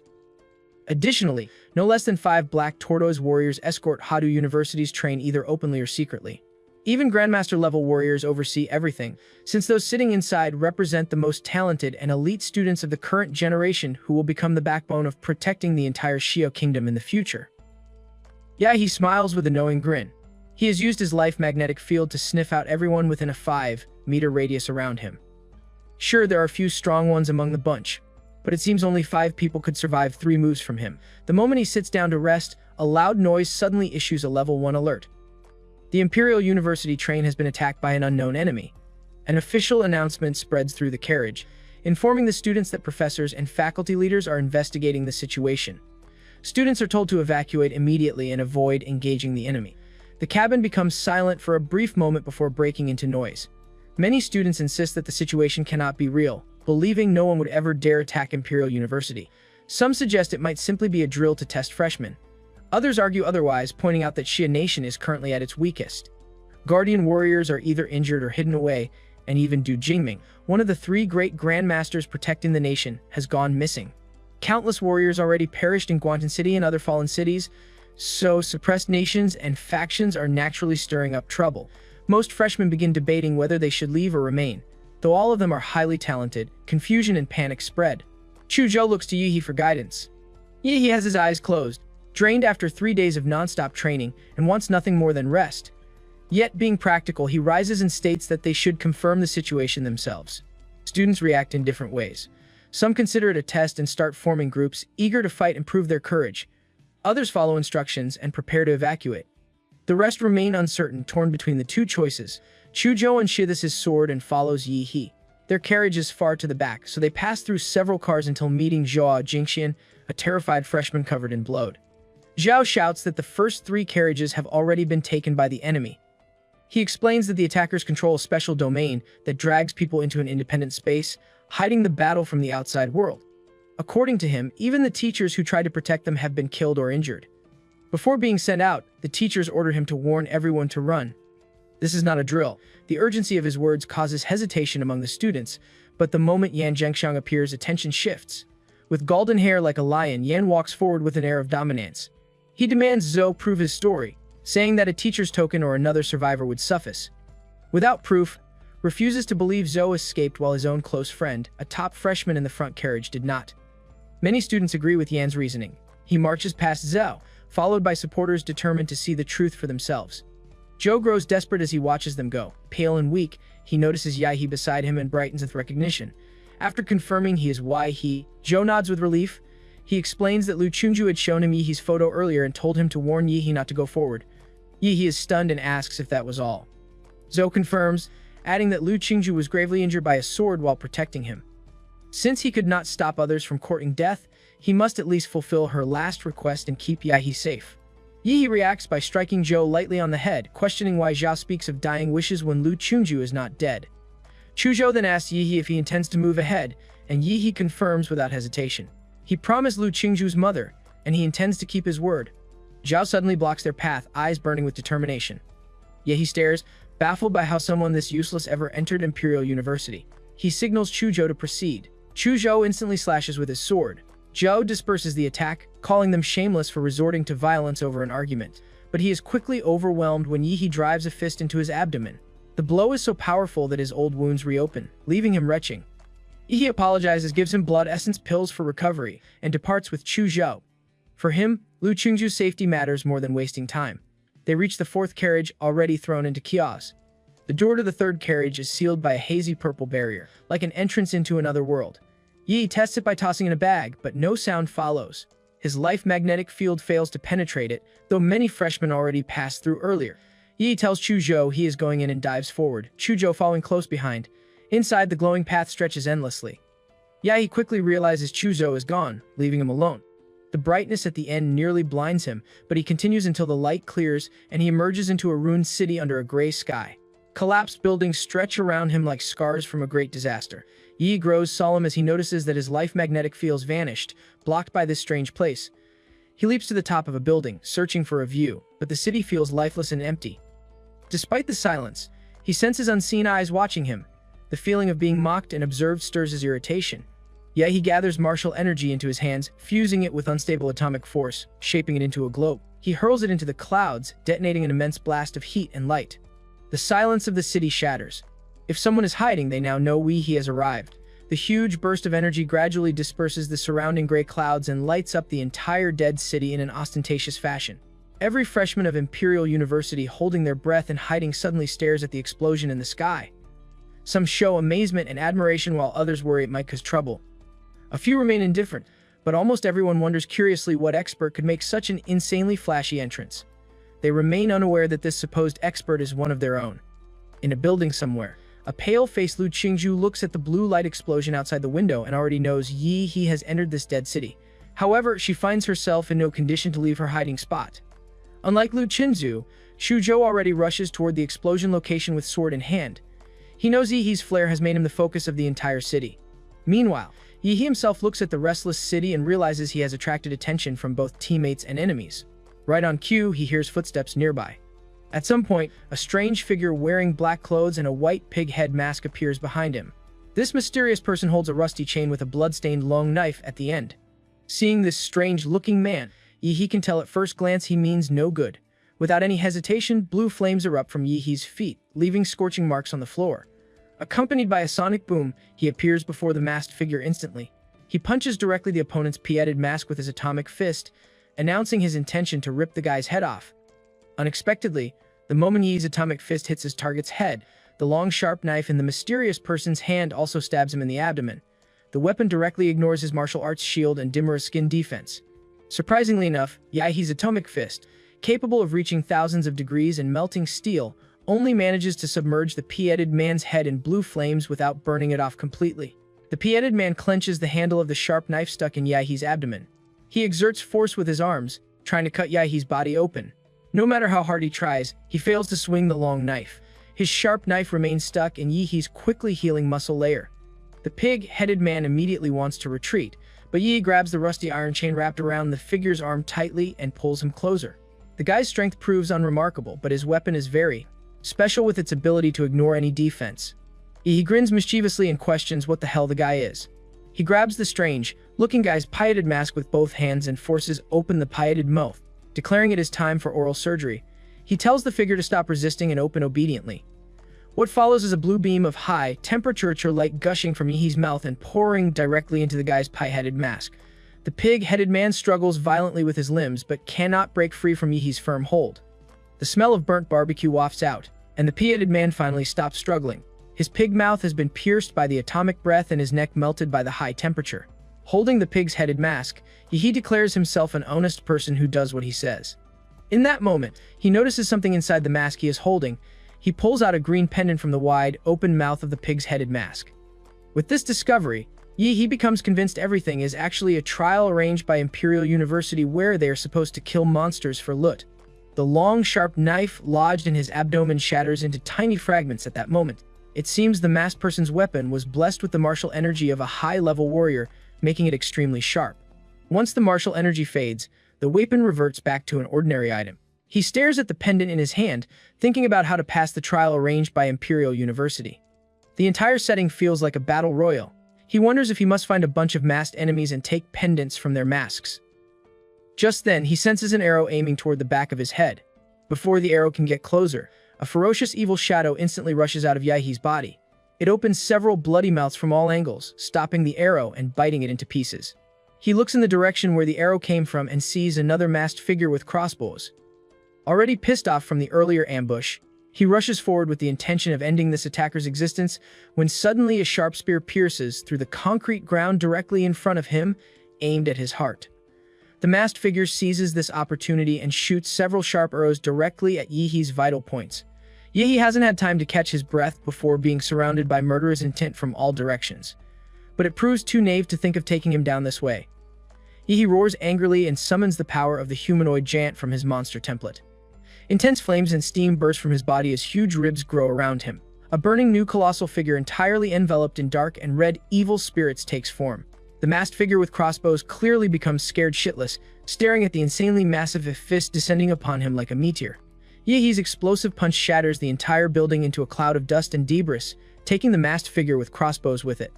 Most freshmen watch the chaos from afar, wondering what could make an entire building collapse so suddenly. He walks out of the dusty debris with the spear in hand. He wants to see the person who nearly skewered him like a kebab. In that moment, the person in question appears before him on his own initiative. This time, the person wears a red-eyed rabbit mask and a black suit. In his hand, he holds a brand new spear. It seems that as long as these masked men's bodies are not dead, their weapons can regenerate continuously. The guy bends his legs and his calf muscles bulge as big as balloons. Then he exerts his entire body strength to jump and flies toward Yehi like a cannonball, his spear aimed true. Yehi raises his leg and tries to kick the rabbit man midair. But before the force of the kick can hit the rabbit man, he spins in the air and changes his trajectory with his spear still aimed at his target. Yehi feels stunned to see this. The mysterious rabbit man knows martial arts. Just as the spear comes within centimeters of Yehi's stunned expression, someone uses an ice attack, and a massive ice wall suddenly blocks the spear of the rabbit man. It is Chuzhou who has now encased the rabbit man with an ice wall several meters high. With his spear in hand, the rabbit man looks around in confusion when he suddenly senses an attack from above. This attack comes from Chuzhou, who tells Yehi on how close he was to being speared in the head and suggests leaving this battle to him. The rabbit man manages to evade the attack. Countless ice shards erupt from underneath the ground. The rabbit man jumps out of the encased wall of ice. While in the air, he counterattacks with a spear. The sword and spear collide multiple times in an instant, creating dazzling sparks in the air. Within seconds, the two men fight dozens of rounds with their weapons. Sparks flicker in the dark space. Even though the rabbit man has the advantage with his spear weapon, he cannot gain superiority over Chuzhou's superb swordsmanship. In another sword exchange, Chuzhou releases the power of ice and successfully freezes the spear in the rabbit man's hand. After the weapon is briefly sealed, the rabbit man quickly falls into disadvantage. Chuzhou seizes this opportunity and punches the rabbit man in the chest with his open palm. Although the rabbit man is sent flying, he still manages to block the full force of the attack with his frozen spear. The masked figure tries to retreat quickly, but a pair of large hands that have been patiently waiting reaches out from the shadows and grabs him tightly. Yehi, back in his colossal humanoid form, finally catches the elusive figure who had been evading him like a scared rabbit. What follows is another massive burst of martial and unstable atomic energy that lights up the surrounding gray clouds and again breaks the silence of the city. This time, several ruined buildings are destroyed in the process. Meanwhile, in a strange urban space a few minutes earlier, two freshmen in a temporary alliance hid in a building not far away are away. They wonder why there is no movement in Yehi's location after his flashy presence. One freshman asks his partner if the guy who barged in so ostentatiously is dead. The girl with him replies calmly that he must be, explaining that they had over a dozen people ambush those masked men yet none were injured. Their weapons could break through any defense, making them opponents beyond their current level with no way to deal with them. She believes that guy who came in blasting skyward and talking trash was too arrogant, probably a student from a small city who got into Imperial University by sheer luck, a frog in a well full of self-importance. She states that top scholars in big cities are simply not on the same level as those from small cities. She also hears that Yan Zhengxiang and Aoyangzi from Magic City, Len Yusi from Deep Blue City, and Xin Chen from Liuli Island have already started hunting down the masked men, though she doesn't know how they did it. The male freshman expresses amazement at how insanely strong these freshmen are, wondering if the freshman champion will be one of them. The lady disagrees resolutely, stating that every freshman president has always been a local from the imperial capital. Against those Hadu prodigies, students from other regions of Xia Kingdom are no match and cannot compete at all because the martial arts cultivation resources they received since childhood are worlds apart. At that moment, the two are interrupted by a sudden loud explosive blue beam that lights up the entire city. Both freshmen look up at the sky, stunned because this exaggerated blue light streaks across the sky, dividing the gray sky into two. They look at each other in confusion, wondering what that powerful beam could be, perhaps an electromagnetic cannon, though how could there be one in the city? In another corner of the city, new students actively tracking the animal masked men also stop and silently look at the exaggerated beam of light in the sky. Yan Zhengxiang places the broadsword in his hand on the ground, its huge weight causing the blade to pierce a dead horse masked man and sink directly into the ground. He kicks the horsehead masked man under his feet and looks at his good friend, and the top scholar in Magic City, Aoyangzi, who is wearing a black jacket with a white sweatshirt underneath. He stares at the blue beam of light in the distance that penetrated the sky. Yan Zhengxiang asks Aoyangzi's thoughts on the blue beam. Aoyangzi answers that the attack method doesn't seem like the masked man's style, it's most likely some newcomer's method. Yan Zhengxiang repeats, new student, with a slight edge in his tone, noting that apart from freshmen from the imperial capital, there really isn't anyone else who could possess such exaggerated power. Yan Zhengxiang suggests they go check it out, since they have already collected the pendants of rat, dog, monkey, and horse. Len Yusi from Deep Blue City has at least one goat pendant. Shin Chen from Luli Island has at least one snake pendant. A female freshman named Liu Chunchu seems to have killed the Minotaur and obtained an ox pendant. If the masked men are really arranged according to the 12 Chinese zodiac, then only 5 pendants remain: pig, rabbit, chicken, tiger, and dragon.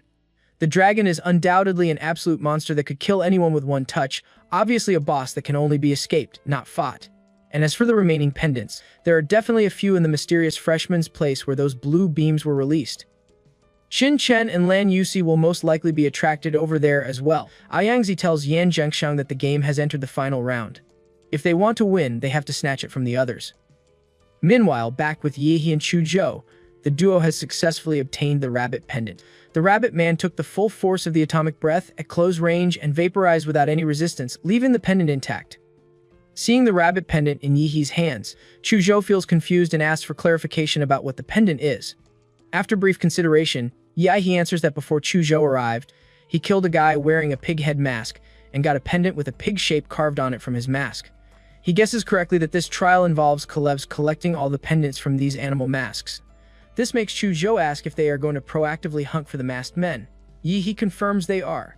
He remembers that on the rooftop earlier, another mysterious figure shot an arrow at him, another masked man who apparently survived and escaped during the chaos.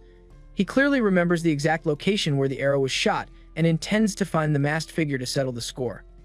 The two quickly come to where the archer used to be but find no traces of the masked figure with crossbows.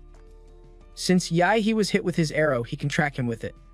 After intense tracking and searching through the dead city, they come across what looks like a battlefield where someone has already gotten to their target first. Chuzhou looks at the traces of the fierce battle on the ground, noticing damage caused by some high-temperature attack that appears particularly eye-catching. He touches the scorch marks on the ground and finds them still warm, meaning the opponent has not gone far. The next moment, Chuzhou's Ice Demon Dragon bloodline gives rise to strong hostility. An Ice Crystal Dragon aura automatically appears on the surface of his body. Chuzhou clenches his fist tightly and slashes out with his sword in a certain direction based on instinct.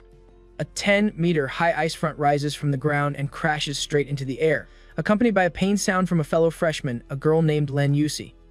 In a calm yet disappointed tone, she states that her optical invisibility has been detected. Lan Yusi feigns to be a delicate girl with her pair of blue, purple eyeshadow that particularly highlights her attractiveness and helplessness.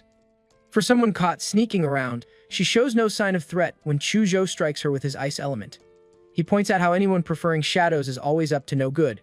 Before Len Yusi can reply, another freshman appears out of thin air, a guy with exquisite clothes and gray middle parted hair. The moment he appears, the temperature around him rises rapidly as red flames dance around his hands. He tells a cautious Lan Yusi to get out of the way before his palms turn shiny and red like branding irons. Activating a genetic technique called the Flame Demon Battle Body, Shin Chen slams his palm against the impressive ice front. Flames flicker within the ice as it shatters into broken fragments. A large amount of water vapor explodes, quickly filling the entire area. Shin Chen, with a laid-back yet arrogant demeanor, holds a pack of cigarettes as he teases Lan Yusi for having weak optical camouflage that made discovery inevitable. He skips pleasantries and goes straight to the point, asking if the two are planning to ambush them. With an innocent look, Lan Yusi replies before Shin Chen can, stating he has it wrong. She claims everything is a misunderstanding. They just dealt with a guy wearing a chicken mask and hid only to lure out other masked men. Shin Chen, standing aside, takes out a cigarette as if nothing happened. He rubs his fingers together and snaps them, smoothly lighting the cigarette with a tiny flame on his fingertip. Chuzhou questions her story and suddenly grabs her throat tightly, raises her in the air, and as she struggles in pain, she drops a dagger with a strange blue-purple color, obviously coated with poison. He casually crushes the neck of the Lan Yusi, but it turns out to be a clone of her. Shin Chen beside her gives a rogue smile, never thinking Lan Yusi's sneak attack could succeed since that would be too boring. After smoking the entire cigarette in one breath, he drops it and takes a step forward. Shin Chen puffs out his cheeks until they enlarge grotesquely like inflated balloons, then exhales a large cloud of black fog toward Yihe and Chuzhou. The two retreat in time and avoid the black mist, but they don't expect Lan Yusi to take out a yellow fan with flashing runes and violently fan the black mist. The strong wind blows, causing the black fog to spread rapidly and submerge Yihe and Chuzhou. Shin Chen rubs a massive fireball from his fingertips and decides to heat things up, shooting it straight into the black fog. A deafening boom immediately sounds as the black fog instantly ignites. The scorching temperature causes the air to twist into a ball of flames. Satisfied, Lan Yusi smiles and covers her face with her fan, thinking their opponents are strong but still no match for them. Just as the creepy-looking bastard raises his eyebrows proudly with a sadistic smile, a thunderous clap rings out. Yihi claps his hands in the fire cloud, and the incredible shockwave generated directly extinguishes the entire cloud of flames. Shin-chan's eyes bulge out as he shouts in absolute disbelief, unable to comprehend how a simple clap dispels his fire cloud. His incredulous expression turns into confusion when he sees a fist inches away from rearranging his face. His pupils shrink as he wants to defend or dodge, but compared to that fist, he is too slow. Yihi activates his mountain-blocking fist and moves toward him like a torpedo. A reverberating bang sounds as Jin's right cheek flattens with half of his face deformed. He instantly turns into a straight line and gets trashed away like a ragdoll. Lan Yusi doesn't expect Yihi's speed and speed to be so terrifying. This physical power makes her feel incredibly powerless. Most freshmen, including Lan Yusi and Shin-chan, currently have no skills advancing them to warrior rank. Their martial arts cultivation remains at the apprentice level, always blocked by a membrane. Even the upper limit for Imperial University freshmen has boundaries. But Yihi is different because of his system. Template, even with martial arts at the 9th level, he stacks physical stats by increasing template compatibility. Lan Yusi doesn't know she faces an absolute monster where teaming up with Shin-chan isn't enough. The suffocating aura alone makes her regret facing an opponent with zero chance of winning. She is about to flee when she feels sudden coldness at her feet. Chuzhou has frozen her in place. Lan Yusi waves the wind-attributed magic fan with all her strength, creating multiple wind blades that shatter the ice underneath. Her light body lifts up by the wind the moment she frees herself. But before she can flee, Yihi grabs her delicate ankle. Facing her evident shock and absolute fear, he slams her to the ground, creating a shallow crater as she drops her fan.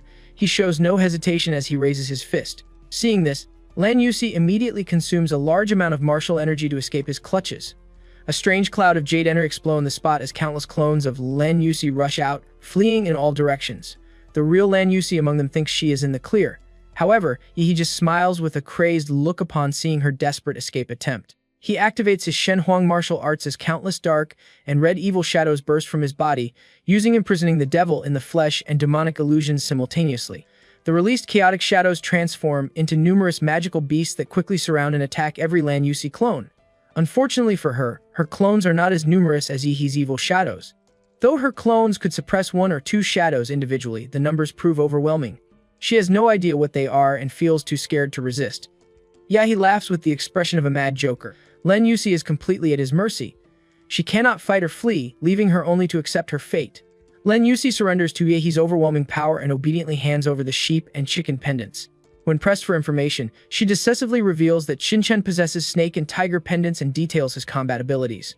She further provides intelligence about Aoyangzi and Yan Zhengsheng from Magic City, explaining that to win the trial, Yihi must collect all 12 pendants.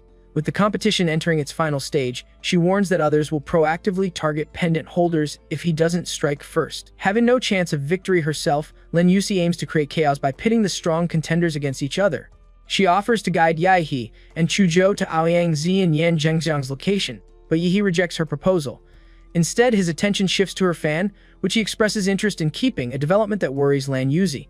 Meanwhile, Yan Zhengxiang and Aoyangzi make their way toward the recent explosion site after dealing with a group of ambitious freshmen.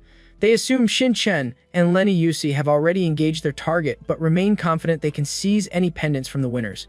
They immediately halt when they discover Shin-chan's body cleanly severed in half on the street, his face frozen in shock and anger. The precise cut suggests an impossibly fast sword strike that gave him no time to react. Earlier, Shin-chan had escaped during the conflict between Yihi and Lan Yusi, frustrated by encountering such a monstrous opponent before even reaching the imperial capital. While consoling himself that Lan Yusi was surely defeated, he sensed being marked by Yihi and sought to ally with Aoyangzi and Yan Zhengxiang. His plans ended when he encountered a tall, thin figure wearing a majestic dragon mask and wielding a long sword.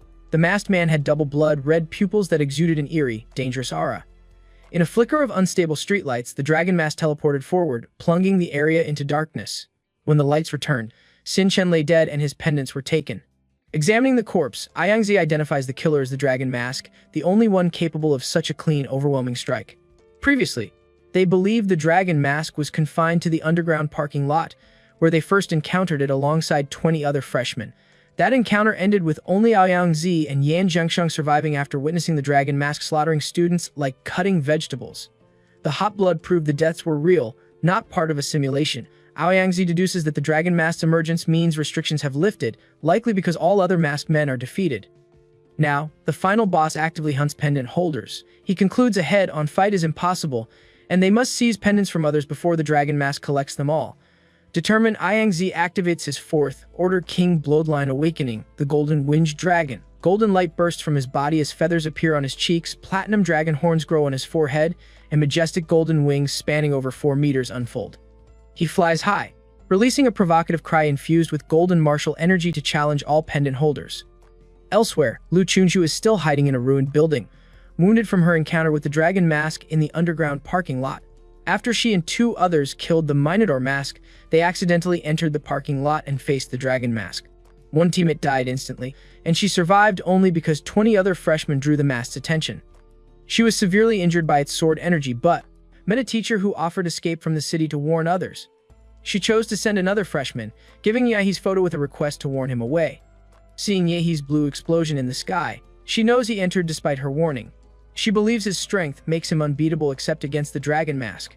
Hearing Yangzi's aggressive cry, Lu King fears discovery. In her weakened state, escape is impossible, and she knows Yangzi will come for her ox pendant. Though she cares little for it herself, she feels Yi needs it. Instead of confronting Yangzi directly, she decides to lure him to the dragon mask's territory in the underground parking lot. Yangzi, soaring high, senses Lu Chunju's bloodline connection, a remnant from their parking lot encounter. He recalls her as the Nether Sparrow bloodline awakener from the impoverished Lu family, defeated by an unknown person in the entrance exam. Dismissing her as insignificant despite her powerful bloodline, he identifies her as the ox pendant holder. Without waiting for Yi or Len Yusi to respond to his challenge, he informs Yan Zhengxiang he is going to apprehend her and vanishes on golden wings. Yangzi swoops down from the sky at accelerated speed, penetrating multiple floors into the dark underground parking lot. He releases his golden martial energy and pressure, informing Lu Qingzu she cannot escape. He dismisses her attempt to use the dragon masked man as protection, claiming the creature is no longer there. However, the familiar sound of a sharp blade dragging on concrete immediately proves him wrong, causing him to break out in a cold sweat. In the darkness ahead, a pair of creepy blood-red pupils stare at him. Yangzi realizes his critical error. The dragon-masked man, known as Chenlong, prioritizes hunting zodiac pendant bearers where they are most concentrated. With 5 pendants currently in the parking lot, including the 4 he carries, this makes him the primary target. His arrogance has led him into self-inflicted danger. A sizzling sound fills the air as the parking lot lights flicker. The moment Chenlong's blood, red double pupils shine brightly, Yangzi feels a dimensional shift. He faces the tall, thin figure holding a long knife, feeling an indescribable oppression that makes breathing difficult. He realizes Chenlong's special domain activates upon eye contact, trapping him until certain conditions are met or Chenlong is eliminated. Unlike his previous escape with 20 freshmen as cannon fodder, he now has to face the creature alone. All lights disappear into dead silence and darkness. Chenlong leaves an afterimage as he dashes forward, following with multiple sword slashes. Yangzi flaps his golden wings as a shield, bearing the brunt of the cold strikes. Within moments, Chenlong appears behind him with raised sword. Yangzi's golden pupils widen with dread as he braces for the inevitable blow. Elsewhere, Yan Zhengxiang encounters 2 opponents more arrogant than himself. He blocks a casual punch from Yi. Chu Zhou unsheathes his sword and requests Yi to handle Yan Zhengxiang himself, wanting to test his strength. Insulted at not being taken seriously, Yan Zhengxiang attacks with his ghost head broadsword, exuding a domineering and ferocious tiger-like aura. Chu Zhou counters with an ice sword, summoning a massive ice wall that shatters under Yan Zhengxiang's broadsword. Despite Yan Zhengxiang's seemingly reckless style, he deftly gathers strength midair and swings his sword from the side. Chu Zhou chooses not to dodge, blocking the seeking to determine whose sword intent is stronger, his own pure intent or Yan Zhengxiang's ferocious dominance. Chu Zhou closes his 5 senses, entering a realm of unity between man and sword known as sword intent. His current intent is purer than during the college entrance exams a month prior, now integrated with his attributes. A powerful slash of pure sword light bursts forth mixed with a crisp dragon's roar, clashing fiercely with Yan Zhengxiang's tiger-like broadsword energy. The intertwined sounds of roaring dragons and tigers spread through the streets. Yahi watches boredly but respects Chu Zhou's desire for a fair fight. Suddenly, Yan Zhengxiang frowns as if something unexpected occurs, abruptly losing interest in the battle. He retreats from Chu Zhou's horizontal slash and declares he has urgent business to attend to, boasting he would have broken all 8 of Chu Zhou's bones otherwise. Just as Yan Zhengxiang attempts to leave, Yahi launches toward him with blue flames, striking him with a heavy punch that sends his body crashing through 3 street lamps. Spitting blood, Yan Zhengxiang struggles to rise, shocked at being knocked away by what he calls a monster. He states that Yan Zhengxiang's excuse was too unpleasant and his reaction too slow.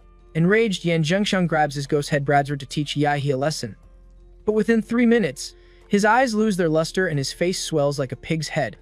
Yi praises him for lasting 3 minutes compared to Xin Chen's one-punch knockout. He takes Yan Zhengxiang's broadsword, commenting on its weight and stating he will borrow it without objection. Yan Zhengxiang remains beaten into submission, trembling at the memory of being repeatedly slammed to the ground. Then, as an upgrade, Yi uses atomic flames on the sword, transforming it to suit his radioactive energy style. Meanwhile, Chu Zhou reports finding no pendant in Yan Zhengxiang's space ring but discovers a jade pendant flashing a signal, engraved with Ouyang, and flickering weakly as if about to fade completely. Meanwhile, Aoyangzi struggles desperately within Qianlong's field domain, having already endured 5 minutes at the cost of both his golden wings being severed. All his life-saving methods are exhausted after losing an arm in a failed offensive attempt. The sword energy invading his body worsens his condition. He had tried using an ancient bronze nail relic from secret ruins, designed to block martial energy flow, hoping to pierce Qianlong's heart. Despite paying with an arm, he missed by 3 finger widths, only managing to weaken Qianlong's martial energy output by 30% rather than achieving a full seal. After a few breaths, the parking lot lights flicker back on, revealing Aoyangzi impaled through the heart by Qianlong's long knife into a concrete pillar, forming a grotesque tableau. Qianlong casually discards the body, senses the nearest jade pendant holder, and vanishes into the darkness. Having witnessed Aoyangzi's defeat, Lu Qingju flees the parking lot but recognizes her limited strength won't carry her far. Survival depends on reaching Yi. Inspired by his earlier signal flare, she ascends a nearby tallest building despite agonizing sword wounds tearing her back muscles. Reaching the rooftop, she activates her nether bird bloodline awakening, strange patterns appearing on her cheeks while gorgeous purple, black tail feathers spread behind her. Gather her remaining strength, she releases a piercing cry before collapsing, one's burning with pain. She hopes Yi receives her message. The familiar sound of a blade dragging on concrete echoes not behind her, but beneath her feet.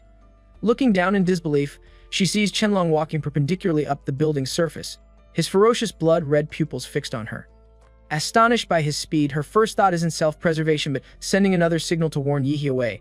It's too late. The moment their eyes meet, Qianlong's field domain activates, encasing the rooftop under a dark, ominous dome where lights dim significantly. But just as the blade, dragging sound grows closer, Qianlong enters the dome and approaches with raised sword.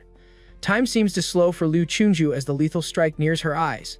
At the moment of impending death, a mirror-shattering sound erupts as Yi smashes through the domain, ghost head broadsword in hand. He tells Lu Qingju that he has promised her mother to protect her, and he intends to keep that word. His sudden appearance surprises both Lu Qingju, whose eyes widen with hope, and Qianlong, who immediately notices the transformed broadsword now imbued with atomic energy.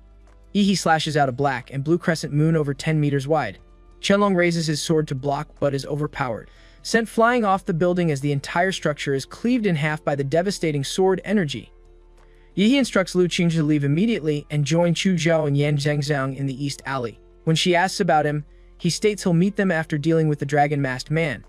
Without allowing disagreement, he leaps down like a meteor, landing with ground-shaking force amid billowing dust.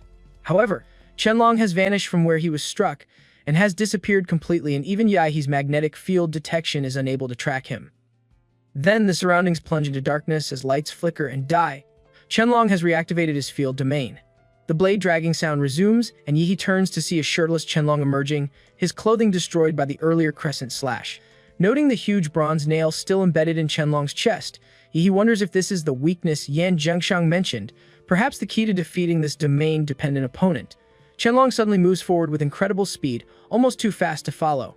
Having often sparred with Chu Zhou, Yi instinctively senses the danger and recognizes the unique chill of approaching cold weapons. He grabs his ghost head broadsword and blocks the sword slash from above him. Dazzling sparks flash continuously as the two swords clash. He feels tremendous force coming through the broadsword and feels surprised that Qianlong's thin body can generate such power. This realization makes him genuinely look forward to the fight. The battle quickly intensifies, tearing through everything in their path. A nearby towering building gets sliced into pieces and collapses with a reverberating boom. Amidst the massive debris, both combatants launch back into the air and clash once more. Dozens of fierce exchanges follow, with Yi mostly defending against Qianlong's relentless onslaught. Despite this, Qianlong fails to breach Yi's defenses. Frustrated, Qianlong lets out a thunderous roar that echoes throughout the entire dead city. Yi grits his teeth as he blocks another massive sword slash, the tremendous energy even making him do a double take. He feels genuinely impressed, understanding why the dragon-masked man serves as the trial's final boss. Although he manages to block the attack, The force behind the strike sends him crashing to the ground like a meteor. Amidst the dusty debris, a familiar blue light shines brightly, turning the entire battlefield blue. Under Qianlong's chilling gaze, an unparalleled, destructive energy brews in Yihee's throat before spouting out in a huge stream of blue light that sweeps across the entire street. The atomic breath pierces through 3 buildings in succession and buries Qianlong in the ruins. Clad in Demora's armor, Yihee grips his broadsword tightly in one hand and wipes excess steam from his mouth with the other. He stares at the ruins and acknowledges Qianlong's incredible strength, recognizing him as the first worthy opponent he has encountered since coming to this world. The dragon-masked man wouldn't be taken down easily, which makes the confrontation even better for Yihee. Just as expected, Qianlong rises to his feet. A huge part of his dragon mask has broken away, making his mysterious double pupils more conspicuous with half his face revealed. Seeing this, Yihee grins in excitement, commenting that this feels more appropriate. The supposed invincible boss definitely wouldn't go down easily. Qianlong suddenly blurs as he dashes forward instantly, leaving afterimages where he previously stood. Yihee braces himself. Without eruption, Qianlong's blade comes directly upon Yihee. The speed of his sword slash proves extremely fast, with afterimages of his blade intertwining as if cutting through the air. Nonetheless, Yihee still blocks it in time with his broadsword. The sheer force of the sword strike confirms his suspicion. Not only has Qianlong's speed increased drastically after his mask broke, but his strength has also amplified. The moment Qianlong's blood-red pupils flare slightly with a burst of scarlet light, the ghost head broadsword in Yihee's hand can no longer withstand such high-intensity pressure and breaks directly with a loud crack. The sudden break catches Yihee completely off guard. At the exact moment, Qianlong accelerates and appears behind him instantly. His sword turns horizontally as if to stab straight toward his throat and remove his head. Reacting on pure instinct, Yihee's jaw clamps down tightly and bites the blade mid-strike. With the blade between his teeth, he stares at Qianlong with a smug look, finally having the slippery opponent right where he wants him. Qianlong shows a moment of startled expression, his first visible emotional shift. Dark blue claws suddenly clamp tightly together into a heavy fist. The next moment, an uppercut with black and red lightning bursts out and hits Qianlong's jaw directly. Qianlong gets briefly lifted into the air by the huge force, the mask on his face completely shattering to reveal a strange face with no lips or nose, only eyes. Without giving Qianlong any chance to recover, Yihee grabs his wrist, holding his sword with one hand to neutralize his slashes while folding his other hand into another heavy fist.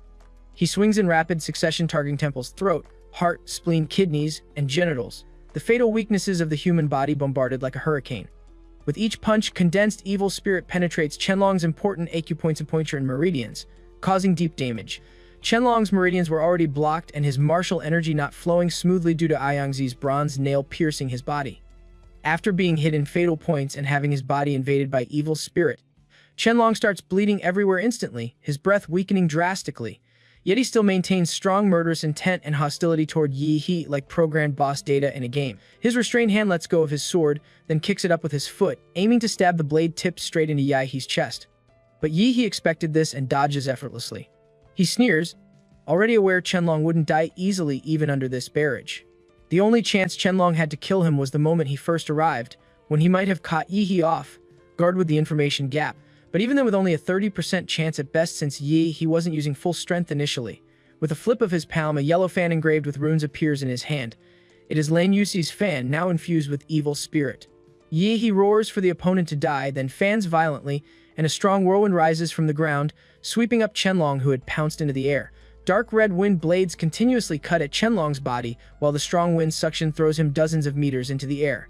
Without ground leverage, Qianlong becomes completely vulnerable. Yihee leaps forward, transforming into a dazzling blue meteor that appears before Qianlong. His first punch, the atomic blasting punch, reverberates with thunderous boom. The violent atomic explosion shattering nearby windows and blowing away surrounding buildings. Qianlong is thrown through the smoke produced by the explosion.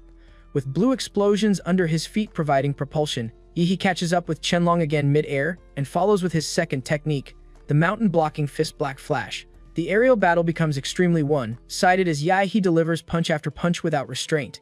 He beats Qianlong from the city's east side to the west, finally blasting him against a distant building wall. The originally invincible and oppressive Qianlong now resembles a blood-soaked gourd with broken bones, completely at Yihee's mercy. Yihee feels unimpressed, having expected more from the trial's supposed dragon boss. He approaches Qianlong and pries open his fingers, still tightly gripping the sword hilt. Taking the weapon, he beheads Qianlong in one swift motion without hesitation. Qianlong's magical double pupils quickly lose their luster as his head falls to the ground. Yi collects all pendants except the ox pendant still in Lu Qingju's possession. It is time to end this game. Yan Zhengxiang watches in awe, not expecting Yi He to actually defeat Qianlong so thoroughly.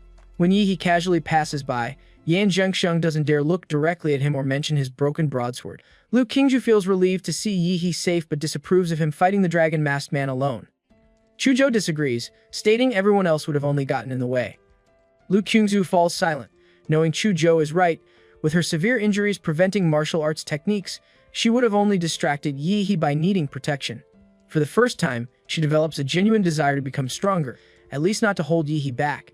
Noticing her deep thought, Yi He waves a hand before her face. Lu Qingju snaps back to awareness, somewhat puzzled by his proximity. Her face flushes slightly when he requests the ox pendant. She quickly retrieves and hands it over. Yi He arranges all 12 pendants in zodiac order as Chuzhou suggested, but nothing happens.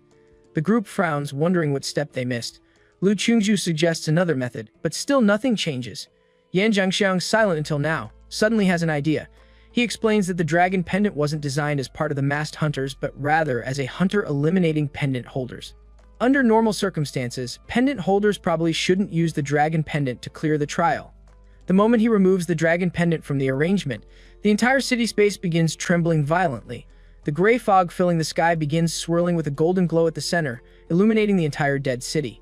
Yi He looks up and widens his eyes in shock. A huge platinum pupil emerges from the vortex, staring directly at them. The group experiences a falling sensation like skydiving as the world seems to turn upside down. They find themselves thrown from the city ground toward the eye in the sky, descending into dark abyss. Yi He opens his eyes to find himself back on the Imperial University train seat, as if everything was just a dream. However, judging from everyone's reactions, this isn't entirely true. Freshmen gasp for breath with fear in their eyes, some remembering being killed by the dragon-headed masked man. Others recall the strange city from moments ago. Nearly everyone discusses their experiences, many not yet recovered from their death experiences. A sudden announcement informs them to remain calm.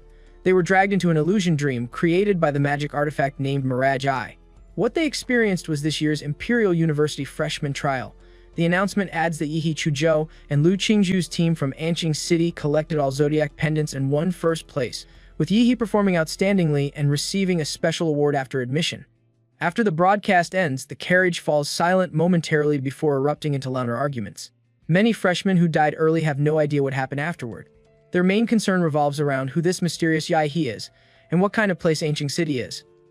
Weren't Yangzi from Magic City supposed to win? How did freshmen from big cities lose to those from Anqing? Some even speculate absurdly that Yi He might be a hidden heir of some elite martial clan. Yi He, the center of discussion, sits silently as if unrelated to the commotion. His system panel congratulates him for defeating all freshmen in the Emperor's Mirage trial, rewarding him with a chance to draw a new template. Yi He asks Chuzhou for a wet wipe to clean his hands thoroughly, while he silently prays for an awesome template. At his command, the panel begins spinning as countless indescribable monster roars emerge. The drawing session concludes with a devilish, arrogant laugh that seems to look down on everything. The new template reveals a level 13D, class Vampire Rakwa with bloodline ability as Corpse Infection, Blood Manipulation, and Undying Body. The compatibility starts at 1% with evolution form Crimson Calamity. Yi He nearly loses his composure upon seeing the D-level template, but his entire demeanor transforms when he notices the evolved form includes Time Freeze ability. Although the bloodline abilities seem underwhelming and the vampires inherently evil, cold-blooded, domineering, bloodthirsty, insidious, cunning nature doesn't particularly appeal to him, the potential to manipulate time, even for just 5 seconds, could directly elevate him to top powerhouse status. This SR gold card draw has granted him what seems like a broken ability. At that moment, a young man in a familiar sweatshirt and jacket approaches him. Yangzi introduces himself with young Zhengxiang following nervously behind. Worried his arrogant friend might disrespect Yi He and provoke conflict. Yan Zhengxiang keenly realizes that if a fight breaks out, there's no trained infirmary to help Aoyang recover. Aoyangzi asks Yi He if he truly defeated the dragon masked man. Yi He corrects him, stating he didn't just defeat but killed the mouthless, noseless opponent, emphasizing that winning and killing represent 2 different levels of difficulty. Having personally fought and died by Qianlong's hands, Yangzi immediately understands the distinction. He stares at Yi He with a sullen expression before taking a deep breath and confidently proposing his idea. Yangzi says he plans to establish a new club at Hadu University different from the student union and hopes Yi He will join as president. Over the years, both freshman chief and student union president positions have been firmly controlled by local students from the imperial capital. He believes Yi He's strength offers hope to break this tradition. Aoyangzi speaks loudly while extending his hand toward Yahe, eyes full of sincerity. The entire carriage falls silent as freshmen watch with bated breath. Feeling this could mark the beginning of a legendary organization at Waju University, a historic moment. Unexpectedly, it becomes a historic rejection instead. Yahe apologizes and states his lack of interest in competing with the student union or establishing organizations, preferring to operate alone. Aoyangzi shows no displeasure at the rejection, simply smiling and handing Yi his business card while adding that his newly founded club would always welcome collaboration. Following this rejection, others quietly observe Yi with mixed reactions, some puzzled by his solitary nature, others unhappy with his indifference, and some admiring his decisiveness. Only Chu Zhao remains indifferent, believing a powerful person like Yi has his own agenda needing no external validation.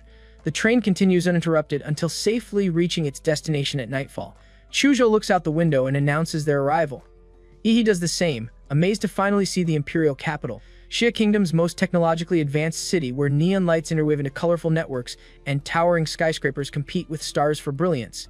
After disembarking at Imperial Capital High-Speed Railway Station, Yi and other freshmen follow university staff to a helipad where a hovercraft awaits.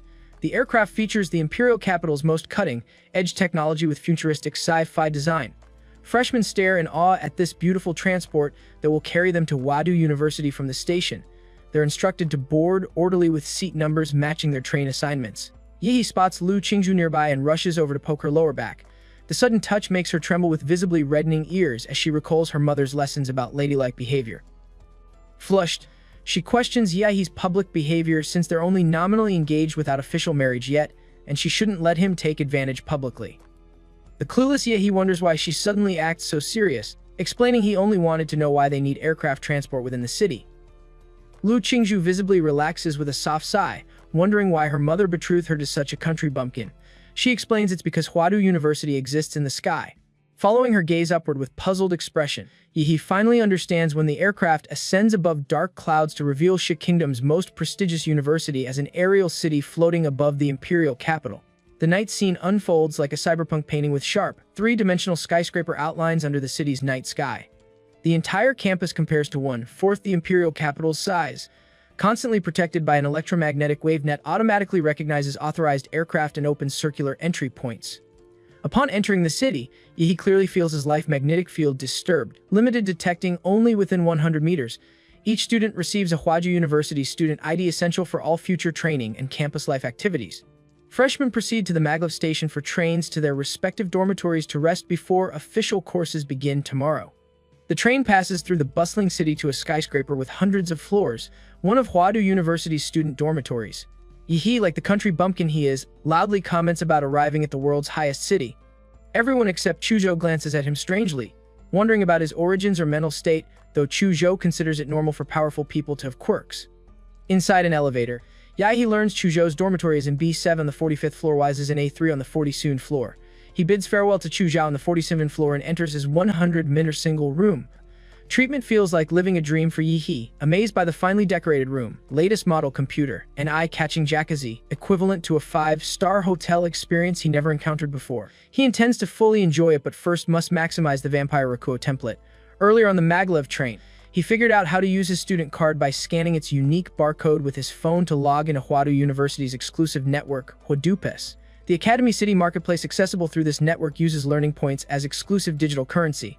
He converts over 30 million into learning points, receiving 322.43 points in his account, secretly shocked since 100,000 Xia country coins exchange for just one learning point. Despite the high cost, the marketplace offers solid goods unavailable elsewhere, representing significant student benefit. He spends 300 learning points at once selecting several blood attribute magic cores, speculating that same attribute cores might improve template compatibility. Recalling how the colossal humanoid template didn't exceed 10 million coins to push beyond 90% compatibility, he purchases just enough to maximize the Vampire Rakuo template. Within 10 minutes, a drone delivers his package outside the window, thanking him for the purchase and wishing cultivation success while requesting a 5-star review. Impressed by the quick delivery, Yi opens the package to find 9 blue and 4 green magic cores. He gulps them down immediately despite some stomach discomfort from consuming so many at once. The tremendous energy converts rapidly as the panel's compatibility gradually increases to 100%, unlocking the Crimson Calarm. His overall constitution rises to 29. Staring into the mirror, he notices his paler skin, sharper fangs with blood grooves that would suck blood like drinking milk tea when piercing flesh, and visibly long, sharp fingernails. A bold, crazy idea pops into his head. Without hesitation, he pierces his own throat with his nails. He experiences excruciating pain as blood gushes from his self-inflicted throat wound, but it heals almost immediately thanks to his vampire bloodline's enhanced self-healing ability. Though faster than before, these physical mutations matter less to him than the new power he has unlocked. He proceeds to the built-in training room in his dormitory, whose structure and materials can support ordinary martial artists' physical strength, perfect for practice. In the center of the room, he closes his eyes and channels martial energy around him. When he opens them, the vampire Rakuo manifests before him. This entity possesses various reality-interfering abilities. At Yihi's command, it spreads its wings wide while its gray cloak cocoons itself, transforming into a cold-faced humanoid creature that floats behind him like a shikigami. Yahi raises his arms to shield himself, while the humanoid creature swings its fist at him with tremendous force, knocking the wind out of him and instantly fracturing all the bones in his arms. A loud bang echoes as his body is thrown backward and smashes heavily against the wall. With his arms completely destroyed, he slowly rises, coughs up blood, and smiles with satisfaction. The punch carried at least twice his normal strength. Next, he tests the time-stop ability centered on himself. A gray spherical area unfolds around him, draining all colors from covered areas into black and white as if light movement has stopped.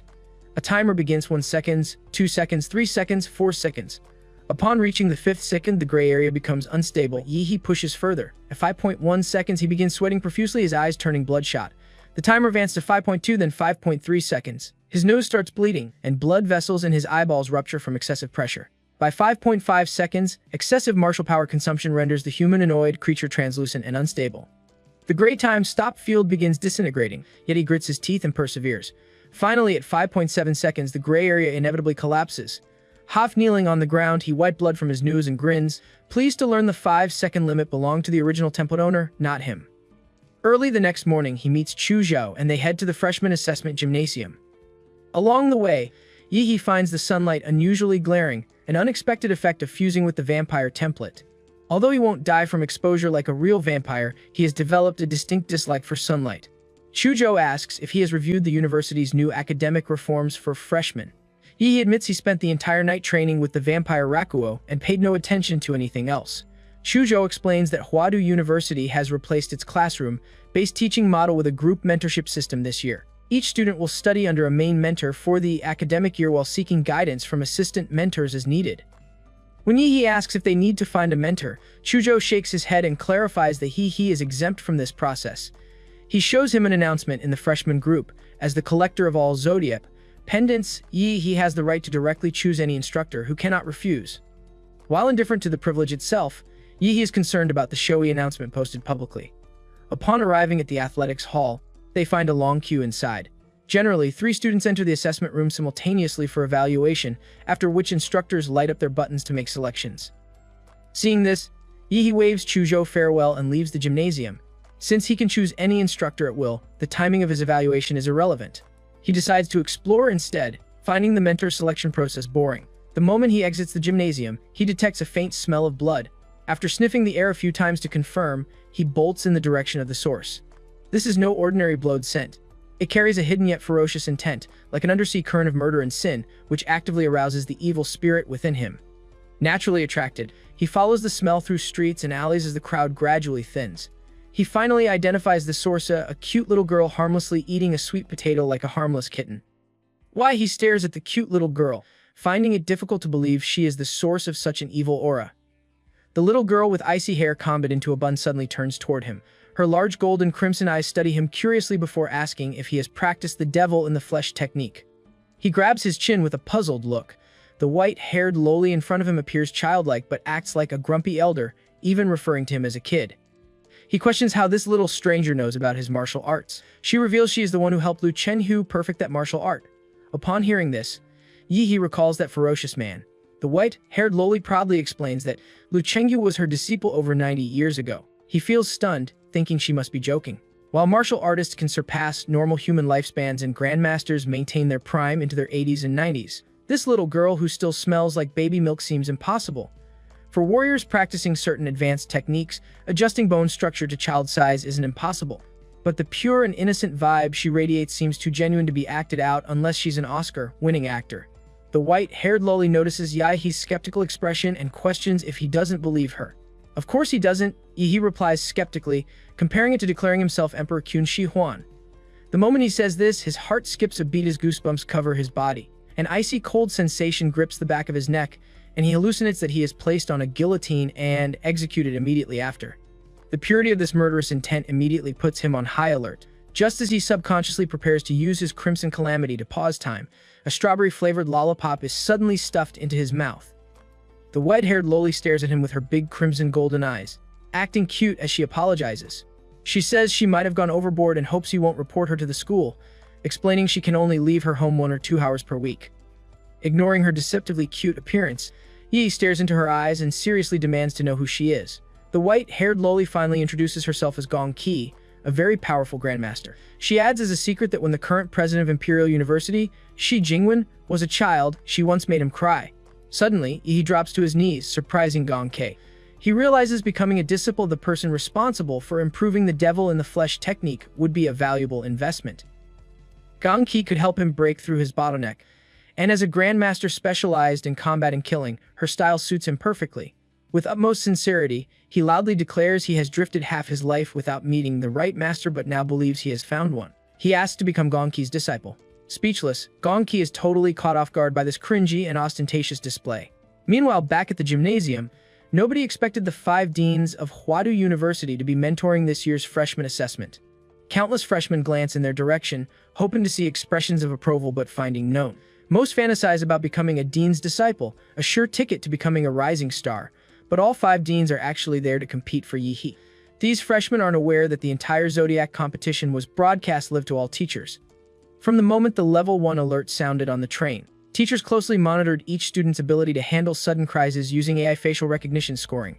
Students who shrank back or charged unprepared into the Zodiac City space scored poorly. Inside Zodiac City, every student was evaluated on leadership, organizational ability, combat intelligence, and real combat capability. Every interaction during battles with the Zodiac masked men contributed to their scores. Even those who failed to hunt a masked man could score high if they performed well in other criteria. Yeah, he was the only freshman who received the highest score in every trial criterion.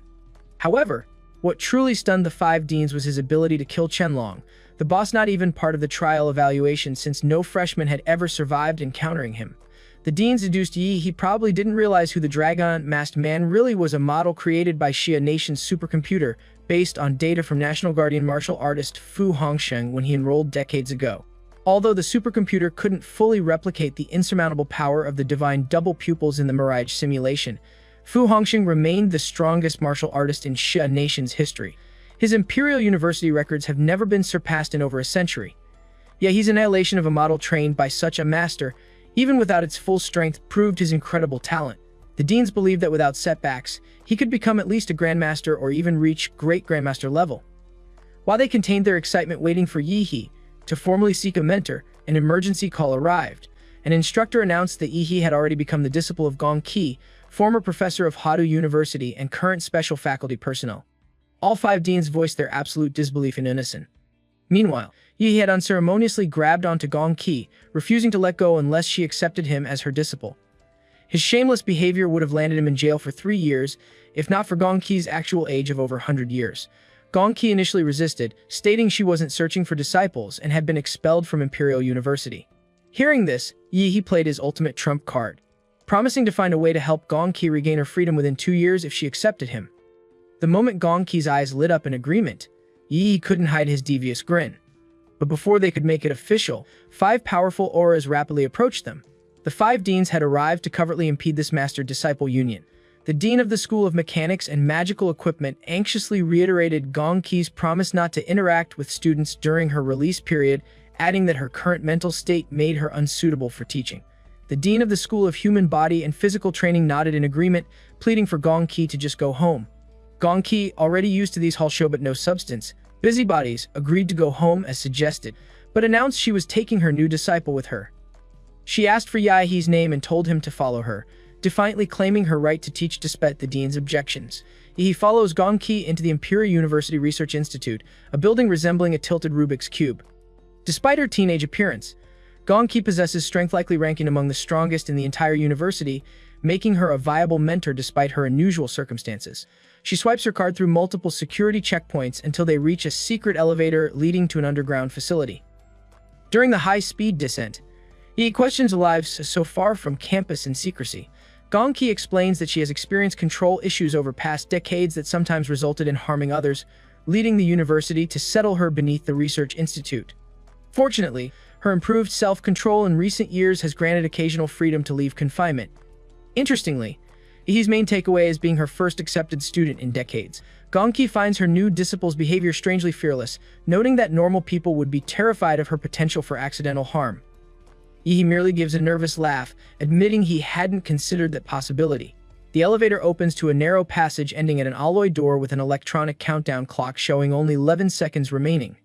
Gongki bolts through the door during the final moments, explaining that the timer tracks her permitted absence time. Failure to return before countdown completion triggers alarms in the university president's office and mobilizes the entire university forces against her. They enter just milliseconds before the door seals shut with complex mechanisms.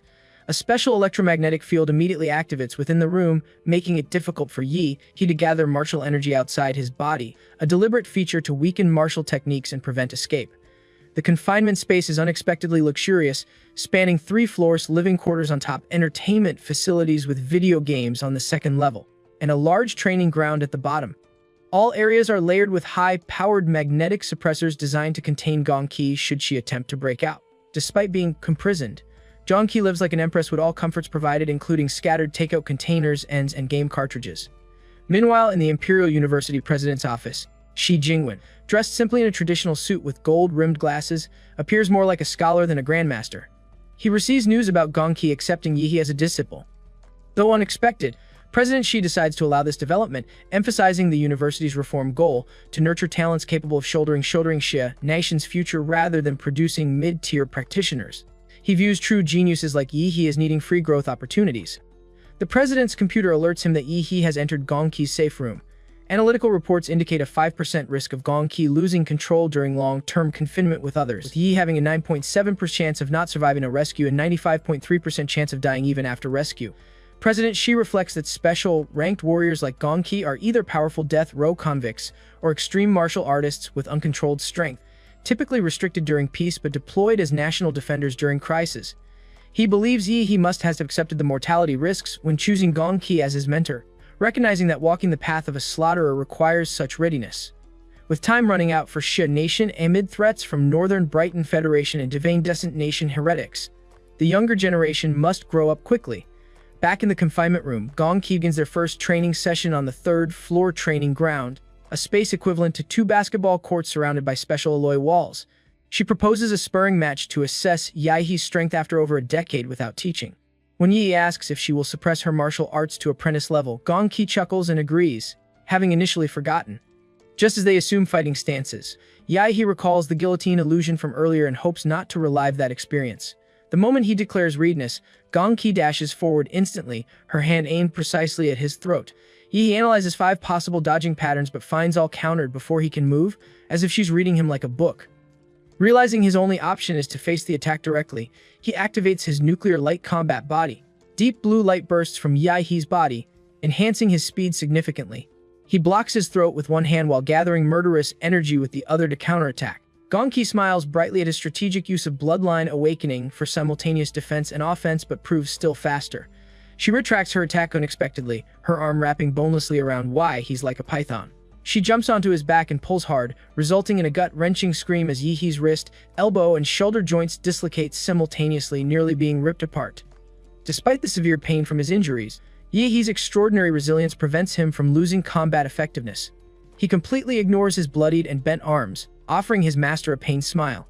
Her attack had knocked his Bloodline Awakening back to 0, and the sight of his blood seems to stimulate Gongki's long-dormant desire to fight, making her scarlet eyes glow with excitement. Realizing he cannot match his teacher in physical techniques, Yi decides to use a different martial art. He activates his trump card, the power of the Colossal Titan. A surge of dazzling blue thunderous energy erupts around him, covering the entire training ground with a suppressive aura.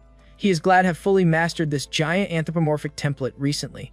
On the other side, Gongki readies her stance with a cheeky grin, her crimson pupils shimmering. She notes that this power seems far beyond a normal martial arts apprentice, thinking she has accepted a monster for a student. She decides to show some of her real skill. She slashes her hand through the air, releasing a powerful energy wave that slices through the weak point of Yahe's lightning energy, causing a small explosion and a cloud of smoke. Before the smoke clears, a giant black mecha suit bursts through and launches a massive fist at her. Gong Ki does not dodge. Instead, she meets the giant fist with her palm. The collision completely shatters the mecha's armored fist and tears through the entire arm. Yahe stares in surprise, the mecha's defense based on incredibly tough material, yet Gong Ki ripped it apart effortlessly. Instantly, Gong Ki appears behind the mecha, heading straight for the back of its neck, where Yahe's real body is hidden, despite his efforts to conceal all life signs. She calls out to him, telling him to come out of his shell before she forces him out, her hand raised for another energy slash. Dozens of meter-long armored spikes instantly emerge from the mecha, forcing Gong Ki into a tactical retreat. Just as she lands, Yahe turns the mecha's head towards her, its mouth wide open with a terrifying atomic energy brewing inside. He wonders if her power can defend against this attack. However, before he can release the atomic breath, the scene changes completely.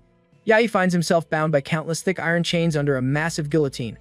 This is Gong Ki's domain of killing intent. He realizes escape requires spiritual power, not brute strength.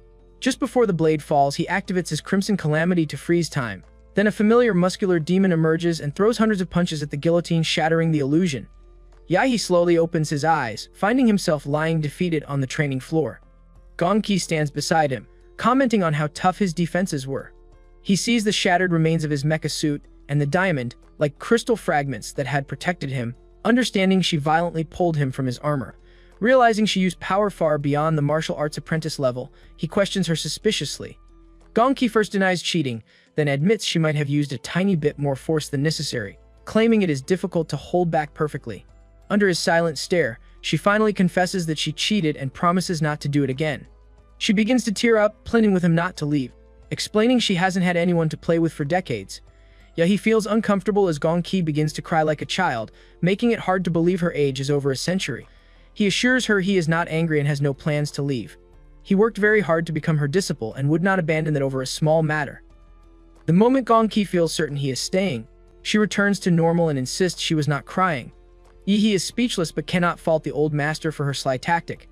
With the matter settled, Gong Ki states she now has a basic understanding of his abilities. She finds him not on her level, but still amazing compared to others. She confirms he is a truly gifted warrior and can now begin his real training. She asks what he truly desires to learn. Without hesitation, he replies that he wants to learn advanced martial arts techniques, specifically how she managed to slice through his lightning and mecha arm. Gong Ki explains that the slashing technique is difficult to teach. One must get a feel for it by cutting through many things.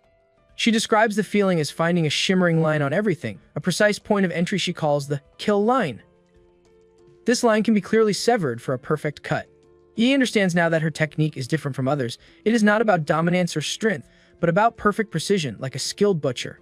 Gong Ki continues, stating that learning the kill line technique will be complicated. She first recommends he becomes a formal martial artist, because without a solid martial foundation, he is not even qualified to learn most of her techniques. She asks if he knows the difference between a martial disciple and a martial artist. When he admits he does not, she elaborates that the difference is about the mind, not just the body. Martial artists gain a critical new ability known as inner vision. This allows them to see their own meridians, pressure points, and internal organs. They can then use martial energy to reinforce them, expanding the body's limits. A strong spirit must come first before the body can follow.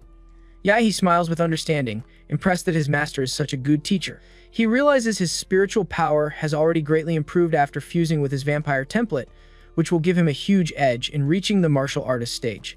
This prompts his next question about the techniques used to advance. Gong Ki explains that advancement techniques are ranked into 4 tiers: Tiangang, Disha, Zhuanhuang, and unranked. Students from lower-tier schools typically only have access to unranked methods, which are easy to use but common. Students at their university start with Zhuanhuang methods at a minimum. Naturally, Yahe wants the best. Gong Ki informs him that Tiangang tier skills are sacred relics, with fewer than 10 left in the world. Their university has only 1, and he currently has no access to it. However, she can teach him a Disha-level technique she mastered herself, the Killer's Bodhi Heart Sutra. She reveals that the Devil in the Flesh technique was actually inspired by this very sutra. Yahe's eyes sparkle with a thirst for this knowledge, and he loudly declares his desire to learn it immediately. Pleased with his enthusiasm, Gonki agrees to start right away, but warns him to get ready for the killing intent domain she created specifically for this technique. Without warning, he is instantly drawn into the bloody killing illusion. Standing in a sticky pool of blood, he feels both amazed and helpless. Gonki, however, is already excited by the smell of blood everywhere. It is clear he is in for one hell of a training session. Hours later, under the moonlight, Chuzhou is returning to his dormitory when he sees Yahe in the distance.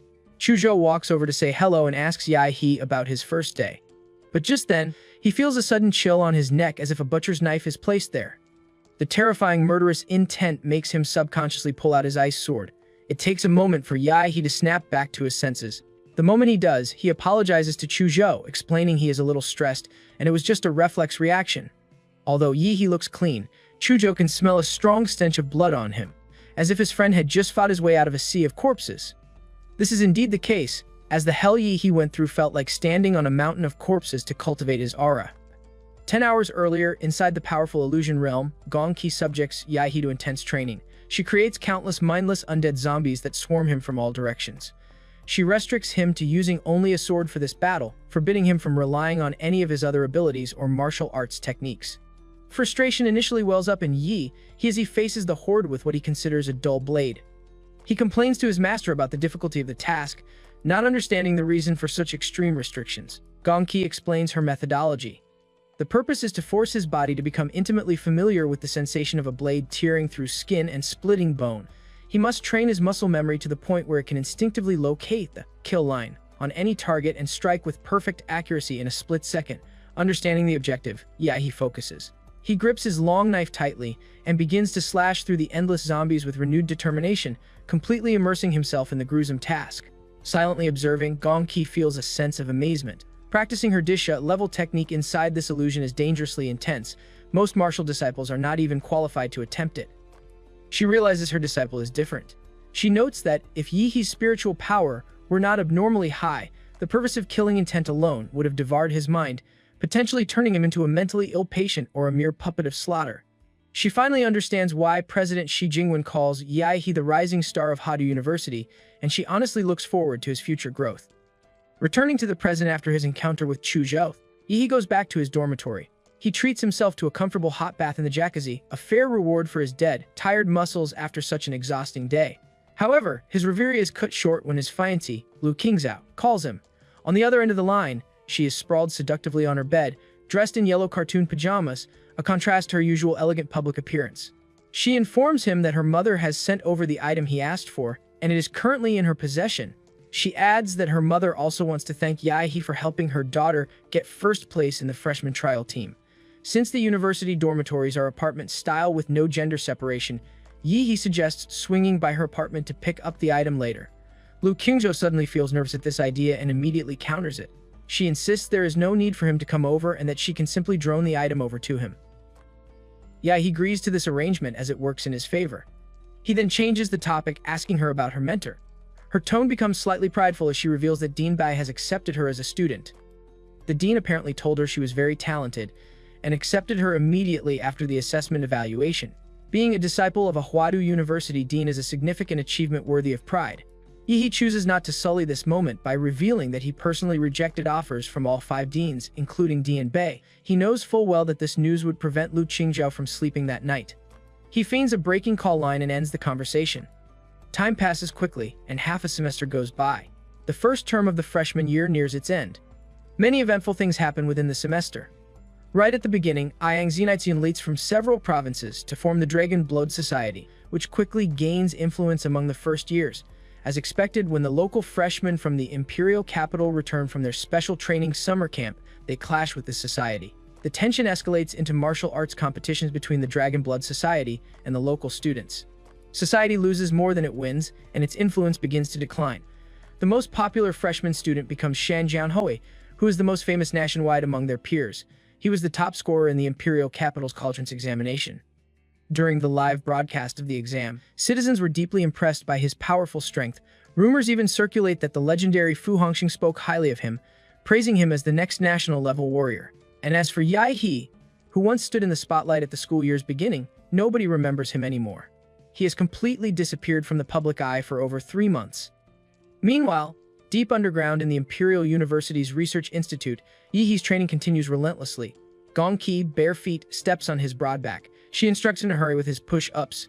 Each time she steps on him, she injects pure martial energy that she personally condensed into his body. This energy is laced with her insights in the killer's Bodhi Heart Sutra, designed to strengthen his newly broken, through martial artist stage. She teases him, calling him lucky to feel her delicate little feet on his back. With his martial energy sealed and sweat pouring from his body, he continues his push-ups with a constipated expression, feeling as if he is lifting a mountain.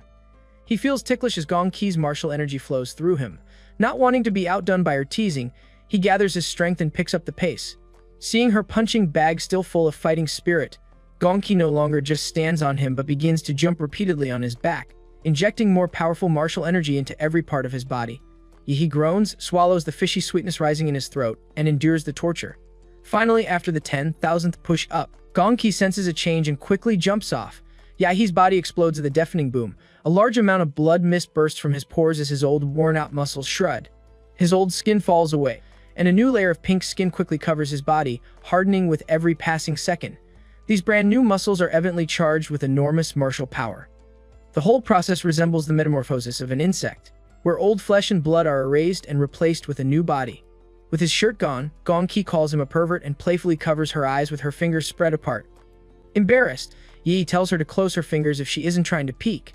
Ignoring her childish reaction, he prepares to leave. Gongqi asks with teary eyes and a pitiful expression if he is leaving.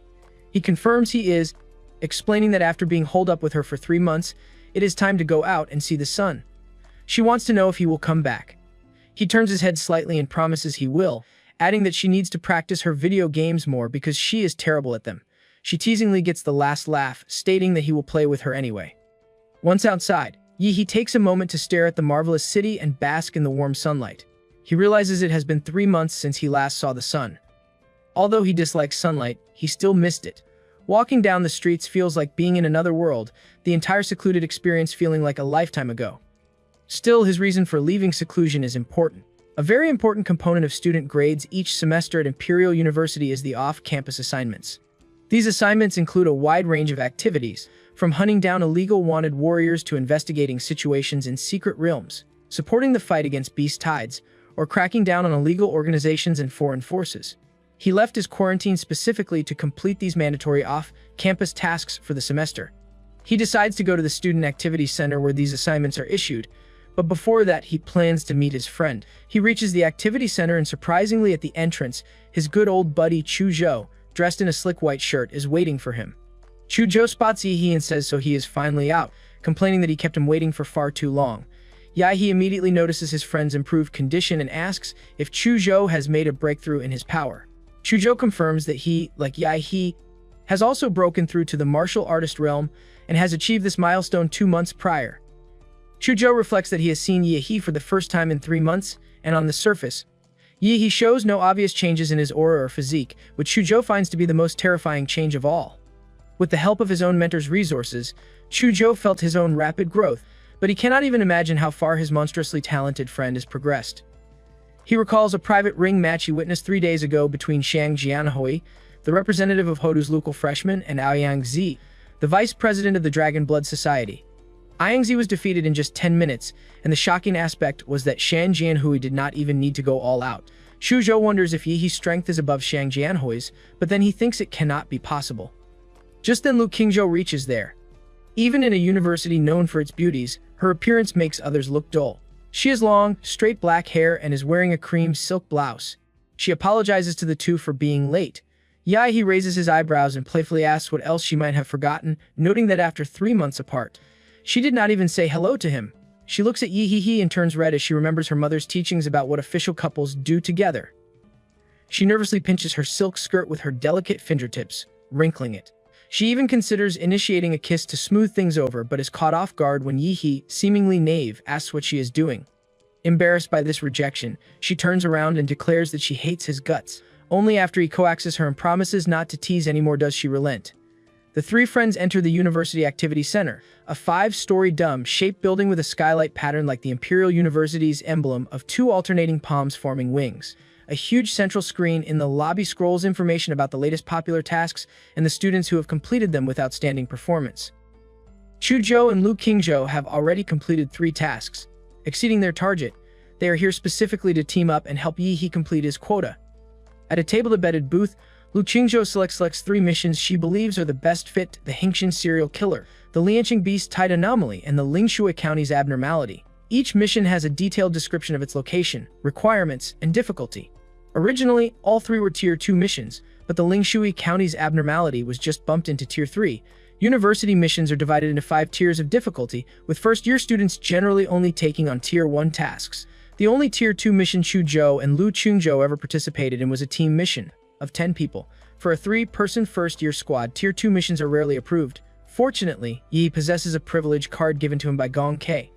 She told him that her student can already stand on his own and that among freshmen and sophomores, few can compete with him. He needs difficult missions to sharpen his edge. This card allows him to accept any mission within the school, though she warned him against randomly choosing Tier 4 or 5 missions, as their complexity and fatal risks are too great even for Xuanwu class warriors. He really wants to try a high-tier mission, but considering the pressure on his teammates, he gives up on the idea. Lu Qingzhou wants to know where he got the privilege card. However, she asks her question at the same time Chuzhou asks for his opinion on the 3 missions. This coincidental timing saves Yi He from having to explain. He analyzes the 3 options. The first mission is a pure manhunt, but he believes the efficiency will be very low since investigators have been chasing a cunning criminal for months. The difficulty lies in tracking, not killing. The second task is to assist in an investigation, which he deduces would relegate them to trivial tasks on the periphery, offering no real chance for action or growth. The third mission, however, would put the 3 of them in charge of the entire process. Although it has no safety net and carries great risk, the potential reward is higher. He states that if they always hide in a greenhouse and fear danger, there is no point in being warriors. He prefers the third mission, and the other 2 agree with his decision. They reach the reception area, and the front desk staff there nearly goes to bonkers when they hand in their selection for the Tier 3 Lingshui County mission. The girl cannot believe 3 first-year students would attempt a mission that already wiped out a second-year team. She rejects their proposal firmly. Yi has to show his privilege card to end her rant. Skeptical, she calls the director of the Student Activity Center to verify its authenticity. A minute later, she hands the card back and wishes them victory without any trace of her previous contempt. Though dumbfounded by the sudden change, Yi still takes a jab at her for her earlier harsh attitude, and as they leave the center, Yi tells the other 2 to prepare their gear while he goes to pick something up before setting off for Lingshui County. He heads to the College of Mechanics and Magitech Foundry, a huge and glorious building that serves as the forging factory for mechanical and magical equipment. Once there, he verifies his identity and is granted access to meet with the dean. He is there to claim his reward for winning first place in the Zodiac Pendant competition, that is a weapon made of special grade alloy. He chose this over a set of Disha-level martial arts because, with Gong Qi as his teacher, he does not lack high-level techniques. What he lacks is a suitable weapon, as ordinary materials cannot withstand his violent fighting style. The dean explains the attributes of the weapon. It is made of meteorite gold, a special alloy with no attributes but with a martial energy conductivity of up to 95%, famous for its ultra toughness. Plus, this saber is perfectly suited to the physique and strength of Yi He. The finished weapon is a top-grade divine blade about 1.2 meters long with a wide flat blade. The blade is dark in color with spots that shine like a starry sky, characteristic of meteorite gold. The back of the blade is covered with dense serrated patterns to increase its weight and impact, making every swing produce amazing power. The handle is wrapped in special non-slip black leather with visible metal threads, also made of meteorite gold, allowing for the effortless infusion of martial energy. When he draws and swings the saber, the air seems to part. Every movement is accompanied by a whistling wind and a dazzling light that could make anyone shudder. The sword feels perfect, not too light, with the right weight, and it fits his hand excellently. It was customized based on his measurements from 3 months ago, yet it still adapts to his new strength after his martial breakthrough, a testament to the amazing skill of the university's swordsmith. The dean proudly states that not even Gong Qi should call him anything less than the godfather of forging, and as Yi heads out, the dean implores him not to repeat the words to his teacher. Yi meets up with his teammates at the school gate. About an hour later, they arrive at Lingshui County, an extremely ordinary and backward small town. With no secret realms to attract investment, the county looks closed off from the outside world. The main transportation for residents consists of old buses, tricycles, and electric vehicles. To keep their mission secret, the 3 pose as ordinary university students on an internship.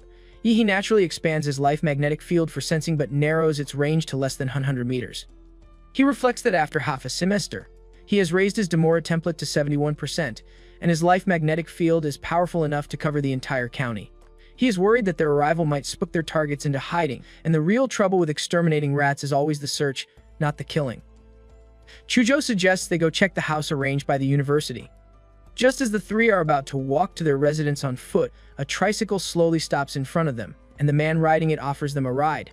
Lu Qingzhou instinctively wants to decline the tricycle ride, but Yi agrees to the free transportation before she can refuse. The three of them squeeze onto the back seat with Yi sitting in the middle. The old driver notices Yi's local demeanor seems more approachable and asks where he comes from and if he is holidaying in Lingshui County for sightseeing. Yi confirms this, stating he brought his two classmates for fun and that he currently attends university in Yunqing. Hearing that Yi might be a fellow Lingshui County resident stuns the old man, even causing his cigarette to fall to the ground and get crushed by the tricycle.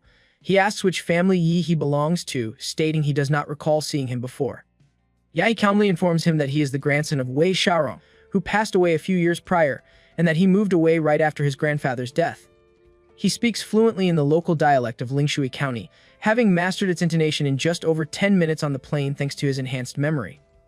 This little interaction fully convinces the old man, who laughs in sheer delight. He claims he actually knew Yi Xiaorong and states that Yi's life will be blessed for remembering his roots. Soon they arrive at the old house arranged by Imperial University, which was also the old house of Wei Xiaorong. Yi thanks the old man as they get off the vehicle with their backpacks and suitcase. Interestingly, the old man reminds Yi that in 2 days, Lingshui County's grand evening party, held every 3 years, will take place and that he must attend. He even offers to personally come fetch him if he is too shy to go alone. Yi thanks him again as the man takes his leave. Upon entering the courtyard of the old house, they find the place in ruins, clearly uninhabited for over a decade. The cement floor is riddled with holes from tenacious weeds, highlighting the desolation. Yi tells the other two to step back, raises his foot, and stomps on the ground. A strong radiation instantly covers the entire yard and the interior of the house, killing all the bugs and vaporizing the weeds instantly. His two classmates are not idle either. Lu Qingzhou checks for any monitoring devices or abnormalities in the house, while Chujo secretly installs micro cameras around the property for surveillance. A second later, Lu Qingzhou spots something odd and calls Yi over to look. Embedded in the wall of the original owner's bedroom is a shrine with a clay statue. The statue has a small red cloth covering its head.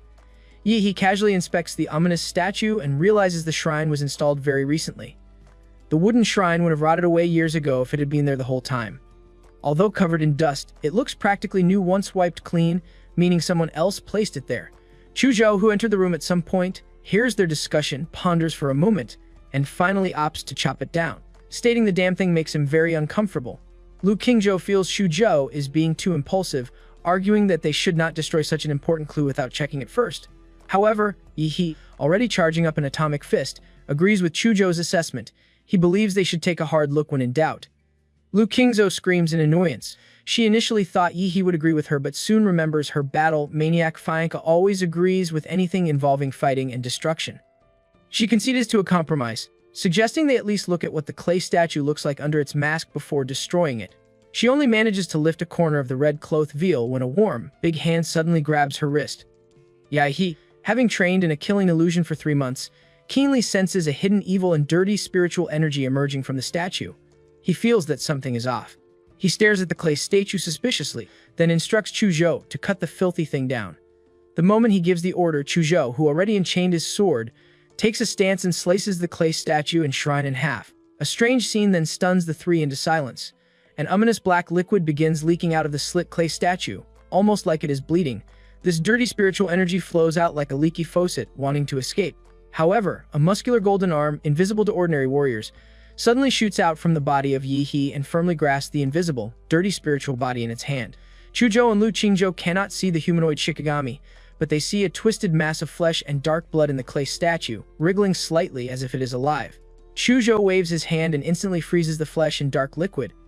Lu Qingzhou feels a chill run down her spine and questions what that thing is. This is her first time seeing such a strange scene. Much like how humans can easily crush cockroaches, but still instinctively avoid them, she could kill the strange mass with a wave of her hand, but is still afraid of its filthiness and weirdness. Yi pats her on the shoulder and injects martial energy containing pure spiritual power into her body. This instantly warms her up, dispelling all the uneasiness and terror that had encroached on her body and mind. She snaps back to her senses when he asks if she is all right. Although confused about what she just felt, she replies that she is fine. The anomaly in Lingshui County seems directly related to this strange clay statue. From the way it was handled, the group's investigation has just taken a crucial step in the right direction. A sinister smile curls up on Yihee's lips. He tells the other two to stay in the house and observe the dirty spirit body for any changes. There is something he must take care of immediately. Apparently, he tagged the old tricycle driver with a radiation marker. If his timing is right, it is time to reel the old man in. He mutters that there is no need for that old man to come to get him, he will be going to him instead. Meanwhile, in Lingshui County stands the 1,000-year-old Jinshan Buddhist temple. Once a center of prosperity and magnificence, the temple filled the entire county with its followers. Almost everyone in the county goes there to burn incense devoutly. It turns out some time ago, the old tricycle driver, Lu Jinsheng, rode to the back mountain of Jinshan Temple. In present, the temple's red door opens automatically in front of him. A young monk with thin lips and big ears steps out and greets the old man and informs him that the abbot is waiting for him inside. Lu Jinsheng perks up in delight, already thinking of his upcoming blessing, and cannot help nodding at the thought. The two enter a secret passage inside the stone wall. It is dark, but this seems to be no issue for them, as if they are walking in broad daylight. The young monk leads Lu Jinsheng through many twists and turns in the complicated secret passage and finally arrives at the destination. A 22-gold painted, angry-faced bodhisattva with 4 arms stands there, holding demons, subduing pestles or swords on its left and right. In front of them is a vermilion gate with Buddhist scriptures engraved on it. The young monk comes to the door, bows, and informs the abbot that the donor Lu Jinsheng has reached the blessing standard and that he has something to report. A voice rings out from behind the vermilion gate, questioning Lu Jinsheng's intentions and his reason for visiting so suddenly. In that very moment, the young monk senses another person, and his pupils shrink and his face transforms into something grotesque. Someone has tailed them to their secret location. The terrifying face and body of that monk now resemble that of a lizard man, complete with scales and claws. Lu Jinsheng, who is standing by, immediately drops to his knees and exclaims repeatedly, "There is a god among us, there is a god among us." Just then, above him, the foot of a black shadow suddenly comes into view, and steps directly onto the forehead of the lizard monster, and it is crushed into a meat paste. With time slowed to an incredible degree, Yihee stares at the vile remains. He feels a wave of relief, noting with satisfaction that his protective energy field prevents any of the filthy matter from staining his clothes. Lu Jinsheng is so scared that he begins to stutter uncontrollably. He cannot comprehend how the young man he met just 2 hours ago is suddenly standing in front of him here. Yihee does not even spare the old man a glance, because the 2 angry-faced bodhisattvas in front of him have suddenly started moving. Their eyes glow with a deep shade of red, and their movements resemble a strange dance. One holds a demon subduing pestle, and the other holds a demon-slaying sword. They attack him simultaneously. Yihee does not even bother raising his own hand. The humanoid Shikigami behind him, however, raises its 2 big muscular hands and bears the full brunt of the attack. From Lu Jinsheng's view, it looks like a divine punishment from the angry-faced bodhisattva has automatically stopped in front of Yihee. The 2 statues begin to tremble slightly because a much greater force is resisting them. One hand of each bodhisattva is firmly grasped by Yihee's Shikigami, and they cannot pull back at all. They give up trying to retrieve their arms and instead use their remaining 3 arms each, totaling 6 giant weapons, to attack Yihee together. He rubs the spatial ring on his finger, which shines with a cold light. A moment later, he pulls out his starful cleaver. He calmly unsheathes the sword and simply swings it in response. Like a hot knife through butter, the 6 weapons along with their arms are cut into pieces the moment they clash with the sword. Suddenly, a high-powered laser beam shoots out from the angry bodhisattvas. However, Yihee is faster. He quickly closes the distance between them and leaps high into the air. In one single effortless slash of his sword, he relieves the angry-faced bodhisattvas of their heads. Their eyes keep shooting out scarlet lasers that drift uncontrollably through the air. Before Lu Jinsheng can react, he is also cut in half by one of the stray beams. The 2 huge Buddha statues fall to the ground with a reverberating boom, revealing the sparking cables and mechanical structures inside. These angry-faced bodhisattvas are not living things after all. Yihee knew this from the very beginning, since his life magnetic field never sensed any life from them. What concerns him more is how such an advanced technological invention exists in a backward little city like Lingshui County. He walks to the massive door, wondering if the answers to his questions are behind it. Being an uninvited guest, he naturally does not plan to knock in a friendly manner. He instructs his humanoid Shikigami to punch the door open. Upon doing so, it only leaves a dent the size of a fist on the door. In rapid succession, golden fists rain on the vermilion door like a meteor shower, and it takes less than 3 seconds for the visibly dented and dilapidated door to finally turn into a pile of scraps, crumbling away. He casually walks through the destroyed entrance and is surprised to discover that the entire place is a huge underground palace. Large vermilion pillars support the space, and lotus lanterns hanging on the walls illuminate the entire area. The most eye-catching thing is the giant golden, painted Buddha statue about 70 or 80 meters high located in the center of the underground palace. Such a huge structure would naturally make most people feel intimidated or amazed, but he is not like most people. His voice echoes in the empty underground palace as he casually asks why the host is still hiding like a scared mouse when his guest is already there. He tells him to come out already. At the back, the giant golden Buddha statue keeps radiating a brilliant, majestic light that makes the entire space tremble.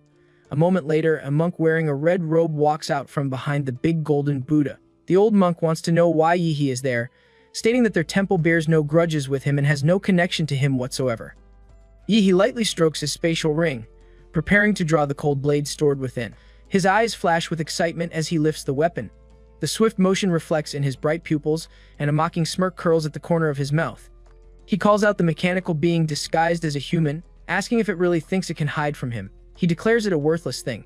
Blade energy explodes from his weapon. With just one upward strike, he cleaves the monk's figure apart, and that shadow shatters instantly. However, another monk instantly reappears right behind the first one like a cold machine, clasping his hands in prayer. This new figure tells the patron that the killing intent within him is too heavy. He curls his lip and growls irritably, telling the figure to shut up and stop pretending. He lowers his body into a combat stance, one knee bent while gripping the long blade tightly, and his sharp eyes fix intently on the ground just below him. Suddenly the floor shakes violently and a huge black hole opens up, swallowing him whole. He falls straight down, but he maintains his composure, still clutching his treasured blade. He lands with a solid handbrace in the middle of a strange new area. Around him are 18 entrances resembling caves that look no different from giant sewer mouths. From those pitch dark cave openings, countless bright blue eyes gleam like eerie flames, ready to pounce at any moment. He slightly tilts his head, still arrogantly carrying his blade on his shoulder. He calmly identifies the creatures as mutated lizards and notes there are really many of them, ranging from level 1 to level 2 martial artists. Before the sea of monsters can surge in, his eyes burn even brighter with excitement. He exclaims with delight that their life fluctuations are exactly the same, identifying them as mass-produced biological robots trying to overwhelm him with numbers. He comments that those who have tried this before already have grass growing over their graves.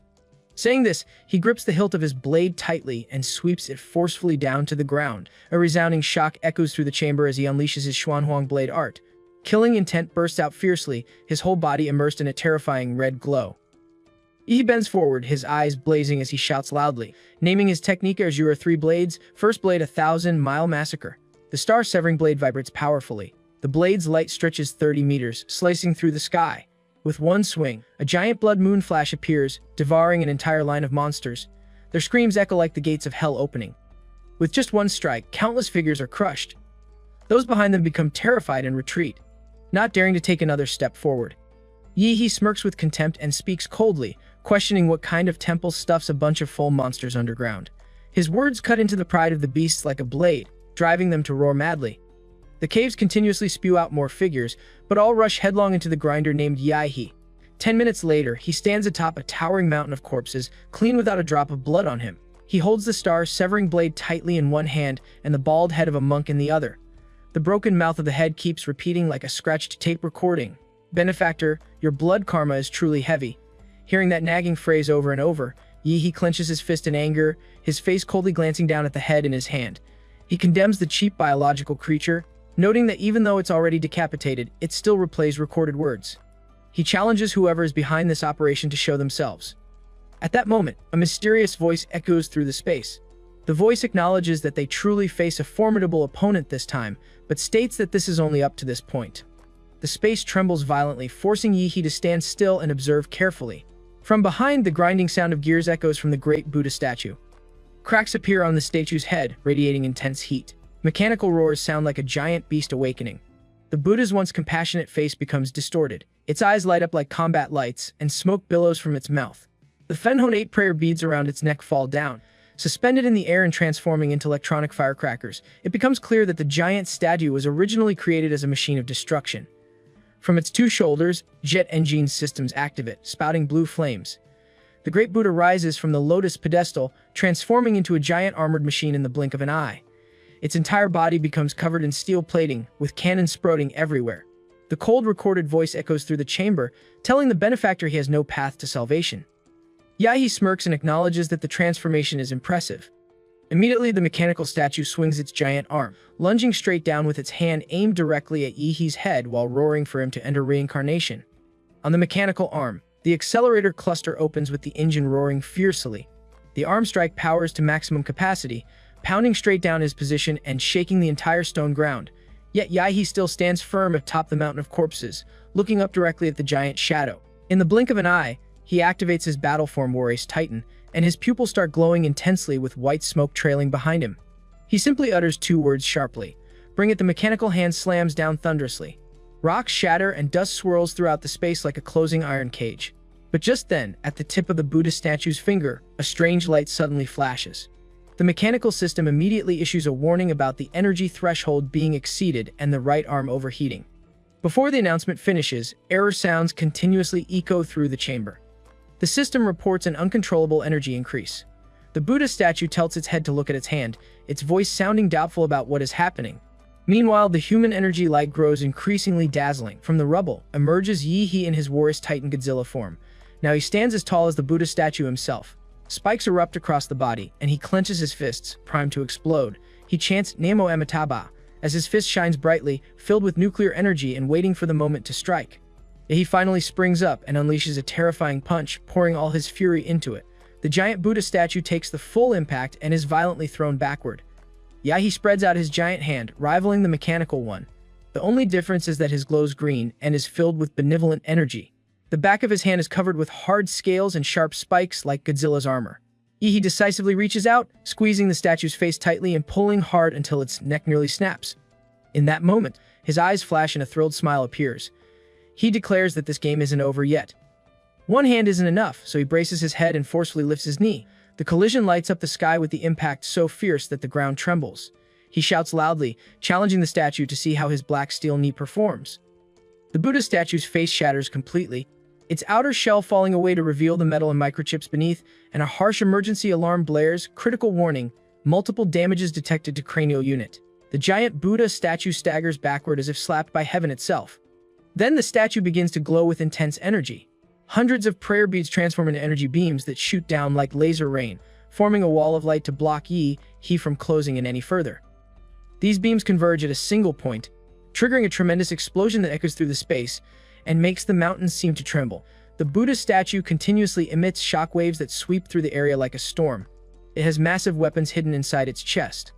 The mechanical eyes of the Buddha statue glare ahead, and the operator of this machine speaks into the speaker, admitting that this opponent is stronger than anticipated, noting that even using all kinds of weapons hasn't defeated him yet.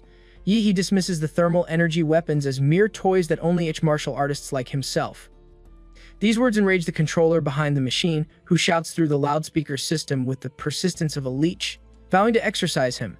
Immediately, the Buddha statue surges with energy again, preparing to unleash its ultimate strike. But suddenly, the ground cracks open as countless blackened bones thrust upward, pinning the giant Buddha statue firmly in place.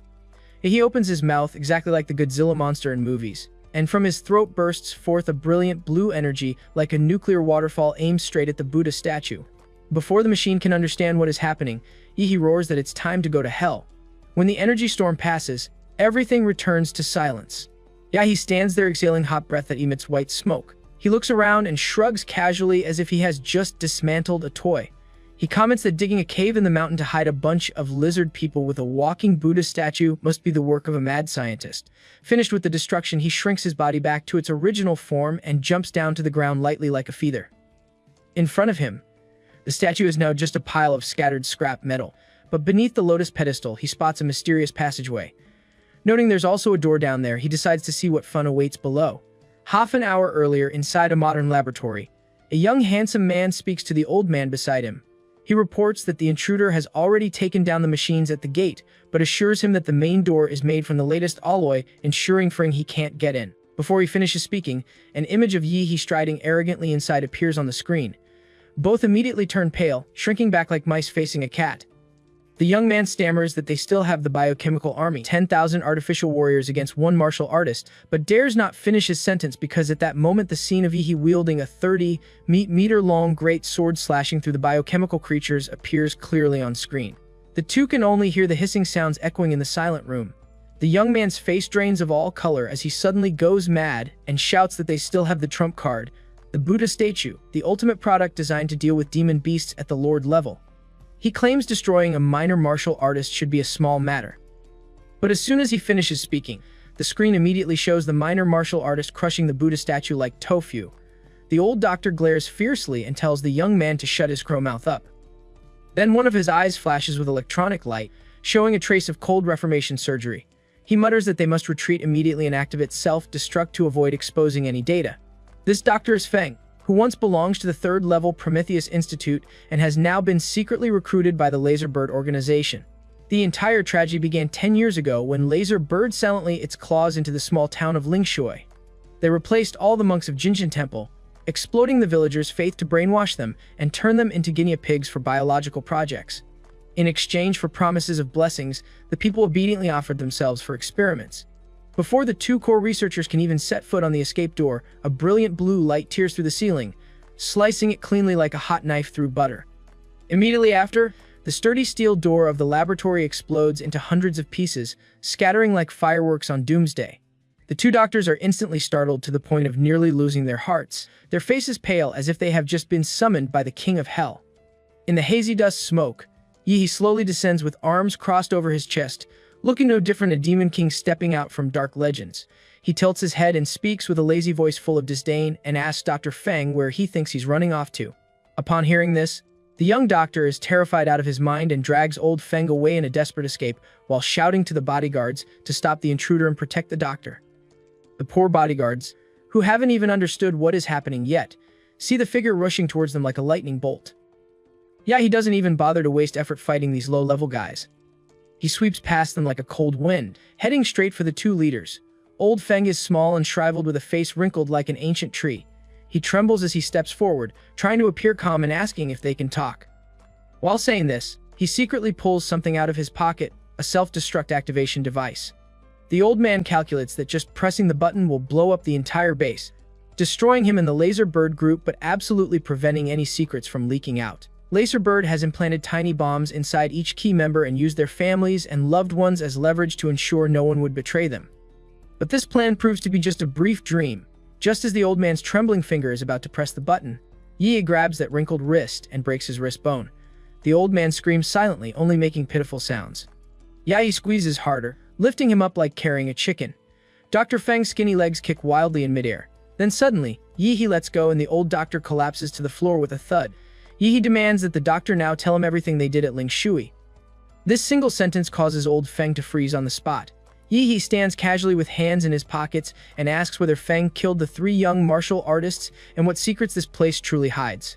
The old man remains stubborn and defiantly states that Yihi should not even dream about getting answers, explaining that he has a monitoring device in his head that will detonate a bomb if he reveals any of the company's secrets. Yihi's sharp eyes briefly glance into the man's mouth, noticing a decayed tooth deep in the jaw that emits faint blue smoke. At that moment, the old man grits his teeth and coldly declares that since he is going to die anyway, he will choose the most exhilarating way. Poison immediately surges out, corroding his tongue and throat as his face twists in agony. Yihi clicks his tongue and bends down to observe with displeasure, recognizing it as preloaded poison and commenting that Laserbird is full of reckless fools. Suddenly, the room's lights turn bright red and a loud emergency alarm blares through the facility. Yihi looks up at the ceiling. Realizing the self-destruct sequence has begun, he immediately summons his vampire model and declares that even death is too much of a luxury for people like the doctor.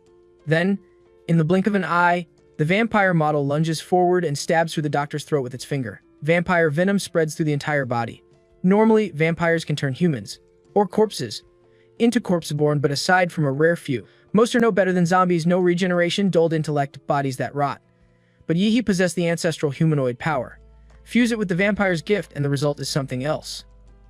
Feng's body starts trembling violently and glows with blazing red light. His skin becomes smooth, and he grows his hair back. The metallic fake eyes fall off as real eyes are reborn. With a soft pop, the old man slowly stands up with a rejuvenated face and bows respectfully to his new master. He curls his lips in satisfaction, describing the perfect Bloodling's memory that intelligence, lacks fear of light, possesses strong recovery abilities, and offers absolute loyalty. He looks down at the transformed doctor and chuckles deeply, stating that since he can no longer die, the self-destruct program will also stop. From this moment, his past ends and he has only one identity to serve Yi. The transformed doctor acknowledges that serving the master is his honor. Yi then commands the doctor to show him when this city was infiltrated. A blood-red light flares up in Yi's eyes while Dr. Feng's eyes also emit a strange radiance. The two energy sources intersect, creating mysterious waves. In just moments, Old Feng's mind is pierced layer by layer, and all of his memories are laid open for Yi to see. He sees a younger doctor trembling with blood-smeared hands, wild bloodshot eyes, and a mouth dripping with thick red fluid, looking no different from a starving beast. Old Feng scolds the assistant for sneaking food before break time. Another memory shows the gloomy main hall where an old woman is bowing her head asleep. Feng whispers that she's sleeping again right in the Buddha hall. The young doctor responds coldly as if discussing routine work, stating that the more they sleep, the better. He then senses something unusual. The stream of memories changes color, turning into chilling scenes of Darth.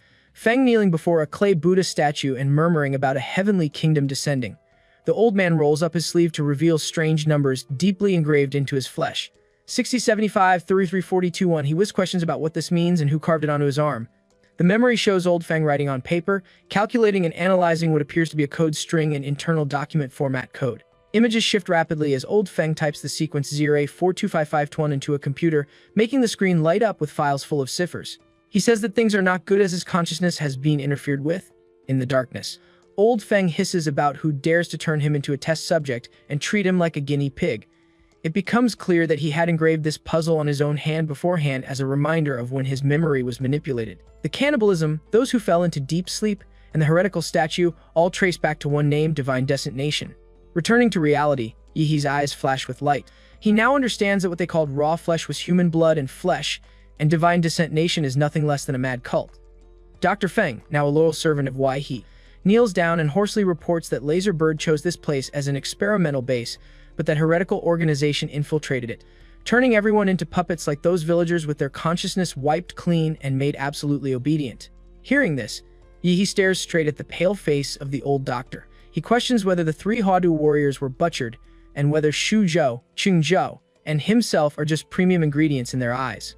The stream of memories continues spiraling deeper, bringing him back to when Old Feng sat before a screen dense with data. In the 8th year since taking over Lingshui, the Jinshin base was complete with biochemical technology matured and ready for mass production. His mind was filled with ambition about a new era where martial artists would be only a memory, giving way to cold biological machines and creations surpassing human limits. But reality proved different. In February last year, the first anomaly appeared at Lingshui. A month later, reports of strange phenomena were sent back, an investigation team was dispatched, and experiments were launched. Day by day, Feng's consciousness was eroded. He repeatedly warned himself, relying on his scientific intellect to detect logical loopholes and nearly escaping control at times, but all was in vain as Jinshin had been assimilated too deeply. Through each layer of data, Yi clearly sees that the mutation process at Lingshui has 4 stages: cannibalism as the first sign of spiritual contamination, slumber as the next step deeper into invasion, and kneeling before clay statues indicating body and mind completely stained beyond cure, and finally collective sleepwalking where humans become nourishment source for that will. Inside those memories, Yi sees the old doctor staring at a screen where Divine Descent Nation is written in blazing red characters. He admits that he once thought his inhuman experiments were the utmost cruelty, but compared to them, they were still too insignificant since they not only took lives but offered an entire city as sacrifice to that will. He says that the thing used to infect and devour lives was a demon fetus brought out from a mysterious relic. All the facts suddenly click in Yi's mind as he returns to reality. He coldly states that the day this demon fetus matures is the night 2 days later. A flash of memory appears. The old man riding the three-wheeled bike once patted his shoulder and said with a smile that in 2 days would be the biggest festival in Lingshui held once every 3 years, telling him not to forget to come. Everything becomes clear to Yi, and he realizes that the old man had already given him a hint. Yi fully absorbs all the memories from Dr. Feng, gaining complete knowledge of Laserbird's illegal experiments and secrets. He now understands the global power and complex network behind Laserbird, which allows it to conduct dark experiments without fear. Yi recognizes he is not strong enough to confront such a giant yet. He plans to handle the research base by later handing it over to Imperial University along with its associated troubles. and his current priority is resolving the abnormality in Lingshui County. The mission from Imperial University permits students to end it after discovering the truth, but He chooses to continue. He desires not the mission reward but aims to steal the prize from the divine distant nation for himself. He instructs Dr. Fahid in Lingshui County and find an opportunity to inject Yihe's blood into the water system. The goal is to ensure maximum infection among the residents. Dar. Feng feels excited upon understanding his master's plan, admiring He's bold imagination to compete with the demon fetus for believers.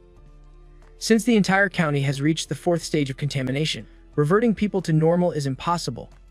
He believes controlling them under his influence will prevent harm to society, and he hopes to restore their lives after the crisis. He returns to the old house and reunites with his teammates, Chu Zhou and Lu Qingzhu.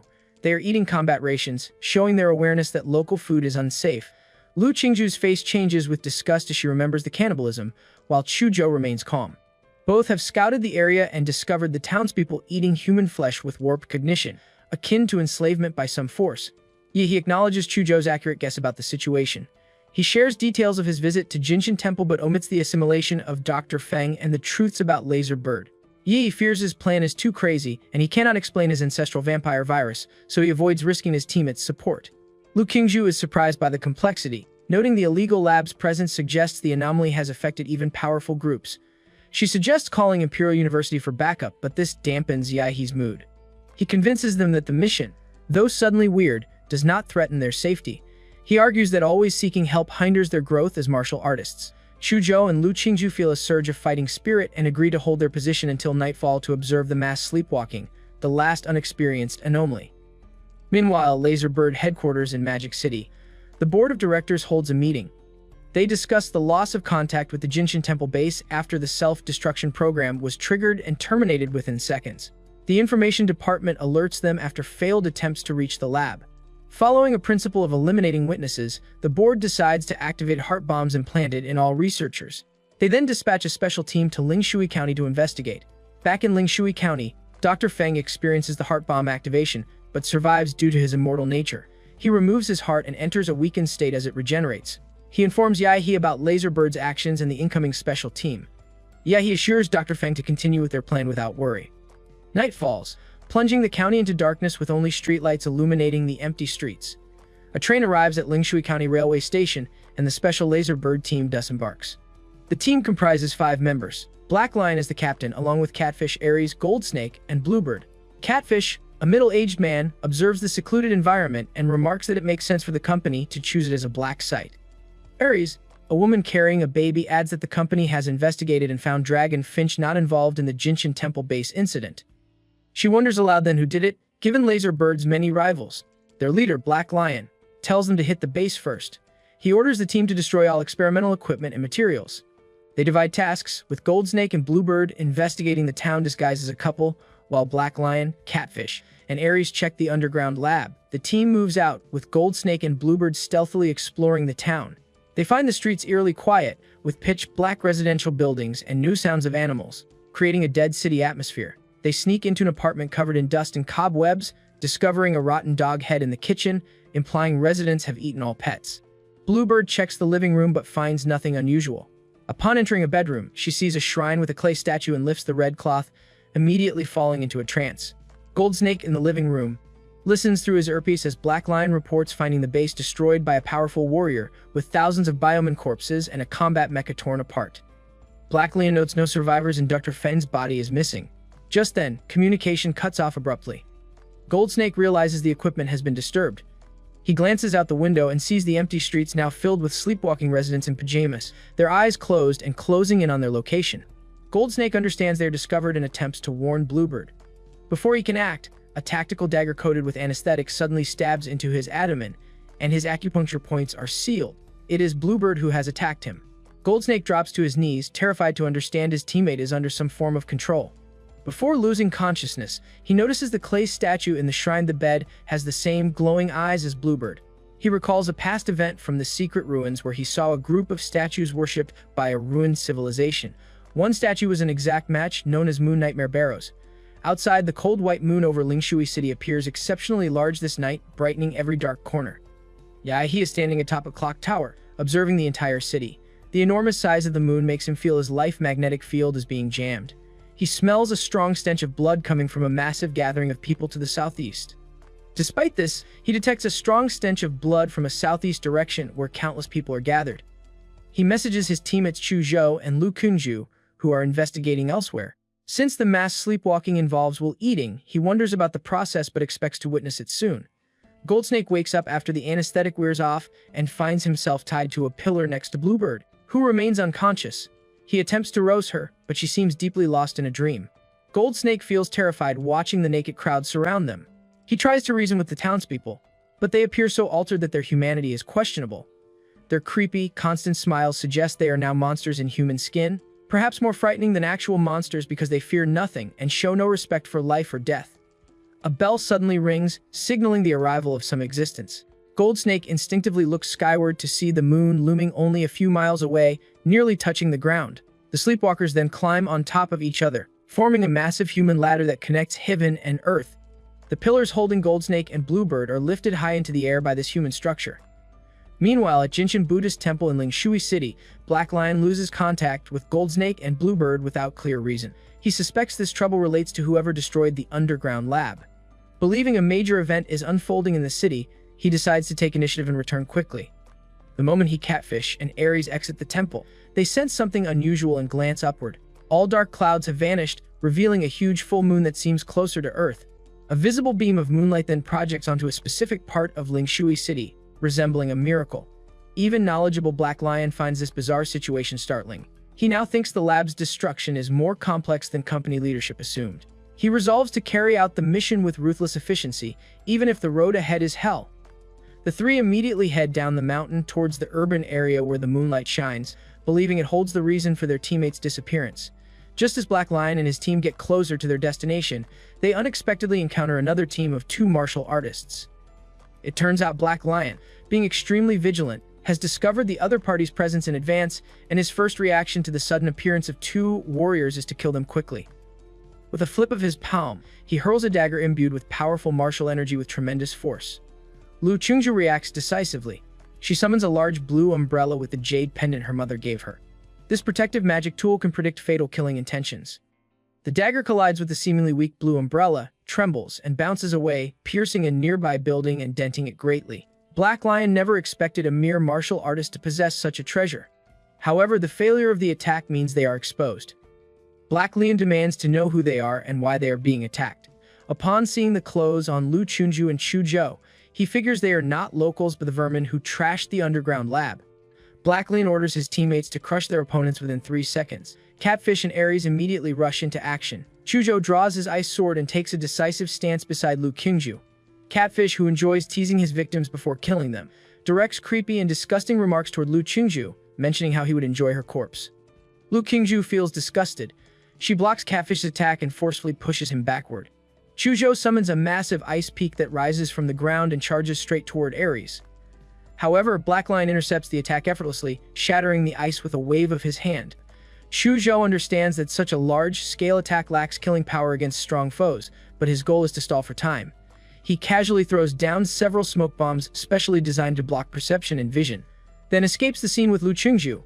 They are aware that instead of fighting head-on against high-tier martial masters, it is better to run. But suddenly, Black Lion stealthily appears near them with daggers dangerously close to their throats. Before he can slit their throats, an extremely heavy horse-slang sword falls from the sky and stabs the spot where he stood moments earlier. It is Yi who has thrown the sword. Black Lion feels surprised for a moment and curiously asks if Yi is with the two. When Yi boldly declares his intention to kill him, Black Lion scoffs at the absurdity, thinking this young man is eager to die. Black Lion decisively uses his assassination technique, the Phantom Clones, transforming into 12 afterimages that all dash toward Yi. Yi counterattacks with his Time Freeze ability. The domain of stasis unfolds, causing the 12 Phantom Clones to slow down and hang motionless in the air. Yi grins knowingly, aware that even a Grandmaster's body reinforced by great martial energy can withstand tank shells, but can still be killed. The 12 Phantom Clones technique is clever, and he initially cannot identify the real body. With time frozen for 5 seconds, he has ample time to locate the real Black Lion. Yi's Time Freeze is a unique ability. To keep it hidden, he kills any enemy who discovers it. Channeling his vampire control over blood, he drives the blood on his fingertips into a high-pressure arrow infused with lethal intent and kills each of the clones. This technique of his called the heart-piercing demonic bloodthorn. When time resumes, Black Lion, the former king of assassins, instinctively senses death. A sniping blood arrow is aimed directly at his forehead, and he fails to dodge it. The blood-red devil thorn pierces Strayed, shattering his brain. The king of killers dies in a hasty manner, his final thought wondering how the enemy appeared before him instantly. The battlefield falls silent as Yi casually grabs Black Leon's body. He pierces 5 fingers into the man's throat and draws out the blood, then refines it inside his own body. The blood is strong, and Yi can feel power rushing through him like a fast river. Each second, his aura grows. The barrier that most fighters need a long time and many resources to break is crushed by this surge of blood and energy. Some of the energy leaks away during absorption, but there is still more than enough. The physical foundation still elevates him to the 8th stage. No matter how experienced Catfish and Ares are, they feel stunned by Black Leon's sudden death. Judging from the martial energy fluctuations, the one who killed their captain also drained his blood to cross 2 levels instantly. The two decide to make a strategic retreat and report the gathered intelligence to headquarters. Before bolting away, they witness something even more terrifying occurs. He uses the demon imprisoned in the flesh to summon a bloody demon puppet. A translucent dark red hand stretches out from the shadows, and when the evil shadow fully emerges from the blood below, Catfish and Ares feel horrified. This demonic shadow looks exactly like their captain, who has turned into a human corpse.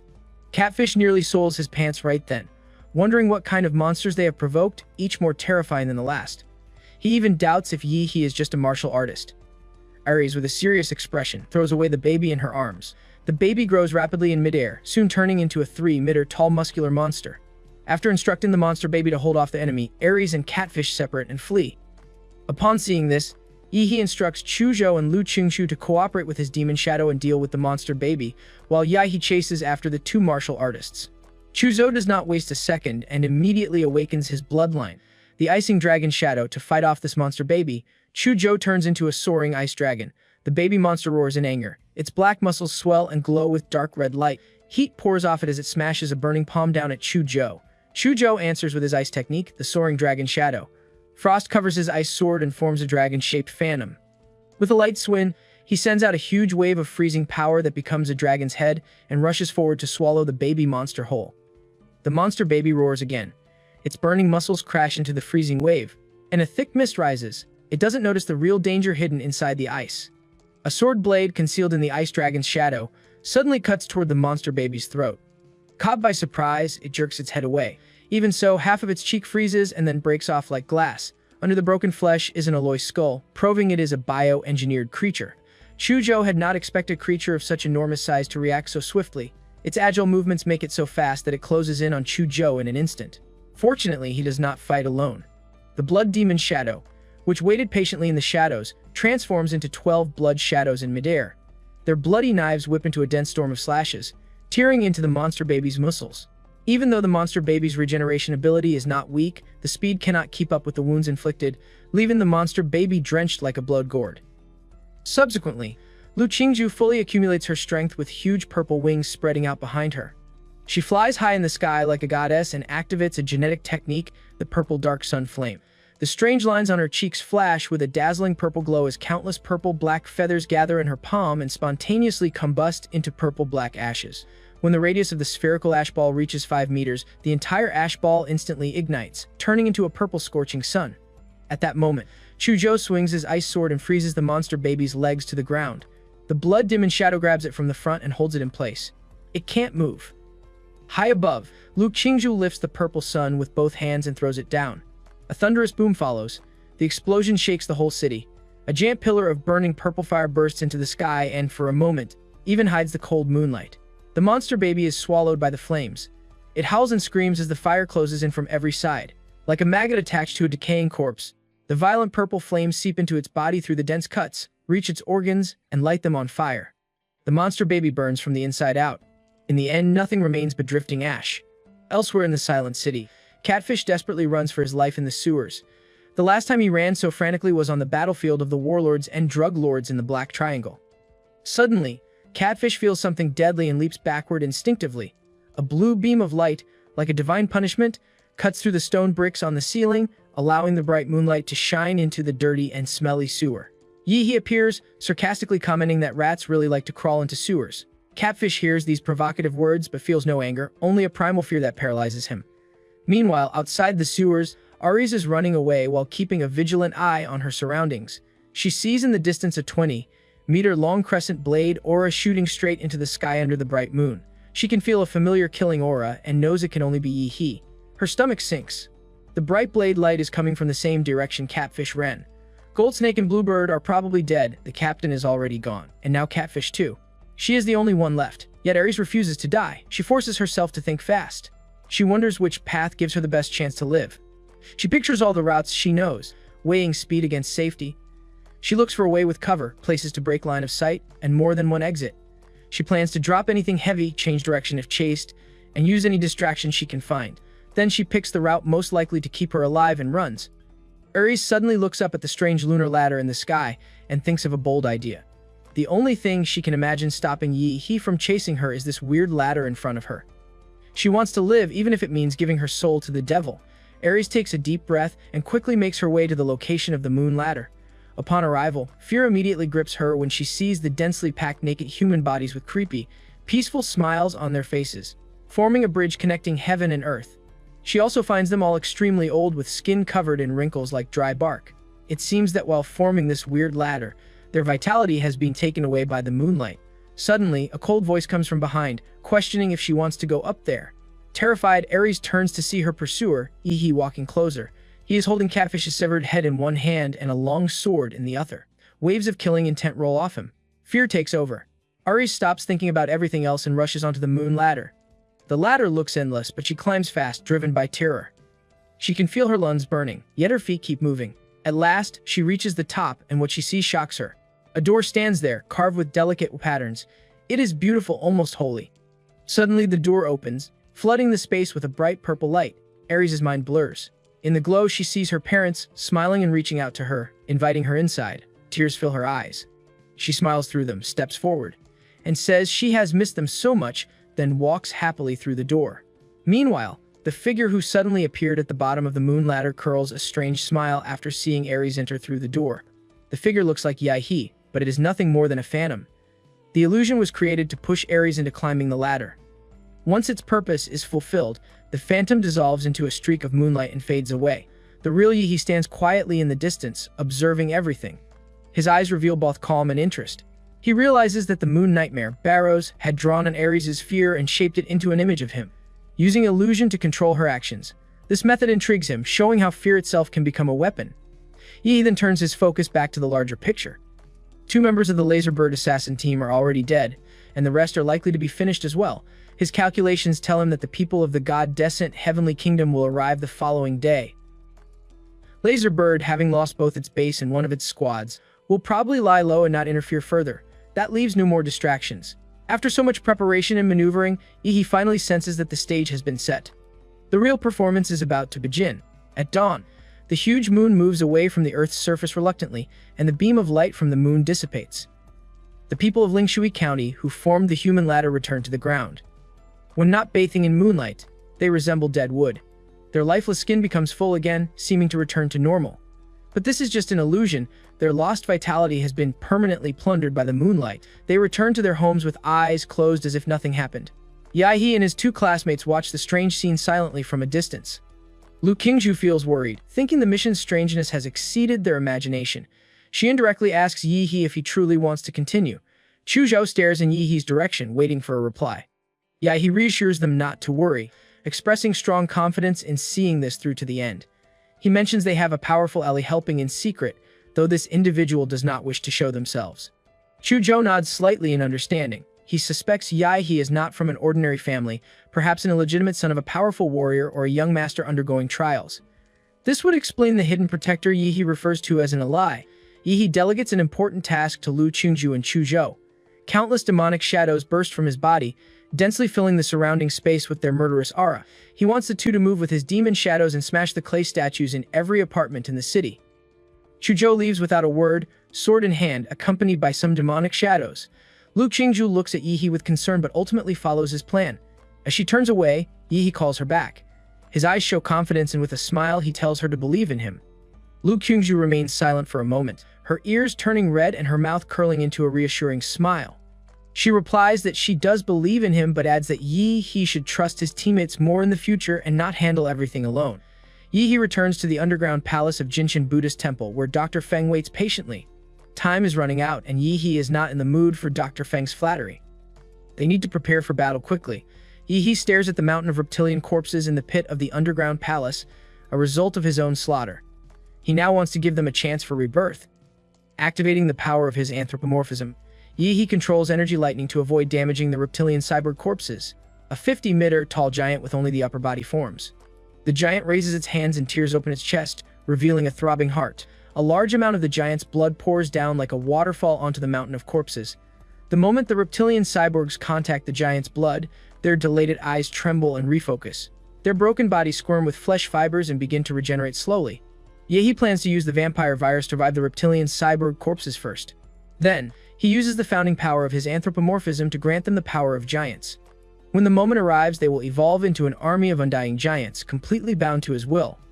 Doc Feng deploys biomosquitoes through his computer to fly into every household in Lingshui County and deliver Yi's vampire blood to every resident. Dr. Feng's work does not stop there. After the infection is complete, he is supposed to repair the golden mecha Buddha that Yi tore apart. Though impossible to fully repair after brutal dismantling, it is still possible to remove some weapons and modify it. Yi feels pleased that everything is progressing smoothly on his side. But as Yi prepares for war at full speed, an heavenly kingdom is about to set foot in the city. At this time, 2 buses are on the road to Lingshui County. Inside are 53 passengers, each dressed in a holy white robe embroidered with noble golden patterns. They are the believers sent by the heavenly kingdom to welcome the birth of the demon fetus. Among them, there is a bishop with the aura of a great martial artist, 2 deputy bishops with the aura of a martial artist, and the remaining 50 people are all at the level of an ordinary martial artist. The heavenly kingdom did not begin as a strong force. It first appeared during the early invasion of the secret realm as a small doomsday cult. The group was made up of desperate fanatics, poor, powerless, and pushed aside by the world. Everything changed when a mysterious pope appeared. He brought frightening powers taken from ancient ruins inside the secret realm. With this new strength, the cult grew rapidly and transformed into the heavenly kingdom. Their mission became clear: to bring gods from the secret realm into the human world and reshape humanity into what they called a true heavenly kingdom. For many years, the Xia kingdom resisted their influence more than any other nation on Blue Star. Yet after endless effort, even Xia is on the verge of falling under their shadow. The Boozes speed forward, carrying their holy followers. Faith burns in their eyes and their hearts are set on the same goal. In only a few hours, the demon fetus will be born, and the heavenly kingdom plans to seize that moment for their gods. The bishop stares at Lingshui City just ahead. He knows the divine fetus planted by the archbishop 4 years earlier is hidden there, waiting for the time of its birth. A believer dressed in a red robe, marking his position as an archdeacon, speaks with sorrow. He reminds the others that their archbishop devoted his life to divine faith, yet was struck down by the ignorant people of Dacia. He says the archbishop never lived long enough to see the divine fetus grow, calling this world cruel, a place where the strong devour the weak like beasts. Another believer responds with grief. He recalls the archbishop's unwavering faith and gentle nature, mourning that not even his body remained after his death. The bishop, wearing golden robes patterned with red, lowers his head in sorrow. In a firm voice, he declares that the archbishop's sacrifice must not be wasted. Ignorance, he says, has already driven the world into ruin. If left unchecked, Blue Star will soon collapse completely and become another cursed zone of sin. He proclaims that the gods must be welcomed into this world, not as a simple act of faith but as a revolution. To him, it will be the greatest gift for their children and the final liberation for all of humanity. All the devout believers become influenced by the bishop's words. Their faces morph into fanatical expressions, and they raise their hands hectically, repeatedly exclaiming phrases about a god on earth. Nightfall soon arrives, and an exaggeratedly large full moon rises, looking creepy with 2 huge craters and a row of curved cracks that form a strange visual illusion of a smiling moon. In the dark of night, the heavenly kingdom reaches Lingshui City. The ladder to the moon is already built, waiting for these devout believers to welcome the birth of the moon god. The bishop feels really excited, thinking that throughout the history of the divine religion, only 2 divine fetuses have been successfully hatched. He believes he is about to be recorded in their history. In the past, the first divine fetus caused global climate anomalies, tsunamis, volcanic eruptions, and related disasters. These events resulted in the deaths, injuries, and exile of hundreds of millions of people. This was the result of just 1 minute of the god's activity. When that god appeared, the clear sky turned into a thundering hurricane. That 1 minute on Blue Star is still recorded as one of the world's top 10 mysteries. The second descent was not as exaggerated as the first. But after another god descended on the Australian continent, he caused fog and undercurrents to rise in the surrounding seas, completely blocking the entire continent. Then nothing happened. The entire Australian continent lost contact, and that area is now completely blank in satellite reconnaissance. The countries of Blue Star formed coalitions to investigate or attack, hoping to understand the god's intentions or see if the god could be killed. However, the entire Blue Star alliance could not break through the sea fog undercurrent. They suffered almost no casualties but found no way to penetrate it. The strangest part was that according to all coalition participants, they lost their way in the sea fog and traveled for 5 whole years, but the rest of the alliance knew they had only been in there for a few days. Scientific testing revealed that the participants were indeed 5 years older than before entering the sea fog. Since then, the Australian continent has been listed as an S-level life-restricted zone, and no one dares to set foot there anymore. Now, the bishop is in Sia country to welcome the arrival of the third god. 50 believers form a human flesh magic circle under the moon ladder. They chant the hymns of their religion loudly and drip blood onto a crystal from the secret ruins placed on the ground. The bishop steps onto the lunar ladder, chants with his head down in great piety, and gradually walks toward the strange moon. He sees a magnificently carved moon gate on the moon and kneels from where he stands. He cuts his wrists with a golden dagger and spills his blood. As if confirming his identity, a hall appears behind the moon gate. The bishop keeps his head down, not daring to look directly at the hall's details. A voice in his mind guides him forward until he finds an altar made of moonstone. On it is a platinum coffin engraved with the symbol of the cult. The divine fetus cultivated by the archbishop is inside. After absorbing nutrients from the people of Lingshui City for 4 years, the divine fetus is almost matured. Although it was cultivated with the inferior life energy and faith power of the people compared to the 2 previous fetuses that used entire country's efforts, it is still good enough. The bishop carefully lifts the platinum coffin, finding it surprisingly light. He carries it with utmost care and walks out. Under the lunar ladder, the believers see the bishop carrying the divine coffin and reciting scriptures devoutly as he descends. They feel great admiration for him, believing his devotion to their god is worthy of a bishop. The believers make way for him to enter the center of the formation and place down the sacred coffin. At the center, the bishop shouts, opens his arms, and calls out to the great moon, the nightmare god of the dream realm. He identifies himself as the most loyal servant and asks permission to call the god by a moon named Nightmare Barrows. Just at this moment, the bell tower in Lingshui City rings the midnight bell, like opening fireworks signifying the show has begun. Throughout Lingshui City, a white spirit emanates from the bodies of all the residents. These spirits embody the power of human faith. Tens of thousands of spirits gather into a white wave and fly toward the divine coffin. But at that precise moment, a loud beast roar explodes like thunder, revealing the power of an emperor. Like a signal, all the faith power in the white wave suddenly turns blue. Some are completely blue, others are shades of blue, but no matter the shade, it shows their faith in Moon Nightmare Barrows has been tarnished. They now believe in another unknown king. Since this ceremony cannot be reversed, all the believers of the heavenly kingdom watch helplessly as the impure beliefs enter the platinum coffin nurturing the gods. Their minds fall into a state of shock, unable to comprehend what they are seeing. He chooses this moment to strike. In a blink, he appears right behind the bishop, his voice dripping with sarcasm as he mocks him. The bishop stiffens, shocked, and demands to know who he really is. Before he speaks, his vision changes. The world loses its color, leaving only glowing lines that trace the shape of the human body and its organs. Among all the lines, one stands out more than the rest, a bright red mark glowing at the bishop's throat. He instantly understands what it means. He can now see the kill line. Murderous aura floods into him and into his weapon. He tightens both hands around the handle of his starfall cleaver and lifts it with deadly intent. The bishop's world spins. The only thing he sees before darkness takes him is a blood-red crescent tearing across the sky as he descends from above with his cleaver. He tells Bishop that he is the devil before killing him. The deep toll of a church bell echoes as the golden robed bishop collapses onto the ground. With his final breath, he calls out desperately to Moon Nightmare Barrows, whose form now glimmers faintly with a layer of blood. He looks on with disdain, scoffing at such a pitiful scene. Inwardly, he mocks the bishop, noting that even with 3 life-saving treasures, the man still could not endure a single strike. Suddenly, a voice commends Yi for his incredible display of strength and invites him to join the church. He turns his head slightly and sees another figure standing close by, a bishop clad in a crimson robe. This person introduces himself as Lin Chu, the current highest leader of the cult within the Xia Kingdom. His presence radiates both power and authority. Lin Qi explains the deception without hesitation. He says that serving the divine religion is a dangerous role, one where life is often at risk. For that reason, it is reasonable to let a subordinate take the place of a superior as a shield. Yi's eyes narrow. Realizing the truth, The bishop he killed was only a decoy. Sensing danger, Yi immediately chooses to withdraw. However, Lin Qi's mocking voice follows him. He declares that the land they stand on is sacred ground, chosen to welcome the gods, and no one can simply leave as they wish. Lin Qiu then raises his hand. At once, Yi feels his body grow unbearably heavy. An unseen force crashes down upon him, pressing against his bones and muscles. His movements are restrained, his body bound tightly in invisible chains. The moment he tries to rise into the air, the crushing power drags him back down, locking him in place. Yahe recognizes the use of telekinesis, feeling that the telekinetic power is pure spiritual energy.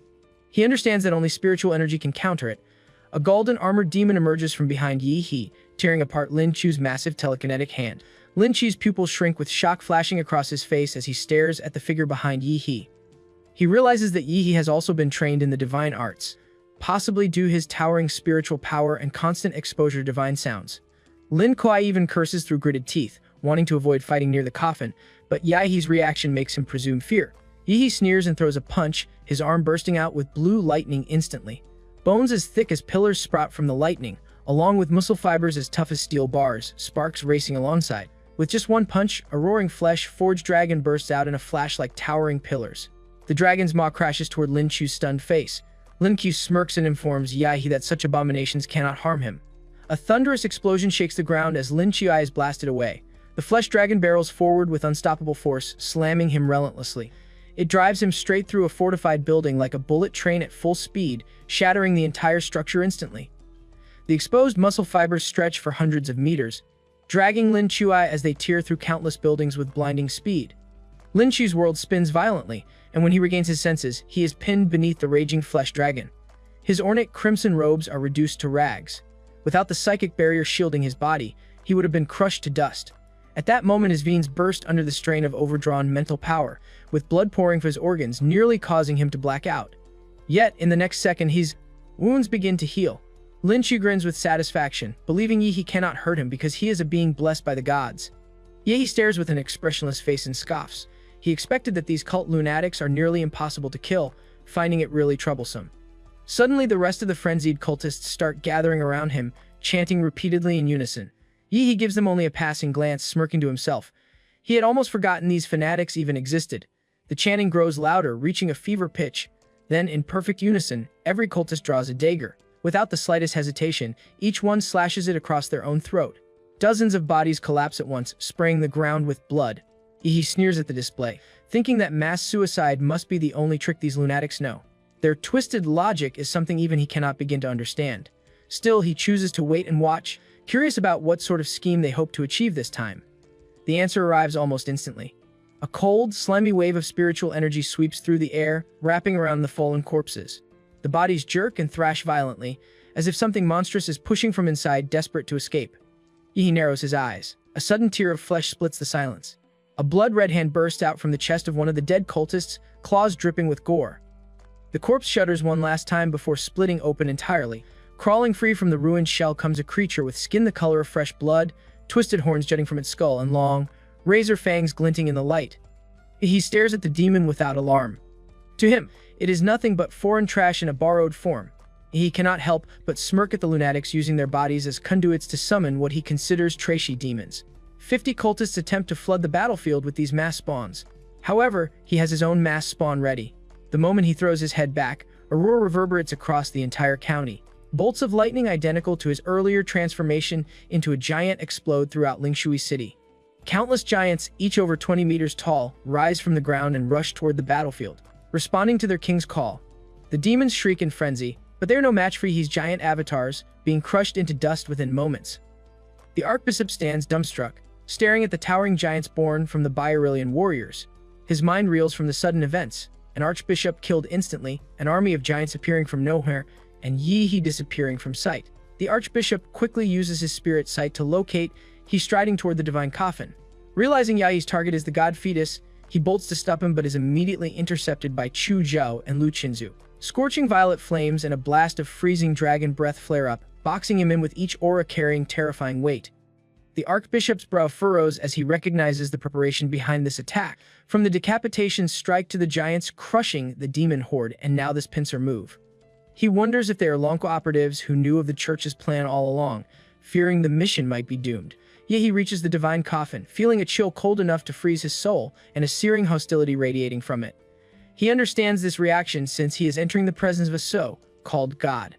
A system panel flickers before his eyes, announcing the acquisition of special energy. During the Heaven's Descent ritual, half of the faith energy hoarded for 4 years was corrupted by Yahe. That tainted faith was used by the god fetus to build a body for Moon Nightmare Barrows in the mortal realm. Yet part of its divine power was stolen by Yahe. He reflects that the heavenly kingdom was never worth his attention, being weaklings and cannon fodder. His true enemy has always been the deity tied to the moon in dreams. Even stripped of divine power and malnourished, this god should have awakened by now, so he questions why it remains hidden. He decides to pry the lid off himself if it will not come out. With a single flip, he blows the lid of the divine coffin open, but his pupils shrink upon finding it completely empty. He curses inwardly, wondering where the bastard god is skulking. He takes out his starfall cleaver, tightening his grip with every muscle tense. A suffocating stillness hangs over the battlefield. The roars of giants and demons vanish, and the clash between his teammates and the archbishop goes silent, as if the entire world has muted itself, leaving only Yahe. Then a voice echoes from the void. Yahe turns to see the bishop he beat earlier, with a creepy figure hanging behind him, indicating an illusion. He narrows his eyes, recognizing the familiar sensation of being entranced. Linkyu's voice slides into his ear, cold and amused, questioning when he fell asleep. In the real world, the archbishop successfully summons a hulking demon to pin Chuzhou and Lu Qingju, buying himself a precious moment of respite. He wonders anxiously how Linky is faring. Using his spirit sight, he turns his attention back to Yahe by the coffin and senses something seriously wrong. Yahe is under divine punishment for offending a god, and Linkyu's spiritual presence is no longer detectable. This thought chills him, and he dares not imagine the rest. Left with no choice, the archbishop decides to reach the divine fetus as soon as possible. He draws a short blade set with a green gem, a wooden tribute relic called the Xuan Wu Divine Needle. Once it pierces an enemy, blood thorns sprout within and grow outward until the enemy is shredded into a pulp. The archbishop dashes toward Yahe, judging him as a sinful soul deserving punishment by the gods and intending to execute him personally. Nearby, Chuzhou and Lu Qingju, pinned by the hulking demon, watch Yahe teetering on the brink, their faces white with rage. Chuzhou curses through gritted teeth as the archbishop heads straight for Yahe. He instructs a hesitating Lu Qingju to save Yahe while he holds the demon back. Chuzhou unleashes the blood-burning forbidden technique, causing a surge of massive frost to burst forth. The demon, previously having them subdued, suddenly loses its edge. Freezing such a behemoth takes all of Chuzhou's martial energy. But he still urges Lu Qingju not to hesitate, emphasizing that their lives are not worth as much as Yahe's. Lu Qingju no longer hesitates, unfurling her wings and rocketing off to intercept the archbishop. Before leaving, she implores Chuzhou not to die. However, the tide soon turns because Chuzhou cannot hold the beast forever. With a thunderous boom, the frozen bindings melt away as unquenchable hellfire bursts out, turning the ice to vapor. The 5-meter-tall horned demon breaks free at last. Flames burn inside its eyes as it glares at Chuzhou with hatred. The fire gathers and hardens in its massive hand, shaping itself into a giant war axe made of pure hellfire. The demon raises the weapon high, and with terrifying power it swings the blazing axe downward. The air splits with the force of the strike. Chuzhou cannot dodge as his legs remain badly injured from earlier, when he forced himself to hold the monster down. Pain burns through his body, but his spirit does not waver. He makes a choice. Roaring with all his strength, Chuzhou declares that he will see his revenge through to the very end. At that same moment, several sharp ice needles shoot from his body and stab into the demon's pressure points, carrying the cold intent of his will. Chuzhou unleashes the hidden bloodline power from his proud family in the imperial capital. A flood of martial energy bursts out of his exhausted Danshin, filling his body and restoring the vitality he had nearly lost. The dragon horns on his head lengthen, sharp and majestic. The wounds and torn flesh across his body knit together, replaced by a layer of icy, scale-like armor, and his dragon eyes, once dim and fading, blaze with light again. The aura around him surges higher and higher, even surpassing the strength he once thought was his peak. Yet this new power comes at a terrible cost. His lifespan now burns away at twice the speed. Chuzhou ignores the price. He lifts both hands high, summoning an invisible storm of martial energy. The power churns wildly around him, then gathers into a single form. With a deafening roar, the energy condenses into a massive chi, sword stretching tens of meters long, its edge shaking the very space around it. The icy kai sword glimmers in his grasp. Despite his smaller frame, the weapon looks like it belongs to a towering giant. He channels all of his killing intent, rage, and strength into this one strike. With a roar, he swings the blade down, the sheer force of it tearing through the battlefield like judgment itself. The demon monster senses the bone-chilling murderous aura and opens its mouth to unleash a massive flame. But before it can, The overwhelming destructive power from Chu Zhao envelops everything. The icy Kai, sword formed by his blood, burning forbidden technique strikes down with earth-shattering force. Blazing flames roar fiercely in response, clashing violently against the icy power. The two opposing forces merge and spread across the battlefield. Chu Zhao's eyes widen in astonishment, his face slightly pale as he feels something is wrong. The beast roars defiantly, crouching and bracing against the slash. Its whole body trembles but remains firm, with scorching red flames and icy force splitting the sky in half. Chu Zhao watches the beast gradually break through his Kai sword and scorch it to pieces with demonic flames. With his martial energy depleted, Chu Zhao feels at a loss. Suddenly, a bullet fires from behind, piercing the demon's skull and exiting through its mouth. Blood erupts violently. Before the beast can recover, a series of heavy armor-piercing rounds follows, piercing its nape, waist, abdomen, and back, creating large blood holes. The demon monster is mutilated on the spot. Chu Zhao, nearly drained of all energy, deactivates his blood-forbidden technique. He glances around cautiously, wondering if the helper is the ally he mentioned. He spots the source. The rifle's muzzle glows faintly with heat, smoke curling from the barrel. Behind it stands Dr. Feng, calm and focused, who keeps his eye pressed to the tactical scope, covertly observing the battlefield. Dr. Feng reflects that without the armor-piercing bullets imbued with martial energy in advance, saving the situation would have been impossible. He initially thought Chu Zhao was the weakest in the team, but now recognizes his powerful trump card. Considering the warrior hierarchy from martial disciple to National Guard level, Chu Zhao seems close to breaking through to martial disciple. Lu Qingzu also appears formidable. In dark, Feng's eyes, those with good potential, are worthy of assisting Yi He, so he decides to send a drone swarm to help Chu Zhao recover strength. Immediately, drones fill the sky and fly toward Chu Zhao, making taking down the demon easier. On the other side, the Archbishop's face twists in anger, his eyes full of resentment. Even though his opponents are not Lanka operatives but younger and weirder individuals, they counter every obstacle. He wants to know who these kids are. Chu Zhao and Lu Qingzhu stride confidently toward him and simply reply through their actions that they are ordinary freshmen from Imperial University. At that moment, perhaps sensing its believers' helplessness, the moon deity intervenes directly. 6 massive coffins made of heavy alloy crash down from above, striking the ground with an earth-shattering bang. These coffins are suckers summoned by the moon deity to confront Chu Zhao and Lu Qingzhu. Each coffin trembles violently as the lids fly open, revealing 6 undead martial warriors exuding a murderous aura under the cold silver moonlight. Their faces and expressions are identical, with strange purple glowing eyes, as if controlled by an invisible force. Lu Qingzhu feels shaken, recognizing several familiar faces. 3 missing students from Imperial University and 1 woman they fought earlier. The Archbishop, initially stunned, becomes ecstatic upon sensing the familiar breath of God from the corpse warriors. He delightfully declares that his God is blessing him. Nearby, Feng grows worried as he watches the 6 martial corpse warriors advance toward Chu Zhao and Lu Qingzhu. His orders are to protect the two, especially Lu Qingzhu, as the primary target. Facing 6 undead with the aura of martial instructors, she seems doomed. Dr. Feng understands why he previously didn't dispatch the massive army. Their weak strength and lack of intelligence caused Chiao's in battle, but the situation changes now. Without reinforcements, the mission would fail, and his own death would be miserable. Left with no choice, Dr. Feng uses Yi He as a conduit to order the giants to join the fray. Heavy footsteps surge toward the chaotic battle, forming an encirclement behind Lu Qingzhu and Chu Zhao. They coordinate with the two to stop their opponents, making the battle formation tense.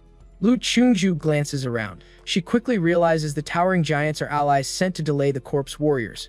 Her heart steadies. This is the perfect chance to save Yi He. Without a moment's hesitation, she spreads her wings and changes direction, streaking through the air like a ray of light. Her figure blurs as she darts past the giants below. The Archbishop notices at once. He shouts for the corpse warriors to intercept her before she can reach the divine fetus. The 6 undead soldiers react instantly. Some gather dark energy and hurl it upward in destructive waves, trying to strike her mid-flight. Others roar with reckless abandon, throwing themselves through the crowded giants, tearing flesh and bone apart to block her path. Dr. Feng's commands push the giants forward to act as living shields, though their strength is far too weak. Their massive bodies shatter under the onslaught, limbs and torn flesh flying high into the air. Even so, Lu Qingzhu refuses to slow down. She forces her way through, blasting the corpse warriors back with her full strength. Just as she comes within a few meters of Yi He, disaster strikes. The Archbishop unleashes the Xuanwu Divine Needle, its sharp gleam tearing across the battlefield. It nearly pierces her heart. A spray of bright red blood bursts into the air as the attack rips through her side. Her momentum falters, and her body drops on the verge of crashing into the ground. Yet in that desperate instant, her wings snap open again. She forces her battered frame upward, the wind rushing violently against her face. Blood trails behind her, but her willpower carries her through. The Archbishop freezes in shock, and his face twists in disbelief. All his efforts to stop her have failed. At last, Lu Qingju reaches Yi. She collapses into his arms, wrapping herself around him with trembling strength. She gently rests her head on his shoulder. Lu Qingju feels a heartwarming relief as she finally holds Yi, though her breath remains weak. With no time to waste, she flaps her wings and takes off into the sky, carrying him with her intact arm. Her injured arm, wrapped in blood thorns, throbs painfully. She uses her nether flames to burn away the thorns, but this only suppresses them and prevents further injury from affecting her movements. She notices the ground below is covered with the corpses of the giants, all killed without a single scratch on the 6 martial corpse warriors. They watch her with open hostility, ready to hunt her down once a command is given. Lu Qingju decides not to stay any longer and prepares to flee with her remaining strength when a voice suddenly resounds in her head. The voice advises her to leave Yi behind, stating she has done all she could and it is not enough, adding that he would not blame her and she should just hand him over.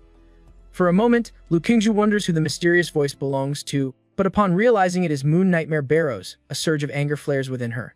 She responds defiantly that she would never hand her man over. She sucks in a lungful air and then yells, "Get lost," with every ounce of strength left in her delicate body. Suddenly, a psychic attack hits her, and her head hurts immensely from the wails and agony of the souls consumed by the moon deity, overwhelming and unbearable. Yet Lu Qingju still refuses to let go of Yi. Even as her consciousness fades, all she cares about is preventing him from getting hurt. Soon, completely exhausted, she plummets down with him like an angel with broken wings. On the ground, the heads of the 6 martial corpse warriors with cold pale skin and glowing eyes snap up simultaneously. Their necks elongate at an extremely creepy and fast rate, turning into moon spears that press toward Lu Qingju in midair, but just then everything halts and time stops. Lu Qingju groggily opens her eyes upon hearing Yi's voice. He apologizes for waking up a little later than she could endure. Staring at him, she finally closes her eyes with relief and a bright smile, murmuring that it is not too late. He encourages her to rest well while he handles whatever comes next, and she suddenly disappears from his arms, sent to a safe space to rest. On the 4th second, Yi neutralizes the time stop. Below, the Archbishop's eyes widen as a bead of sweat trickles down his cheek. But before he could command anyone, he sees sudden gigantic feet appearing from above, and the next second the Archbishop and the martial corpse warriors are crushed into meat paste, spattered across the battlefield with no room to resist. He sneers at the scattered corpses like they are filthy garbage, not worth his time. Meanwhile, Lin Shuai is trembling in agony and making strange noises after experiencing countless deaths in his own illusion by the hands of Yi. He does not know how many times he's been killed, headshots, tearing, burning, slicing, each time feeling the specific pain. Although his willpower is far superior to an ordinary person's, he is on the verge of mental collapse from this endless slaughtering by Yi. He realizes that Yi is practically a demon that even the gods cannot punish. After endless torturing and slaughtering, Lin Q can no longer hold on and kicks Yi out of the illusion space. With teary eyes, he apologizes to the moon deity and explains that he had no choice. The moon deity simply instructs him to go and lie down in the coffin, as time is running out and the vessel can only be completed using his weak mortal body. In the distance, Yi takes no time slaughtering any remnants of the moon god's power on the battlefield, especially the 6 moon apostles. He sneers at their pathetic state, his disgust evident. After all, even with the moon god's power, they are ultimately nothing more than a pile of corpses. Now all the cultists of this heretical sect have been eradicated, leaving only Lin Shuai and the disabled moon god who has never appeared until now. At that very moment, he suddenly feels something and looks up at the moon. A figure in a silver white robe is standing in the void with the eerie big moon behind him. The moonlight shines on him, covering him with a hazy silver light like a royal robe. The figure has silver white hair reaching to his shoulders, with facial similarities to Lin Qi but more three-dimensional and thinner, resembling a well-Polish character. Excited, he realizes that this must be the entity behind all the strange events in Lingshui City. He mutters to himself, trying to name this being. He wonders if it is the moon god or a moon demon, struggling to recall the full name, something like Bar, but cannot complete it. Moon Nightmare Barrows descends with a divine radiance. Invisible steps materialize beneath his feet as he advances through the void toward Yi. This entity acts as the mortal vessel for the lunar deity. He suddenly realizes that the urban landscape of Lingshui City has disappeared, and an endless emptiness now surrounds them. The ground beneath his feet consists of grayish, white soil dotted with countless craters, resembling the moon's surface. However, he recognizes this cannot be the actual moon, as he experiences neither the vacuum of space nor its extreme cold. He deduces this environment is a constructed domain, similar to the killing intent domain of Master Gong Ke. Unlike a simple illusion that tricks the mind, such a domain overlays reality itself and can inflict genuine harm. Within this powerful space, he understands that his invincible golden body and system interface offer no protection. While Yi analyzes his predicament, Barrows descends from the void and hovers before Yi, his supergiant anthropoid form. Maintaining a distance of about 20 meters, Barrows speaks fluently in Yi's native tongue, expressing admiration for the human. He considers Yi the most outstanding human he has ever encountered, particularly because he dared to steal a portion of his divinity and succeeded. Barrows notes that his compatibility with him exceeds 96%, making he the perfect other half for completing his human vessel. Yi, still in his giant form, regards Barrows skeptically and thinks of ways to prolong their exchange, as his plan to steal Barrows' vessel is already complete, and now he only needs to buy time. Facing Yi's silence, Barrows continues persuasively, offering Yi the right to retain his consciousness after Barrows uses his mortal body to achieve completion. Barrows promises that he will ascend from the mortal realm into the divine realm, emphasizing the vastness of the world beyond Blue Star and the secret realms. He invites Yi to join him to rise above the heavens on the moon. Well, few humans on Blue Star could refuse such an invitation from a god. He is among the very few who do. He gives a middle finger to Barrows and refuses outright. He reflects that these mysterious gods are merely higher-level intelligent beings, no different from humans in their use of threats and bribes. He states mockingly that he overestimated Barrows. In response to his provocation and ridicule, Barrows remains calm, as if unbothered. Barrows believes that once his human vessel is complete, even with only 20% compatibility and its flaws, it will be more than enough to handle Yi, whom he views as mere food. Barrows explains that his offer stems from admiration, but the outcome is inevitable. Barrows extends his cold white hand and makes a grasping motion. An invisible force seizes his giant form, crushing it like a bug. Under this terrifying pressure, flesh, blood, and bones are compressed into a mangled mass.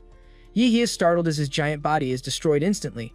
Barrows then tears open the remains and a beam of moonlight imprisons Yi, freezing his limbs in place. Barrows, generous to those he admires, still plans to grant Yi the privilege of retaining consciousness after consumption. He gets closer to Yi, treating him as ready to eat food. However, for the first time, surprise flickers in the moon god's eyes. Barrows cannot sense his consciousness and repeats the process twice more with no success. He laughs mockingly and calls out Barrows for failing to touch his soul. Even if his body cannot match Barrows on the spiritual plane, he has the support of his system panel. Anticipating such a scenario, he had used the vampire template's extreme regeneration to split his body vertically, leaving half with Dr. Feng. This ensured that if his main body is destroyed, his consciousness awakens in the other half. Barrows is momentarily speechless, unable to fully comprehend Yi's explanation. But the next second, the endless void above splits apart, and a colossal great sword appears, cleaving through the cosmic scene and shattering the lunar intent realm entirely. A heroic man with white bandages covering his body and wild dark green hair flowing from his back looks down at Barrows below. This is the section chief of the Longqu Division, the protector of the Xia Nation, National Grandmaster Azure Dragon, also known as Qing Long. He announces that he is here for a spar. Ye grins because he had already reported the cursed county to the Dasha Federation.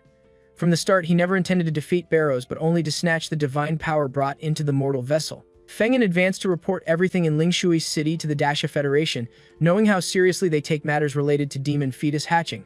Barrows stares up at Qinglong, his moon-like eyes flickering with curiosity. He is baffled by him and wonders if his body is really of a human, suggesting that the potential rating of humans needs reassessment. On the other side, after a few seconds of silent appraisal, Qinglong speaks skeptically, wondering if Barrows is truly an abomination due to his body's low purity and mixed nature. Qinglong recalls fighting first abomination in human history when he was a grandmaster, an experience that revealed world-ending destruction. By comparison, the silver-haired man before him has a similar demonic aura but is vastly inferior. Barrows, who showed no emotion during Yi's ridicule, becomes pissed off for the first time. Qinglong's assessment is accurate. He mutters that using Lin Chi's inferior body to complete his human vessel is disgusting and humiliating, akin to consuming filth. Regardless, Barrows tells Yi that he does not wish this battle harm Yi, as he is the human he admires, and he will claim his body. With a casual flick, Barrows hurls Yi's body away, tossing him clear from the battlefield. Qinglong feels confused by Barrows' action of sparing the young man. He decides that once he suppresses Barrows, he will find Yi and question him. He recalls that someone named Shi Jingwen mentioned Yi's name before his departure, reinforcing his intent to locate him later. Just then, he ruses to attack Barrows, and the battle between the so-called Moon God and Grandmaster begins, with the fate of Lingshui City hanging in the balance. Meanwhile, in a mist-shrouded mountain forest far from the devastation, he regains consciousness. Barrows had thrown him clear of the battlefield before the fight intensified.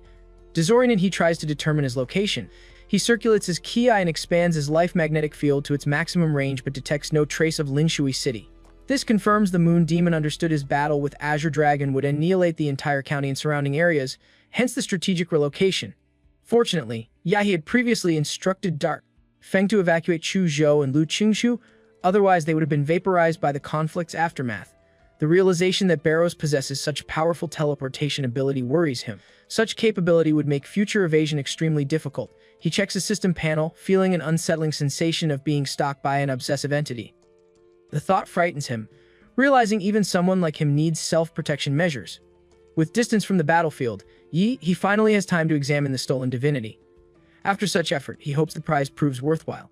The system entry explains divinity manifests through two paths, either through continuous cultivation reaching ultimate transcendence, or as an innate birthright of high-dimensional races granting absolute authority within a specific domain. Both originate from the same source. This explains Barros's extreme reaction. The stolen portion is permanently lost to his original body, however insignificant it might seem. He focuses on his 5 points of Moon, Dream, and Illusion aligning divinity. The system indicates it can evolve compatible templates or grant attributes to incompatible ones. It specifically suggests his vampire template holds the best compatibility. The effects prove remarkably powerful, essentially improving a template's fundamental qualifications. He reflects that his vampire template, until now, had only been used through its racial instincts. Infusing it with the Moon Demon's divinity would directly advance its lunar and illusory aspects. His other templates have their own progression paths or lack affinity with this divinity. The vampire template's time manipulation potential makes it his most vital trump card besides his main combat form. Yahe chooses to upgrade the vampire template. Previously rated lethal with basic vampire abilities, it had jumped to B5 after unlocking the Crimson Calamity. Now absorbing all 5 divinity points triggers a full evolution, and the B5 vampire template further advances to A tier. Glowing text scrolls across the system panel as its bloodline upgrades to a Moon Demon variant. The newly evolved template grants Yahe several powerful abilities. His first power is called Moon Banquet Carnage. This ability makes him much stronger at night. His body becomes tougher, his healing faster, and his martial energy increases by 100%. When moonlight touches him, this boost grows to 150%. During a full moon, he enters a special state where his power awakens fully, and he can create an area called the Double Moon World around himself. His second ability is Blood Nightmare. This power changes his blood into a dangerous substance. It can cause hallucinations in others and acts aggressively. Weak opponents can be completely controlled by it, while stronger ones find their minds and spirits slowly damaged. The third power is Blood Control. He can speed up the flow of blood in his body for a sudden burst of combat power. He can also shape his blood into high-pressure arrows that shoot out and freeze anything they hit. The fourth skill is Moon's Darkness. This simply makes him 3 times stronger and faster than normal. Under moonlight, this becomes 5 times, and during a full moon it reaches a massive 8 times increase. His existing time stop ability also improves. Under moonlight, he can use it again after a shorter wait. During a full moon, the duration of the time stop ability doubles. All these powers work together and become stronger under the moon. The stacking effect gives him terrifying combat strength, making the template incredibly valuable for support in battle. He realizes that all the danger he faced in Lingshui City was worth it for this incredible reward. Then, he remembers his teammates who risked their lives. This mission's difficulty far exceeded standard parameters, qualifying for maximum tier rewards under Imperial University's assessment system. Rising from the forest floor, Yahe leaps onto a tree top, balancing effortlessly above the sea of leaves. Silver moonlight washes over him, and the night wind brushes past every cell in his body thrums with vitality. Moonlight enhancement takes effect. He throws several experimental punches, his normal physical strength alone making the air crackle and distort visibly. After testing his enhanced physique, he spreads his arms like a giant bat and moves through the woods with lightning speed. His damaged communication equipment necessitates finding the nearest town to contact Imperial University. As a key witness to the Moon Nightmare incident, he expects interrogation from the Dasha Federation. With too many secrets to conceal, he needs to first reconnect with his institutional backers at the university. Yet he returns in a supersonic fighter jet to Imperial University, escorted by 4 other aircraft. He is fully fit while Chu Zhou and Lu Qingshu receive emergency treatment in life support pods. When the hatch opens, he steps onto the ramp, momentarily dazed before noticing an elegant old man in a neat suit. The man gives an impression of precise, ancient craftsmanship combined with scholarly ease. He introduces himself as Shi Jingwen, president of Imperial University. He shakes his hand, expressing honor at meeting the idol of every student. Shi Jingwen laughs and tells him to relax, dismissing formalities. He drops the polite act and stretches his tired muscles. Shi Jingwen gets straight to the point. explaining he isn't there for interrogation but to inform him his team has successfully completed the Lingshui City anomaly mission. The president assures him the aftermath is handled, and the higher-ups will manage the incident's repercussions. The old fox demonstrates enough tolerance to respect Yahe's personal secrets. The mission will be reported anonymously, credited as a level 4 completion though rewarded as level 5, since crediting first years with a level 5 mission would be too extraordinary. This treatment feels unreal, like a dream, yet he studies President Shi Jingwen's spring-like smile, feeling a pressure heavier than Barrow's divine aura, wondering if the old fox already knows about his system. The next day, in the president's office, Feng's post-battle footage arrives. The report makes he double-take it Lingshui City's mountain terrain has collapsed into a massive crater, as if a meteor struck and permanently altered the landscape. He exhales nervously, recognizing the world of martial transcendence remains dangerously unpredictable. The lunar gaze, Barris's mark, still lingers on his soul. He had informed President Shi Jingwen, who assured him Qinglong would handle it. Now, he is waiting for Qinglong in the university's guest hall, and just then the door opens silently. Yay! He looks up to see the man he awaited, the Federation's second-ranked martial artist, one of Blue Star's pinnacle powers, Qinglong. But his condition doesn't look good. Qinglong is wearing a thick black fur cloak over multiple clothing layers, his complexion pale, aura unstable, as if carrying the chill of another world back from an ice-bound battlefield. Qinglong has clearly suffered from the aftermath of his battle with Moon Nightmare Barrows. He notices He's observing expression, offers an explanation. He admits to having caught a chill from the cunning Moon Demon yet emphasizes he ultimately won their confrontation. After merely 100 exchanges, the Moon Demon's inferior vessel began to crumble and disintegrate. He states that had Barrows not possessed numerous escape methods, he would have slain him long ago, eliminating the need for He to wait for help in sealing the lunar gaze mark. He finds the situation somewhat amusing. He did not expect the legendary warrior to explain himself. This behavior differs from the image of an aloof, unfathomable expert he imagined, yet it strikes him as somewhat endearing. Before beginning the procedure, Qinglong reiterates his purpose is to help seal the mark left by Barris's gaze. He removes his mink coat and other warm layers, revealing a broad, powerfully built frame covered in bandages. He reveals that President Shi Jingwen excels at divination and assessing a warrior's destiny, and has already informed him of He's unique nature. Therefore, Qinglong decides to share a few classified secrets briefly. He asks if he has ever considered that the monsters they slay were once intelligent beings similar to humans. His eyes widen in realization as Qinglong continues, recalling events from his past. He recounts a time from his youth as a martial artist, when he followed his teacher and 5 senior apprentices to explore a newly unearthed ruin within an A-level secret realm. He alone survived but contracted a terrible curse in the ruins, and his body gradually began transforming into a beast, and his sanity faded alongside the physical change. Even the finest doctors domestically and abroad were powerless against it. Deciding he did not want to become a mindless monster in his homeland and risk harming his compatriots or being killed by them, Qinglong chose self-exile. He traveled alone to an S-level secret realm in the Great Atlantic, prepared to die there. A massive sea storm, however, swept him onto a previously undiscovered island. Qinglong stops abruptly, explaining the remainder of the story constitutes a top-state secret concerning the future strategic destiny of the entire nation, so he cannot elaborate further. He feels genuinely disappointed by this anticlimax. Qinglong simply concludes that people on the island helped him and saved him from fully becoming a beast. And as he speaks, Qinglong tears the bandages from his body, revealing skin covered entirely in mysterious black runes. A mere casual glance from he causes a sharp, needle-like pain in his eyes, and a few drops of blood even trickle from the corners, although his eyes heal within moments. He dares not look again, feeling as if his very soul was nearly dragged into a void by that single glance. Qinglong observes he with deep thought. He notes that even a grand martial master fainted after glimpsing these runes, and a lower-level martial artist would have been turned into a vegetative state.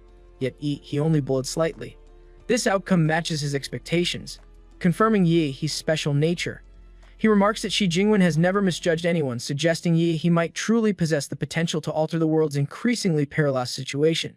Qinglong instructs he not to resist. He plans to imprint 2 runes into a sea of consciousness, which will from then on allow him to sleep peacefully. The moment Qinglong places his finger on his forehead, the runes, thick like black ink, slowly seep from his fingertips onto his skin like living black worms. Immediately, the system panel's notation indicates that the Moon Demon's gaze mark is suddenly erased by a mysterious force, as if by a system glitch. With the seal complete, the nanomaterial bandages on Qinglong's body automatically rewrap themselves, and he puts his imposing black mink fur coat back on. Suddenly, Qinglong asks if his teacher is Gong Qi. In that moment, he recalls his teacher's warning not to reveal himself as her student. She mentions she was once a prominent figure at Imperial University who bullied many young men, and they have all grown up now, so he should be careful. He begins to sweat profusely, but as an experienced warrior who has been in the world for many years, Qinglong naturally understands his apprehension. He reassures the young man, stating he holds no grudge against Gong Qi. He mentions her only because, before her mental injury, she was the martial artist most likely to reach the Grandmaster realm through the path of slaughter. He expresses that it is a real shame what happened. Qinglong then declares his desire to spar. He simply wishes to see how pure the legacy of the once infamous Queen of Slaughter has remained. He is briefly stunned, but upon reflection realizes it is expected behavior. The stronger the warrior, the more eager they are for combat. He points to the moonlight outside and suggests they spar under its glow. Qinglong frowns, closing his eyes if recalling some unpleasant and troublesome illusions associated with moonlight. However, the two proceed to the 4th Panoramic Arena at Imperial University, a private martial arts facility. Qinglong encourages He to use his full strength, while he will defend using only one hand and pure physical power. He grants He the first strike. He promises that if he can force him to move even half a step, he will win.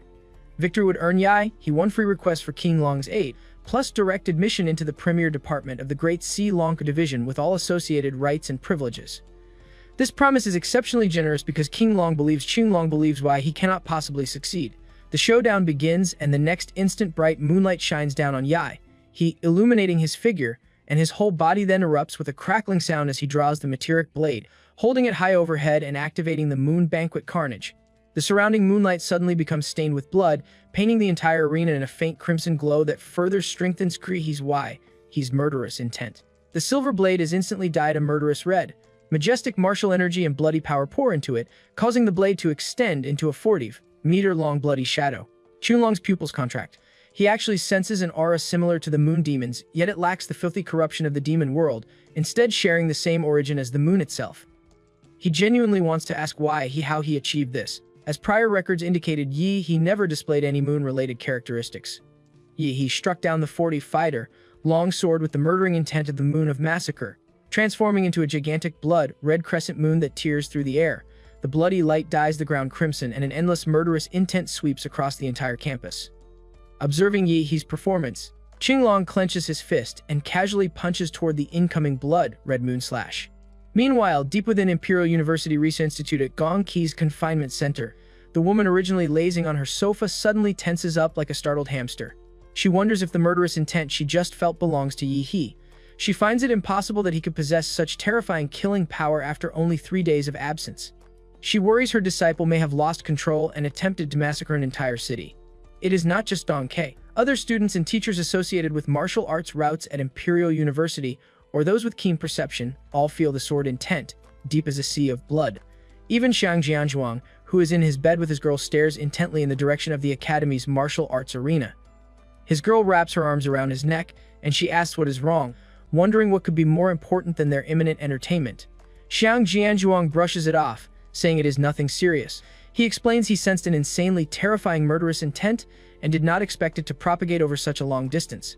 He guesses most of the Imperial University campus can sense it too, so it must be just a show of force. Back in the panoramic duel arena at Imperial University, the massive blood-red crescent moon tears through the airwaves and crashes downward with immense force. Qinglong, unlike Master Gong Qi, does not target the weak points of He's attacked to make it collapse instantly. Instead, he chooses to confront it head-on, meeting the assault with the purest form of violent resistance. The moment the blood-colored moon and Qinglong's extremely fierce military fist collide, a strong wind containing crisscrossing sword energy fills the entire duel arena. Despite the ferocity of He's offensive, Qinglong's tall and majestic body remains as motionless as a mountain, completely unshaken by the impact. This outcome is expected from one of the nation's top masters. He's eyes widen in response to Qinglong's unwavering stance. Qinglong then clenches his fist and shifts to the offensive, activating his military boxing fist. A sudden surge of overwhelming blast energy bursts forth as Qinglong punches out. He is hit directly, causing his blood moon attack to shatter into nothingness. The entire duel arena becomes covered in a thick layer of blood mist from the dissipation of the technique. He falls backward precariously, his body overdrawing from the excessive use of martial energy and blood power. Upon seeing this, Qinglong feels stunned. He realizes he has released such a serious forbidden technique solely for the sake of victory. Qinglong grows concerned that he, a future pillar of the Xia kingdom, might damage his martial arts foundation with such reckless actions. So he leaves his spot in an instant and moves to support Yahe, who is about to collapse to the ground. However, after supporting Yahe, Chunlong quickly realizes something is wrong. He has been deceived. Yahe wears a creepy smile on his face, not looking exhausted at all, and he points out that King Long has moved more than half a step now. This means Yahe has won the bet. Under normal circumstances, Yahe's weak performance would not have fooled the Azure Dragon, but the blood mist inhaled by King Long has triggered the blood magic's hallucination effect, briefly clouding his senses. Combined with the Nightmare Moon curse sapping his stamina, Yahe has managed to pull off the deception. Chunlong sighs in resignation and commends Yahe for not only having outstanding martial arts skills but also being quite cunning. He acknowledges Yahe's victory and asks for his request, reminding him that as one of the strongest warriors on Blue Star, his promise is incredibly valuable, almost priceless. Yahe plans to keep this promise for the time being, saving it for a future need. Chunlong nods, expressing appreciation for Yahe's foresight and strategic thinking. But then Chunlong moves to the climax of their interaction. He immediately knows that he wants Yahe. He has his disciple, but he doesn't want to say it directly. Originally, he intended to wait until Yahe lost the duel to make this offer, but since that did not happen, he decides to relay his intentions now. He acknowledges that Master Gongqi's teaching is not half bad, and Yahe's killing intent and martial skills are quite impressive. However, he feels that Yahe is still lacking in some areas. Killing intent alone is not enough without a stronger body to support it. The killing intent remains superficial. In short, Chunlong wants to help Yahe exercise and strengthen his body. Yahe nods with a smile, but he secretly finds his suggestion a bit amusing since he has not yet revealed his Demora's body, which is already quite powerful. Chunlong continues, emphasizing that the key to improvement is the person he trains with. Since his physical foundation seems solid, he cannot afford to take the wrong path in his development. So, having a teacher who is very strong physically to serve as a guide is crucial at this time. Yahe totally agrees with this assessment and informs King Long that he will seek out the Dean of the Body Cultivation Academy the very next day to guide his physical training. This response leaves the huge guy speechless. King Long thought he had been obvious enough in hinting that he himself wanted to be Yahe's teacher. He wonders why the young brat is being so stupid after successfully pulling off such a clever stunt earlier. However, from Yahe's perspective, Chunlong holds a high position and must be very busy. Also, since Yahe has never heard of Chunlong accepting any disciples, he would not think that Chunlong is hinting at taking him on as a student. Although Yahe acknowledges that he is indeed a good seedling, he does not expect Chunlong to lower himself to take the initiative. King Long thinks of a compromise. Before leaving, he gives Yahe a powerful but extremely difficult bodybuilding technique that he found from a Western warrior after defeating him. He mentions that it is said to be a national treasure, level martial art of a certain Western country. Chunlong expresses hope that he will study hard and practice diligently, eventually mastering this skill in due time. He feels excited and thanks Chunlong, remaining oblivious to the hidden intentions behind the gift. Chunlong's plan is that since the technique is extremely difficult to cultivate, Yahe will find it impossible to learn on his own and will eventually seek him out for guidance. This way, Chunlong can become Yahe's master in disguise, and later he can formalize the status smoothly. After bidding farewell to Chunlong, Yahe returns to his dormitory after a long absence. He reflects that he has been at Imperial University for over half a year now, but has spent nearly all of that time underground with his teacher, Master Gongqi, barely staying in his own dorm. Staring at the martial art technique badge, he wonders if he needs to use the sleep cultivation method to learn and train it effectively. At that moment, the doorbell of his room rings. Yahe places the badge into his space ring and makes his way to the door. Upon opening it, he is surprised to see Aoyangzi, who asks if he can come in for a chat. Yahe wonders why Aoyangzi has come to see him, and the only reason he can think of is an attempt to recruit him for a club. He invites Aoyangzi inside. The two do not even make it to the lounging room before Aoyangzi drops all pretenses and unexpectedly drops to his knees, begging Yahe unceremoniously. Aoyangzi claims that there are many people outside, which is why he maintained a composed demeanor earlier. But now, with no prying eyes, he is begging Yahe to become the president of the Dragon Blood Society. He stares at Aoyangzi, who is desperately begging and hugging his thigh as if his life depends on it, and he does not know what to say for a moment. He wants to know what happened to Aoyangzi's high-spirited and ambitious plan to carve out half the realm from the local Imperial City students. He wonders how Aoyangzi ended up looking like such a loser. Also, he questions how Aoyangzi knew he had returned to his dorm. Aoyangzi replies that the Dragon Blood Society happened to have a member who saw Yahe return. He quickly catches on that they have been secretly spying on him through a surveillance camera. Although Aoyangzi explains that they only installed it in the corridor, he spares no time in dragging the poor guy to the training room for some well-deserved scolding. 20 minutes later, Yang lies on the training floor, feeling as if he has experience climbing out of the 9 layers of hell. He asks him the reason for his desperate request. Yang, with his face swollen like a bruised pumpkin, replies with a muffled response that he cannot hear clearly, so he gives him some blood-replenishing pills to heal his wounds. Yang absorbs the pills and recovers almost immediately. Yang then explains that the Dragon Blood Society cannot hold on much longer, and he's the only student with enough strength to save it. At Imperial University, students are free to form their own clubs and organizations, but unless they make exceptional contributions, the school does not provide any operational funding. When the Dragon Blood Society was first established, the summer special training of the first-year reserve forces in the Imperial capital had not ended yet. So, this emerging organization was very popular for a while and received sponsorship from many martial arts groups on campus.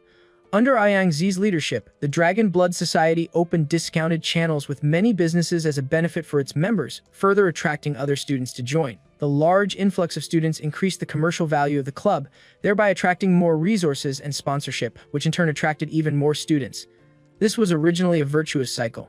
However, as the club grew stronger, it faced suppression from the student union composed of local Imperial City students, especially by Xiang Jianzhuang.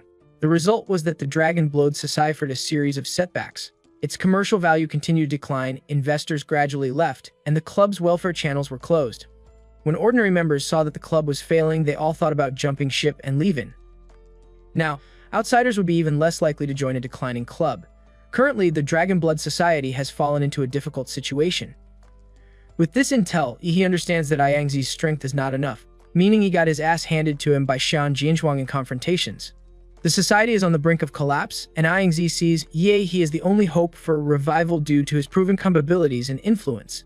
He considers the situation, weighing the potential benefits and challenges of taking on such a role, especially with the ongoing rivalry with the student union. Yang does not deny his defeat, but quickly explains the situation to He states that recruiting senior students to suppress Xiang Jianzhuang would violate an unspoken rule between grades. Such an action would give Xiang Jianzhuang a valid excuse to bring senior-level local students from Imperial City to permanently dismantle the Dragon Blood Society. This predicament makes he the only suitable freshman capable of saving the club. He unexpectedly agrees to help, but Yang interrupts him in his excitement, immediately trying to appoint him as club president. He clarifies that he will not assume the presidency but will instead act as a consultant to protect the club's interests. He wants to know Yang's specific plan, which leads to the revelation of the Daxia recovery plan. Since this is not classified information, sharing it does not break any rules. The Daxia recovery plan involves mobilizing martial artists from across the country to reclaim 12 cities and surrounding regions currently overrun by monsters. Universities nationwide will participate, with Imperial University seniors taking frontline positions. Although freshmen will not operate in the most dangerous frontline areas, they will be responsible for the peripheral zones of the fallen cities. This year's final exams and grade leader selections will be conducted within the framework of this recovery plan.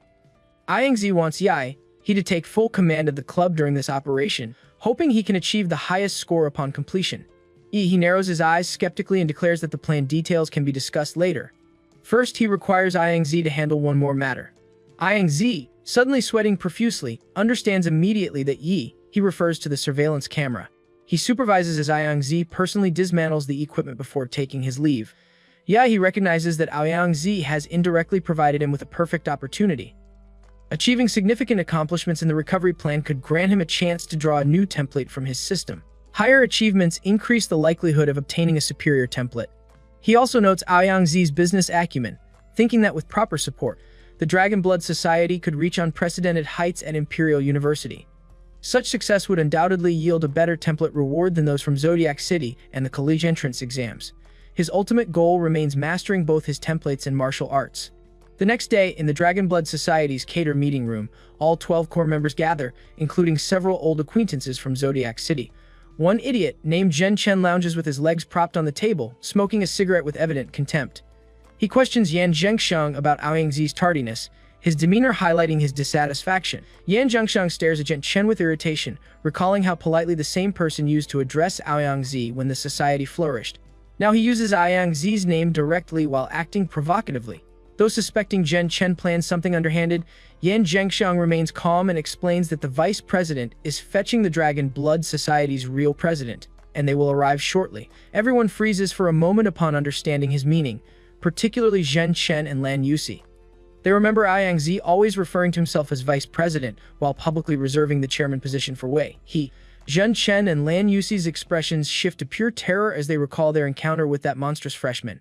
Having been regarded as geniuses since childhood, they found themselves mere flies before He's power. Zhen Chen strongly voices his disapproval of relying on He argues that among first years, Shan Jianzhuang's strength remains unrivaled, making a comeback impossible. He suggests the smartest move would be knowing when to quit, noting that Aoyang has gained enough from the society already. Lan Yusi agrees with this assessment, calling it meaningless to pin hopes on an outsider. She states that a wise bird chooses its tree wisely, and since the Dragon Blood Society appears doomed, further resistance would only lead to being crushed by overwhelming power. Yan Zhengzhang's eyes narrow as his face darkens, fully aware of their intentions. Zhen Chen, with excited demeanor, declares that Zhou Kai, eldest son of a true Daxia martial arts family in the imperial capital, has promised them excellent positions under his banner. Zhen Chen believes following Zhou Kai far surpasses staying in a half-dead club awaiting liquidation by Xiang Jianchuang. He then challenges the others to consider whether they can truly believe in he who disappeared for half a year and never responded to provocations from Imperial City students. Zhen Chen completely ignores Yang Xiao's murderous glare and calls for everyone to choose sides. Several pre-arranged members who accepted bribes immediately echo his words, their wavering resolve finally solidifying. They choose to stand with Zhen Chen, who clearly offers a brighter future, rationalizing that they owe the collapsing society nothing. Yan Zhengxiang stares at them with concealed rage, unable to believe 8 cares are defecting, leaving only himself and 3 others. These cadres control significant business secrets, resources, and entire groups of ordinary members. Their departure would not only leak secrets and connections but also drain the society's membership, leaving He with an empty shell organization. Just as Yan Zhengxiang prepares to stop them, the conference room door bursts open. A young man with an afro hairstyle, adorned in gold and silver jewelry and extremely ostentatious clothing swaggers in. He demands to know why Zhen Chen is taking so long, complaining about his impatience waiting downstairs. Zhen Chen and Lan Yusi's faces instantly transform into smiles of flattery. Zhen Chen replies in a humble tone that everything has been settled, and they were just about to leave. Yan Zhengxiang, visibly irritated with martial energy surging through his veins, demands to know how Zhou Kai entered the society's headquarters. Zhou Kai laughs arrogantly, stating he fought his way in and suggesting the injured guards would be overjoyed to receive several years' worth of resources as compensation. Being a fierce sword cultivator, Yan Zhengxiang cannot tolerate such provocation and directly attacks Zhou Kai. However, the woman in black who quietly follows her young master blocks his assault, suppressing him within moments. Zhou Kai calls him trash for failing to defeat his subordinate, then orders Zhen Chen, Lan Yusi, and all other defectors to beat Yan Zhengxiang until he requires hospitalization, calling this their loyalty pledge. The faces of all defecting cadres freeze. They intended to leave for a better future, not turn against their former comrades. This new demand crosses a line they did not anticipate. Zhou Kai becomes enraged by their hesitation, shouting that he would not shelter disobedient dogs who refuse to bite their former master. Suddenly, an explosive pressure slams into the skulls of Juri and his oafish Garcaean, causing them to clutch their heads in pain. He stands just outside the conference room door, one hand pressing down on Zhou Kai's flashy afro. He questions Aoyang about the mess left for him to handle, mentioning he could hear the commotion from the second floor. Aoyang immediately apologizes and suggests a full purge of the club. Despite the unfavorable circumstances, Zhou Kai still believes he controls the situation and becomes enraged that someone dared touch his hair. Before he can recite his typical mantra about his identity and status, he hurls him straight out the window along with his lackey. With sudden quiet restored, he expresses his displeasure with all the unnecessary noise. He does not bother sparing a second glance for Zhen Chen and Lan Yusi, the traitorous instigators. He tosses them out after the others. After disposing of the 4 individuals he considers garbage, he dusts off his palms and turns toward the remaining cadres who attempted to sneak away. He questions if they have anything to say for themselves. They freeze immediately, suddenly drenched in cold sweat. When he made his move earlier, they could not track his movements even with their enhanced dynamic vision. This moment makes them realize the rumors about he's amazing feats during the Zodiac City exams were not mere exaggerations by Aoyang. One of them, named Du Yiming, proves the quickest to adapt, being the first to apologize and admit his mistake. He explains that greed blinded him and he foolishly believed Zhen Chen's empty promises. Du Yiming understands the necessity of ensuring he is not expelled from the Dragon Blood Society, especially after offending Zhou Kai makes joining Imperial City circles impossible for him now.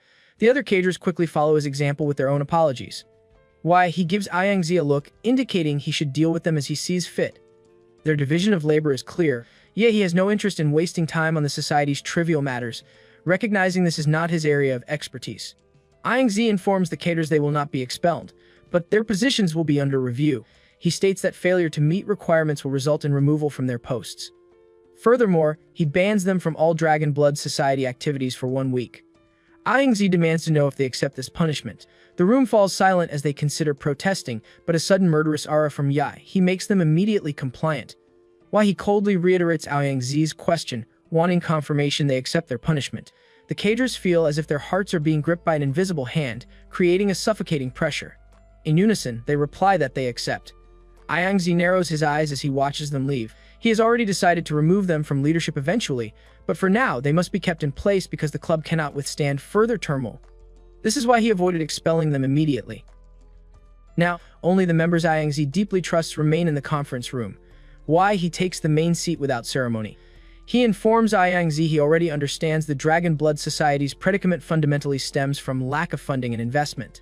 He acknowledges the Daxia recovery plan in 1 month offers their best chance for recognition, but considers this approach too slow.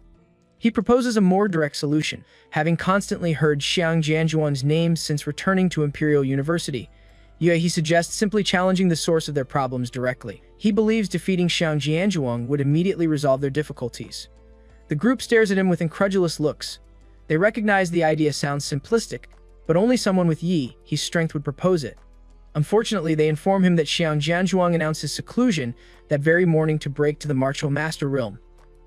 Apparently, His display of murderous intent the previous night somewhat stimulated the extremely arrogant Xiang Jianzhuang, motivating him to pursue higher martial arts immediately. He feels some regret at losing the chance to confront him directly. Then he conceives another approach.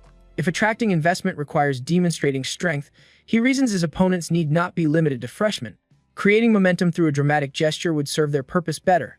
He considers challenging all masters within the school whose cultivation remains below the Grand Martial Master level would be even more impressive. Furthermore, Qinglong's promise of placement in the first division of the Daxia Long provides prestigious credibility for marketing purposes. He asks the group what they know about the first division. Yan Zhengshan's eyes light up with obvious longing. He explains the Daxia Long represents the nation's most powerful warrior organization, with the first division being its most elite unit. While other division members are known as specialists, first division members are considered aces. Yan Zhengshang's dreamy expression reveals his deep desire to become one of these aces. Yan Zhengshang confirms that the first division is exclusively for the strong, with Qinglong himself as section chief. Probably fewer than 3 Imperial University graduates gain admission annually, making it the aspiration of every warrior on campus. He nods as an idea fully takes shape. He proposes activating the club's media team to spread news that he, as Dragon Blood Society president and a current ace of the Daxialonk First Division, will challenge every warrior at Imperial University below the Grand Martial Master level. He asks the others if this creates sufficient hype to attract maximum investment. The conference room falls into silence at the overwhelming information. Yan Zhengshang focuses specifically on his claim of being a First Division ace, considering it impossible since warriors cannot even take the entrance exam before graduation. He remains oblivious to this requirement, having been directly recruited without any examination, though he cannot disclose the details. Aoyangzi questions if he is serious, emphasizing this matter carries significant weight. He confirms he is not joking, stating he officially received the position the previous night, though documentation will require a few days. Regarding the challenge scope, Yan Zhengshang cannot believe he aims it at any Imperial University student below Grand Martial Master level. From his assessment, ordinary martial artists pose no threat, while talented warriors might require some effort. Unfortunately, confronting more powerful opponents would likely necessitate using his time-freezing trump card, which relies on surprise. Revealing this ability merely for attracting investment seems unjustified. Aoyangzi studies his serious demeanor and decides to believe him despite the unconventional claims. He immediately contacts the media team, instructing them to work overtime while he prepares to solicit sponsorships. He only needs to focus on crushing every challenger. Within hours, a headline detonates across Imperial University's campus network. The top freshman who disappeared for half a year has returned as a Daxialonk First Division ace and will challenge the entire university. This attracts widespread attention, with many students considering he impossibly arrogant for challenging the whole school. Those unfamiliar with him initially believe Xiang Jianzhuang remains the top freshman.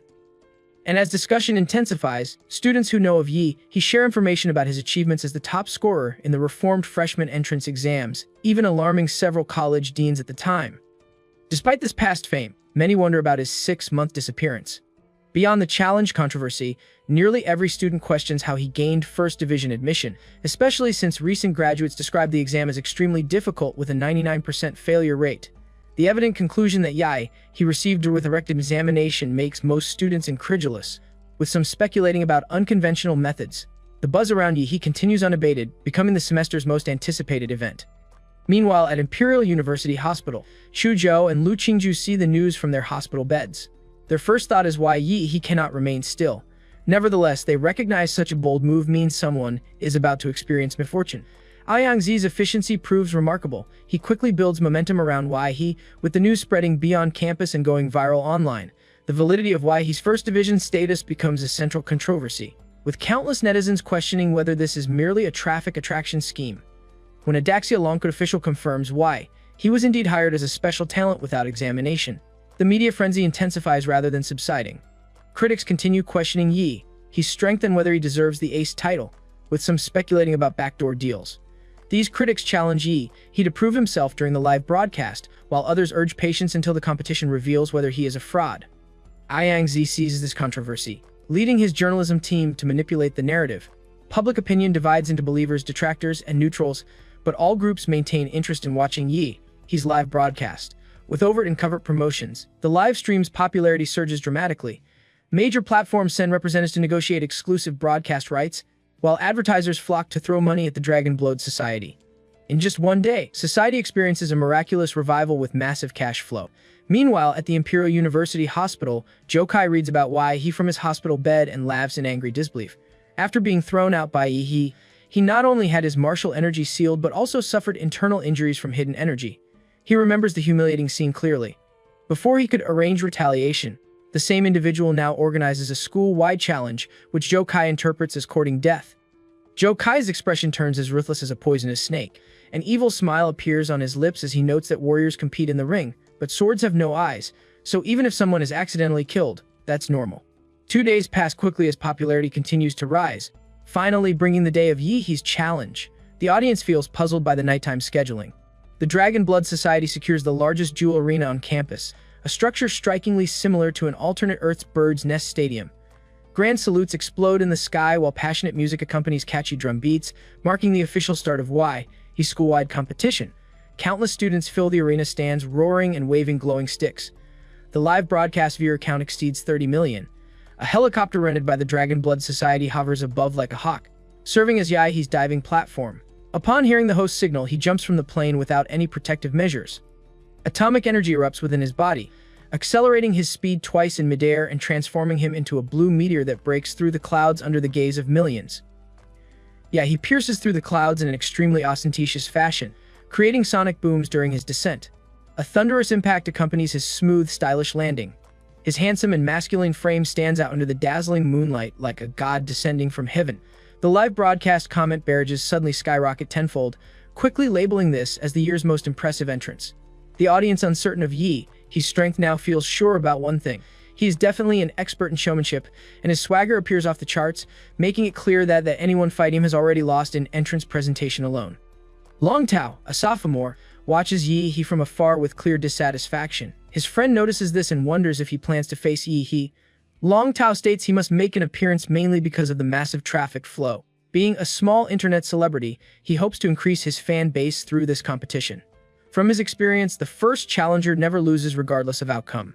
Victory would make him famous overnight, while defeat would still allow him to claim credit for exhausting his strength for future winners. With this calculation, Long Tao hurriedly enters the arena. He introduces himself as a second-level martial artist and expresses his desire to challenge he. Suddenly, a 5-meter-high smoke of blood and energy ignites behind him, creating an imposing presence. He responds by introducing himself as an 8th-level Dragon Blood Society warrior. Tens of millions of viewers and live audience members hold their breath, waiting to see his response. Long Tao, with his higher realm, decides to use his strongest move immediately to save face if he eventually wins. However, he never imagines being defeated before even realizing what happens. A simple kick brutally knocks him unconscious, along with his dreams of clout. He does not spare him another glance and immediately calls for the next challenger. His voice, empowered by martial energy, spreads throughout the entire arena, cementing his absolute dominance. His next opponent is a 5th-level female warrior named Zhou Ling, who wields a long guangong sword and holds a record of defeating 3 7th level martial artists alone. The match starts with Yahello raising her iconic broadsword, leaping high and swinging down while unleashing her aura to suppress her opponent. In response, terrifying blue energy gathers around He's clenched fist. He declares the purity of Yahello's blade too low. His overwhelming punch shatters her weapon completely and strikes her directly in the lower abdomen. Like a ragdoll, she spurts blood as she flies out of the arena. With this victory, he wants to speed things up, finding the process boring. He instructs all remaining challengers to come at him at once. Senior students who previously treated his challenge as a joke now feel they are losing face. The 9 waiting warriors all charge at Yahello with looks of disdain, considering his declaration an insult. Their desire to teach their junior a lesson meets immediate disappointment. Yahello's tally quickly reaches 11 consecutive victories, including the best second-year students and 3 third-year masters. He fights continuously without rest, with the first 2 battles lasting less than a second and the third no longer than a minute. The crowd goes absolutely wild witnessing such dominance. Meanwhile, at Imperial University Hospital, Joe Kai watches Yi. He speedruns his opponents in the live broadcast, and his eyes resemble those of a crazy gambler as he grits his crooked teeth in frustration. Realizing Yahello's strength makes finding revenge difficult, he fears anyone he finds will end up hospitalized the moment they enter the arena.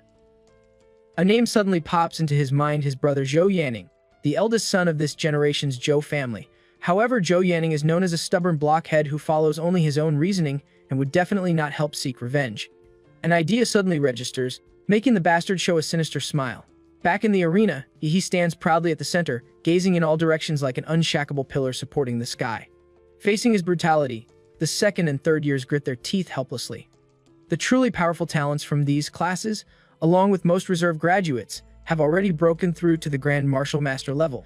The remaining martial artists simply cannot compete with Yi. The competition remains fair because all his opponents hold higher levels than him. He leaves them no room to save face. At this point, the second and third years of Imperial University have completely lost dignity, destined to be carved on the school's pillar of shame as his stepping stones. Yahello's dark presence still weighs heavily on the senior students, but just then a surprising challenger steps forward. It is Zhou Yanting, who has rebuilt his cultivation to perfection, making him far stronger than an ordinary 9th level martial master, and his power even rivals that of Grand Martial Masters. Plus, he carries the Zhou family's unique bloodline, the Sun-Blaze blood, which burns with unmatched purity among all generations. However, the massive energy within it is extremely hard for him to control. The Zhou family's specialized nano battlesuit regulates and suppresses his body temperature, complemented by calming arts like calligraphy and painting learned from childhood, along with a heart sutra to calm his mind. Many viewers and live audience members believe he is finally about to pay for his arrogance. Amid tens of millions of viewers' anticipation, Zhou Yanting, dressed in his silver nano battlesuit, makes an unexpected move. He clasps his hands together and apologizes on behalf of his brother Joe Kai. He even promises to double the compensation for any losses caused to the Dragon Blood Society. Confirming Zhou Yanting is indeed Joe Kai's brother, he does not buy this act at all. He directly states that Zhou Yanting does not look like a belligerent person. Since he is not there for revenge, he wants to know his real reason for challenging. Zhou Yanting replies that he is there for the Zhou family's reputation. Although his brother was at fault, he states that he should not have insulted the Zhou family's name. It seems Zhou Kai has fed his brother lies, but he feels too lazy to explain. With Qinglong as his backer, he fears offending no one. When Zhou Yanting suggests he kneel and apologize to the Zhou family before all teachers and students, he tells him to forget it. The two size each other up as the match officially commences. With tacit understanding, they slowly close the distance between them. Like a gun duel, 2 pairs of lightning, fast fists swing out simultaneously. A thunderous boom accompanies their collision, creating a massive shockwave of martial energy. The punches from both sides appear equal in strength and speed. Retracting their fists, they move from stillness to motion. He and Zhou Yanting's fists swing out like a violent storm, creating afterimages as they collide repeatedly. The air between them resembles water surface swept by rainstorm, producing dense ripples and sonic booms. The auras of both combatants continue rising during the continuous confrontation. Huge smoke of blood and energy emerges behind them simultaneously. The clash of their fists resembles thunder, growing louder every second. The silver nano battlesuit on Zhou Yanting's arms gradually fades. The moment his skin exposes to air, his body temperature rises several degrees. Scorching air waves wrap around his arms, with meridians inside turning red like molten magma. This is Zhou Yanting's activated Sun-Blaze blood. The live audience feels awe, sharing a single thought that these two combatants are monsters operating on a completely different level. They fight using only their fists, yet their bodies remain as immovable as mountains. Within the arena, Spectators can only vaguely see blue lightning and crimson flames flashing inside a blood-red storm. Online comments vindicate Zhou Yanting's strength, hailing his ability to last even a few rounds against he, who is now vilified as a demon ting, as commendable. During the duel, Zhou Yang becomes momentarily distracted by Yahe's monster template transformation. He senses the energy it emits resembles that of a demonic beast. Yahe notices this brief distraction and points it out, following with a solid right hook that leaves Zhou Yanting spurting fresh blood. In the stands, a little boy clutching an action figure tightly in his hand loudly urges Zhou Yanting to go for it and defeat the great demon king.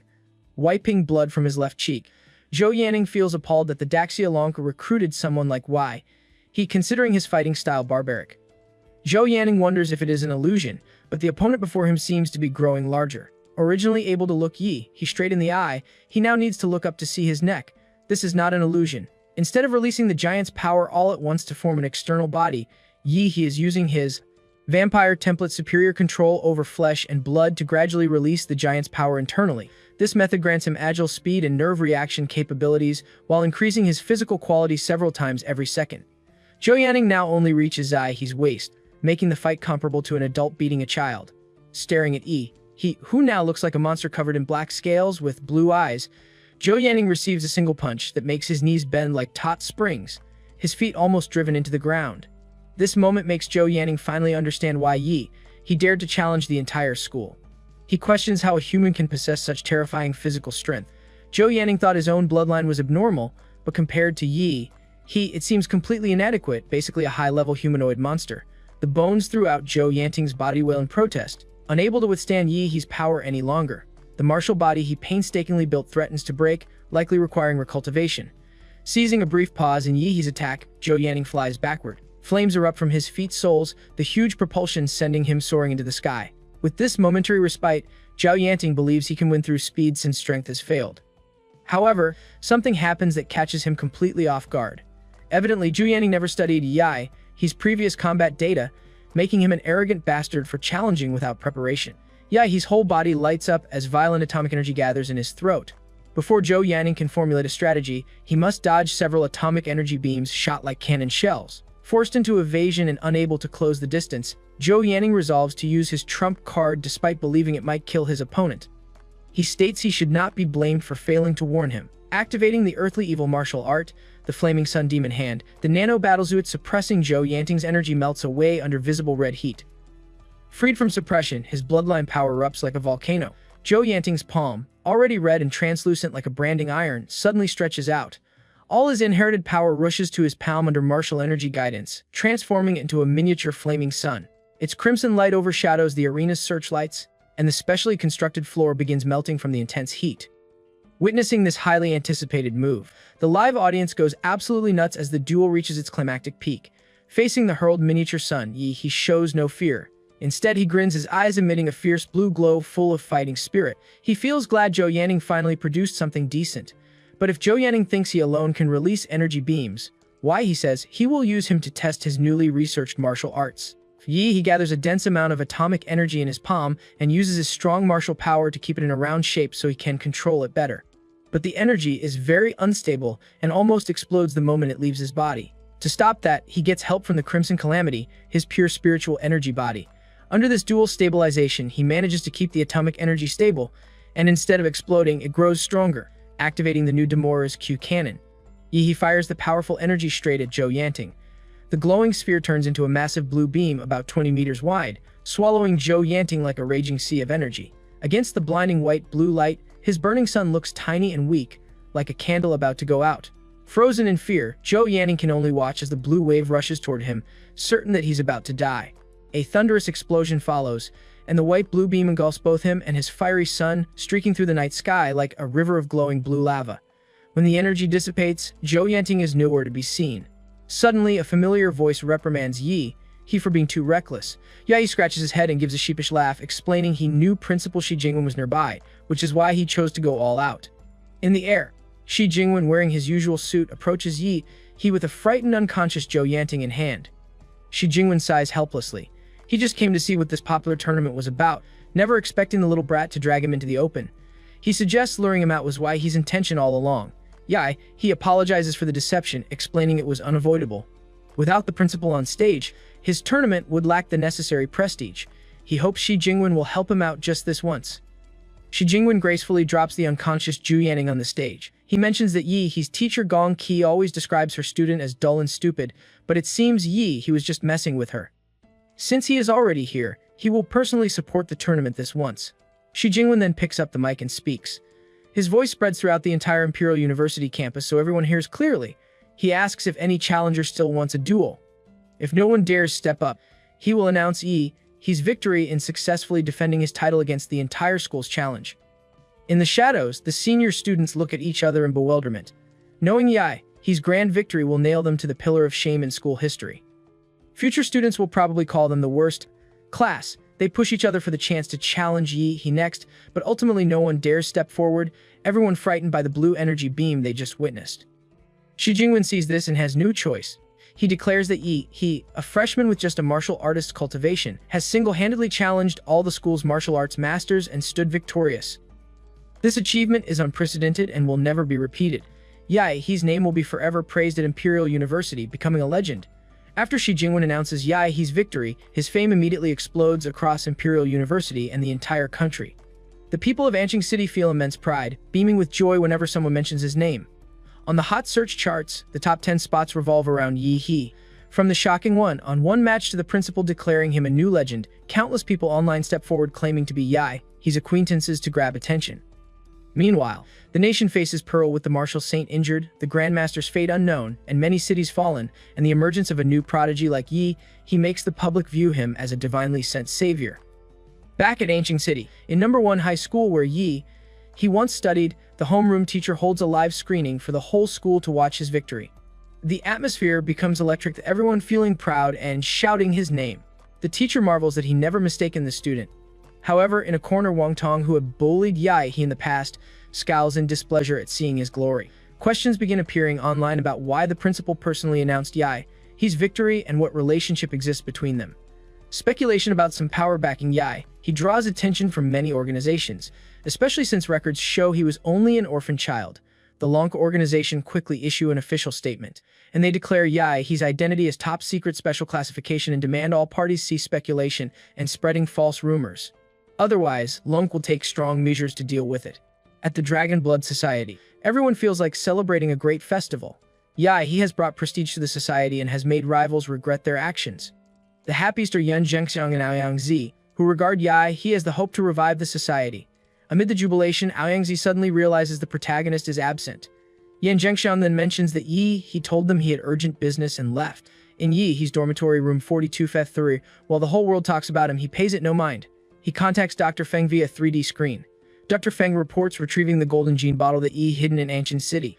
He immediately asks if there is a way to activate it. Dr. Feng solemnly states he can open the gene vial, having been one of the key engineers involved in the Golden Gene project. However, the vial contains an integrated tracking transmitter. Once opened, it will be located instantly, and the Thunder Strike bird will hunt it down. Hearing this, he inquires if there is any way to mask the signal. Dr. Feng answers that he is buying materials to build a shielding room, estimating half a month to complete it and another half month to decrypt the vial's complex security mechanism. He praises him and tells him to work quickly while stressing that safety is the priority. The contact ends and he turns off the device. He falls into thought, recalling Daughter Feng's memories and realizing Prometheus secretly collaborated with the god-descent heavenly nation. In the past, Prometheus used its vast resources to cultivate a demon embryo for the god-descent heavenly nation, but when the demon embryo formed, they betrayed and struck from behind. During the demon embryo's cultivation, Prometheus' mad scientists secretly intervened, weakening the fiend upon incarnation, and as a result, Prometheus captured the first living fiend in history and dissected and partitioned it for experiments. With a fiend possessing life levels beyond blue star creatures used as material, Prometheus pushed biological research to insane limits. From this arose many achievements, the most famous being the Eden Project. The goal of the Eden Project was to create an artificial god, a supreme intelligence to unify all humanity, protect Blue Star from other realms, abolish national boundaries, and gather all humans under the absolute equitable distribution of the divine brain, turning Blue Star into the legendary heavenly realm. Additionally, there was the Fire Seed plan, an intent to alter humanity's genes to upgrade the species. This was the precursor to the Golden Gene Project, later developed by Thunder Strike Bird. He sits on the sofa pondering the gene lock. He feels the matter with Prometheus is extremely complicated. He had once been misunderstood as having ties to that organization, and now his intuition warns him he will sooner or later be drawn into that vortex. He then remembers the badge that Kyung Long gave him, which he hasn't studied because he was busy helping Yang Zi. Now that he has free time, he decides to begin cultivation during sleep. He places the badge under his pillow, adopts a sleep cultivation method, and enters the martial fate realm. Opening his eyes, he feels cold raindrops striking his face. He stands up and realizes he is wearing tattered knight's armor, surrounded by corpses. He guesses this place has just endured a brutal battle. Then he notices scorched patches on the ground. The flames seem so fierce that the rain cannot fully extinguish them. Examining a nearby soldier's body, he finds strange claw marks clearly not made by humans. There are large muddy pits on the ground like the footprints of a gigantic creature, with glowing embers still burning despite the rain. When the rain stops, he removes the heavy armor, wondering how people of the Western Kingdom could fight in such cumbersome gear. He picks up a usable greatsword from the pile of corpses and walks. He thinks that in the martial fate realm, he cannot use his full power and must temporarily rely on local weapons. Perhaps the owner of martial fate, like an NPC quest giver, is about to appear. Not long after, the sound of hooves thunders from afar. Two fine steeds pulling an ornate carriage stop right in front of Yahe. The masked coachman, a tall figure, tugs the reins and halts the carriage decisively. The carriage curtain flips open, revealing an old man with a stern face, wearing a black hat that covers one eye and short hair. He only glances at Yahe, snorts coldly, and shuts the curtain. The coachman immediately cracks the whip and drives the carriage off without bothering to notice Yahe. Yahe can only call out in surprise, asking if the old is leaving already. But then the carriage suddenly slows. Even the strong horses tremble and cannot pull the vehicle. It turns out Yahe has grabbed hold of the carriage. No matter how strong the horses are, they cannot budge it. He gives a half smile and asks the old man why he is running off so soon, suggesting he should give him a mission. The old man throws back the curtain again, this time with a shocked expression. He remarks that this brat is strong enough to hold a carriage, then says angrily and coldly that he has nothing to say to a thief like him. After hearing the old man scolding, he catches the keyword thief and asks back. The old man angrily explains that years ago, a blue-haired fighter stormed in to seize his family's inheritance. And because his descendants were powerless, he stayed in the martial fate realm to preserve their honor. The other, after breaking through, forcibly took the succession. He looks at He as if he is the same kind of person, someone who came to plunder his family's legacy. He feels speechless at the old man's stubborn attitude and says bluntly that he won't interfere in personal grudges. But as an NPC quest giver, the old man cannot refuse to do his job. Seeing the old man still ignoring him, he quickly thinks of a plan. He draws the great sword and with two swift strikes severs the wheels, rendering the carriage immobile. The old man panics and shouts, demanding to know what he is doing. He smiles slightly and apologizes, stating that to prevent the old man, an incompetent guide NPC, from running away, he must trouble him to follow while he explores the map. He finally manages to pull the old man NPC along with him. The old man curses about his damaged carriage, but he calmly apologizes and that explain as the owner of the martial fate space, he must ask him to lead the way. They pass through remnants left by monsters along the road. The old man feels somewhat reassured by this remark and compares why he is more courteous than the blue-haired martial artist he encountered before. He then tells Yahe to follow the spatter marks to reach the trial location. They arrive at a flat expanse with a hazy white mountain range ahead. He notices the tracks vanish here, which makes him start to feel uneasy. The old man has his own scheme, chuckling inwardly and thinking he is too naive and will forever be lost in the martial fate space. At that moment, he grows suspicious and looks up, realizing that if there are no traces on the ground, the objective might be in the air. He sees a large bird circling and blocking the light. The old man is stunned when he quickly finds the key point, regretting inwardly that he is not a descendant of his clan. He begins to reason that flying creatures always nest high. From this plane, they only need to keep searching for the highest elevation to find the target. He turns and smiles, asking to borrow the old man's horse once more, which makes the old man tremble with fear and stammer a reluctant reply. After an indeterminate time, Yahe crosses the plain and finally reaches a tall snow mountain. He rides the warhorse, charging across the long stretch of ice and dragging the old man NPC behind. He keeps yanking the reins so the horse runs at full speed. Suddenly, the horse's gaze grows tense and unusually sharp. The horse abruptly stops, rears on its front legs, throwing both riders backward as they crash onto the cold ice. The old man NPC lands face down, while he manages to keep his balance. He realizes the horse has sensed danger, indicating they have arrived at the place they seek. From the snow mountain comes a dragon's roar, a gigantic creature with 3 long necks and wings that cover the sky dove down. Astonished, mistakes it for the legendary nemesis of Demora, destroying Calamity. One of its 3 heads bends close, and the heat from its nostrils blows straight at Yi, making him keenly feel the terrifying pressure before the dragon's resplendent golden gaze. He and the old man NPC seem as small as specks of dust against a power like a solar storm about to strike. In an instant, the dragon unleashes a scorching blast of fire that incinerates the two bodies in front of it until no trace remains. When the blaze subsides, only the old NPC survives. His body is singed, but he still stands with the help of his staff. He coldly declares they have found the right spot, but a mortal like Yi, he is merely dust consumed by the wrathful fire, whereas he, with the privileges of a space master, cannot die. He lifts his head to adjust his hat, the corner of his mouth curling into a contemptuous smile as he sneers with pity, thinking that kid was still very green. He reflects that this trial is not about killing the multi-headed white dragon at all, but about finding a spiritual object guarded by various strange beasts in the snowy mountains and then gaining the recognition of the multi-headed white dragon by offering sacrifices to it. Of course, the guy with blue hair was an exception. After breaking through to the next realm, he directly used his powerful strength to violently kill several white dragons and seize the inheritance. At that thought, the old man is startled. As before him, he still stands firm, having only lost his clothes and had his sword burned away. The old man is incredulous, sensing there is something unusual about the youth's body. Black-green scales appear on Yi's body, and a verdant light flows between the scale gaps. He explains that when he first entered the space, the archetype power had not been compatible, but now compatibility has increased. So, the power has merged with his soul and begun to manifest externally, which finally allows him to use the power of the template in the martial space. So the broken sword that he had planned to use is now useless.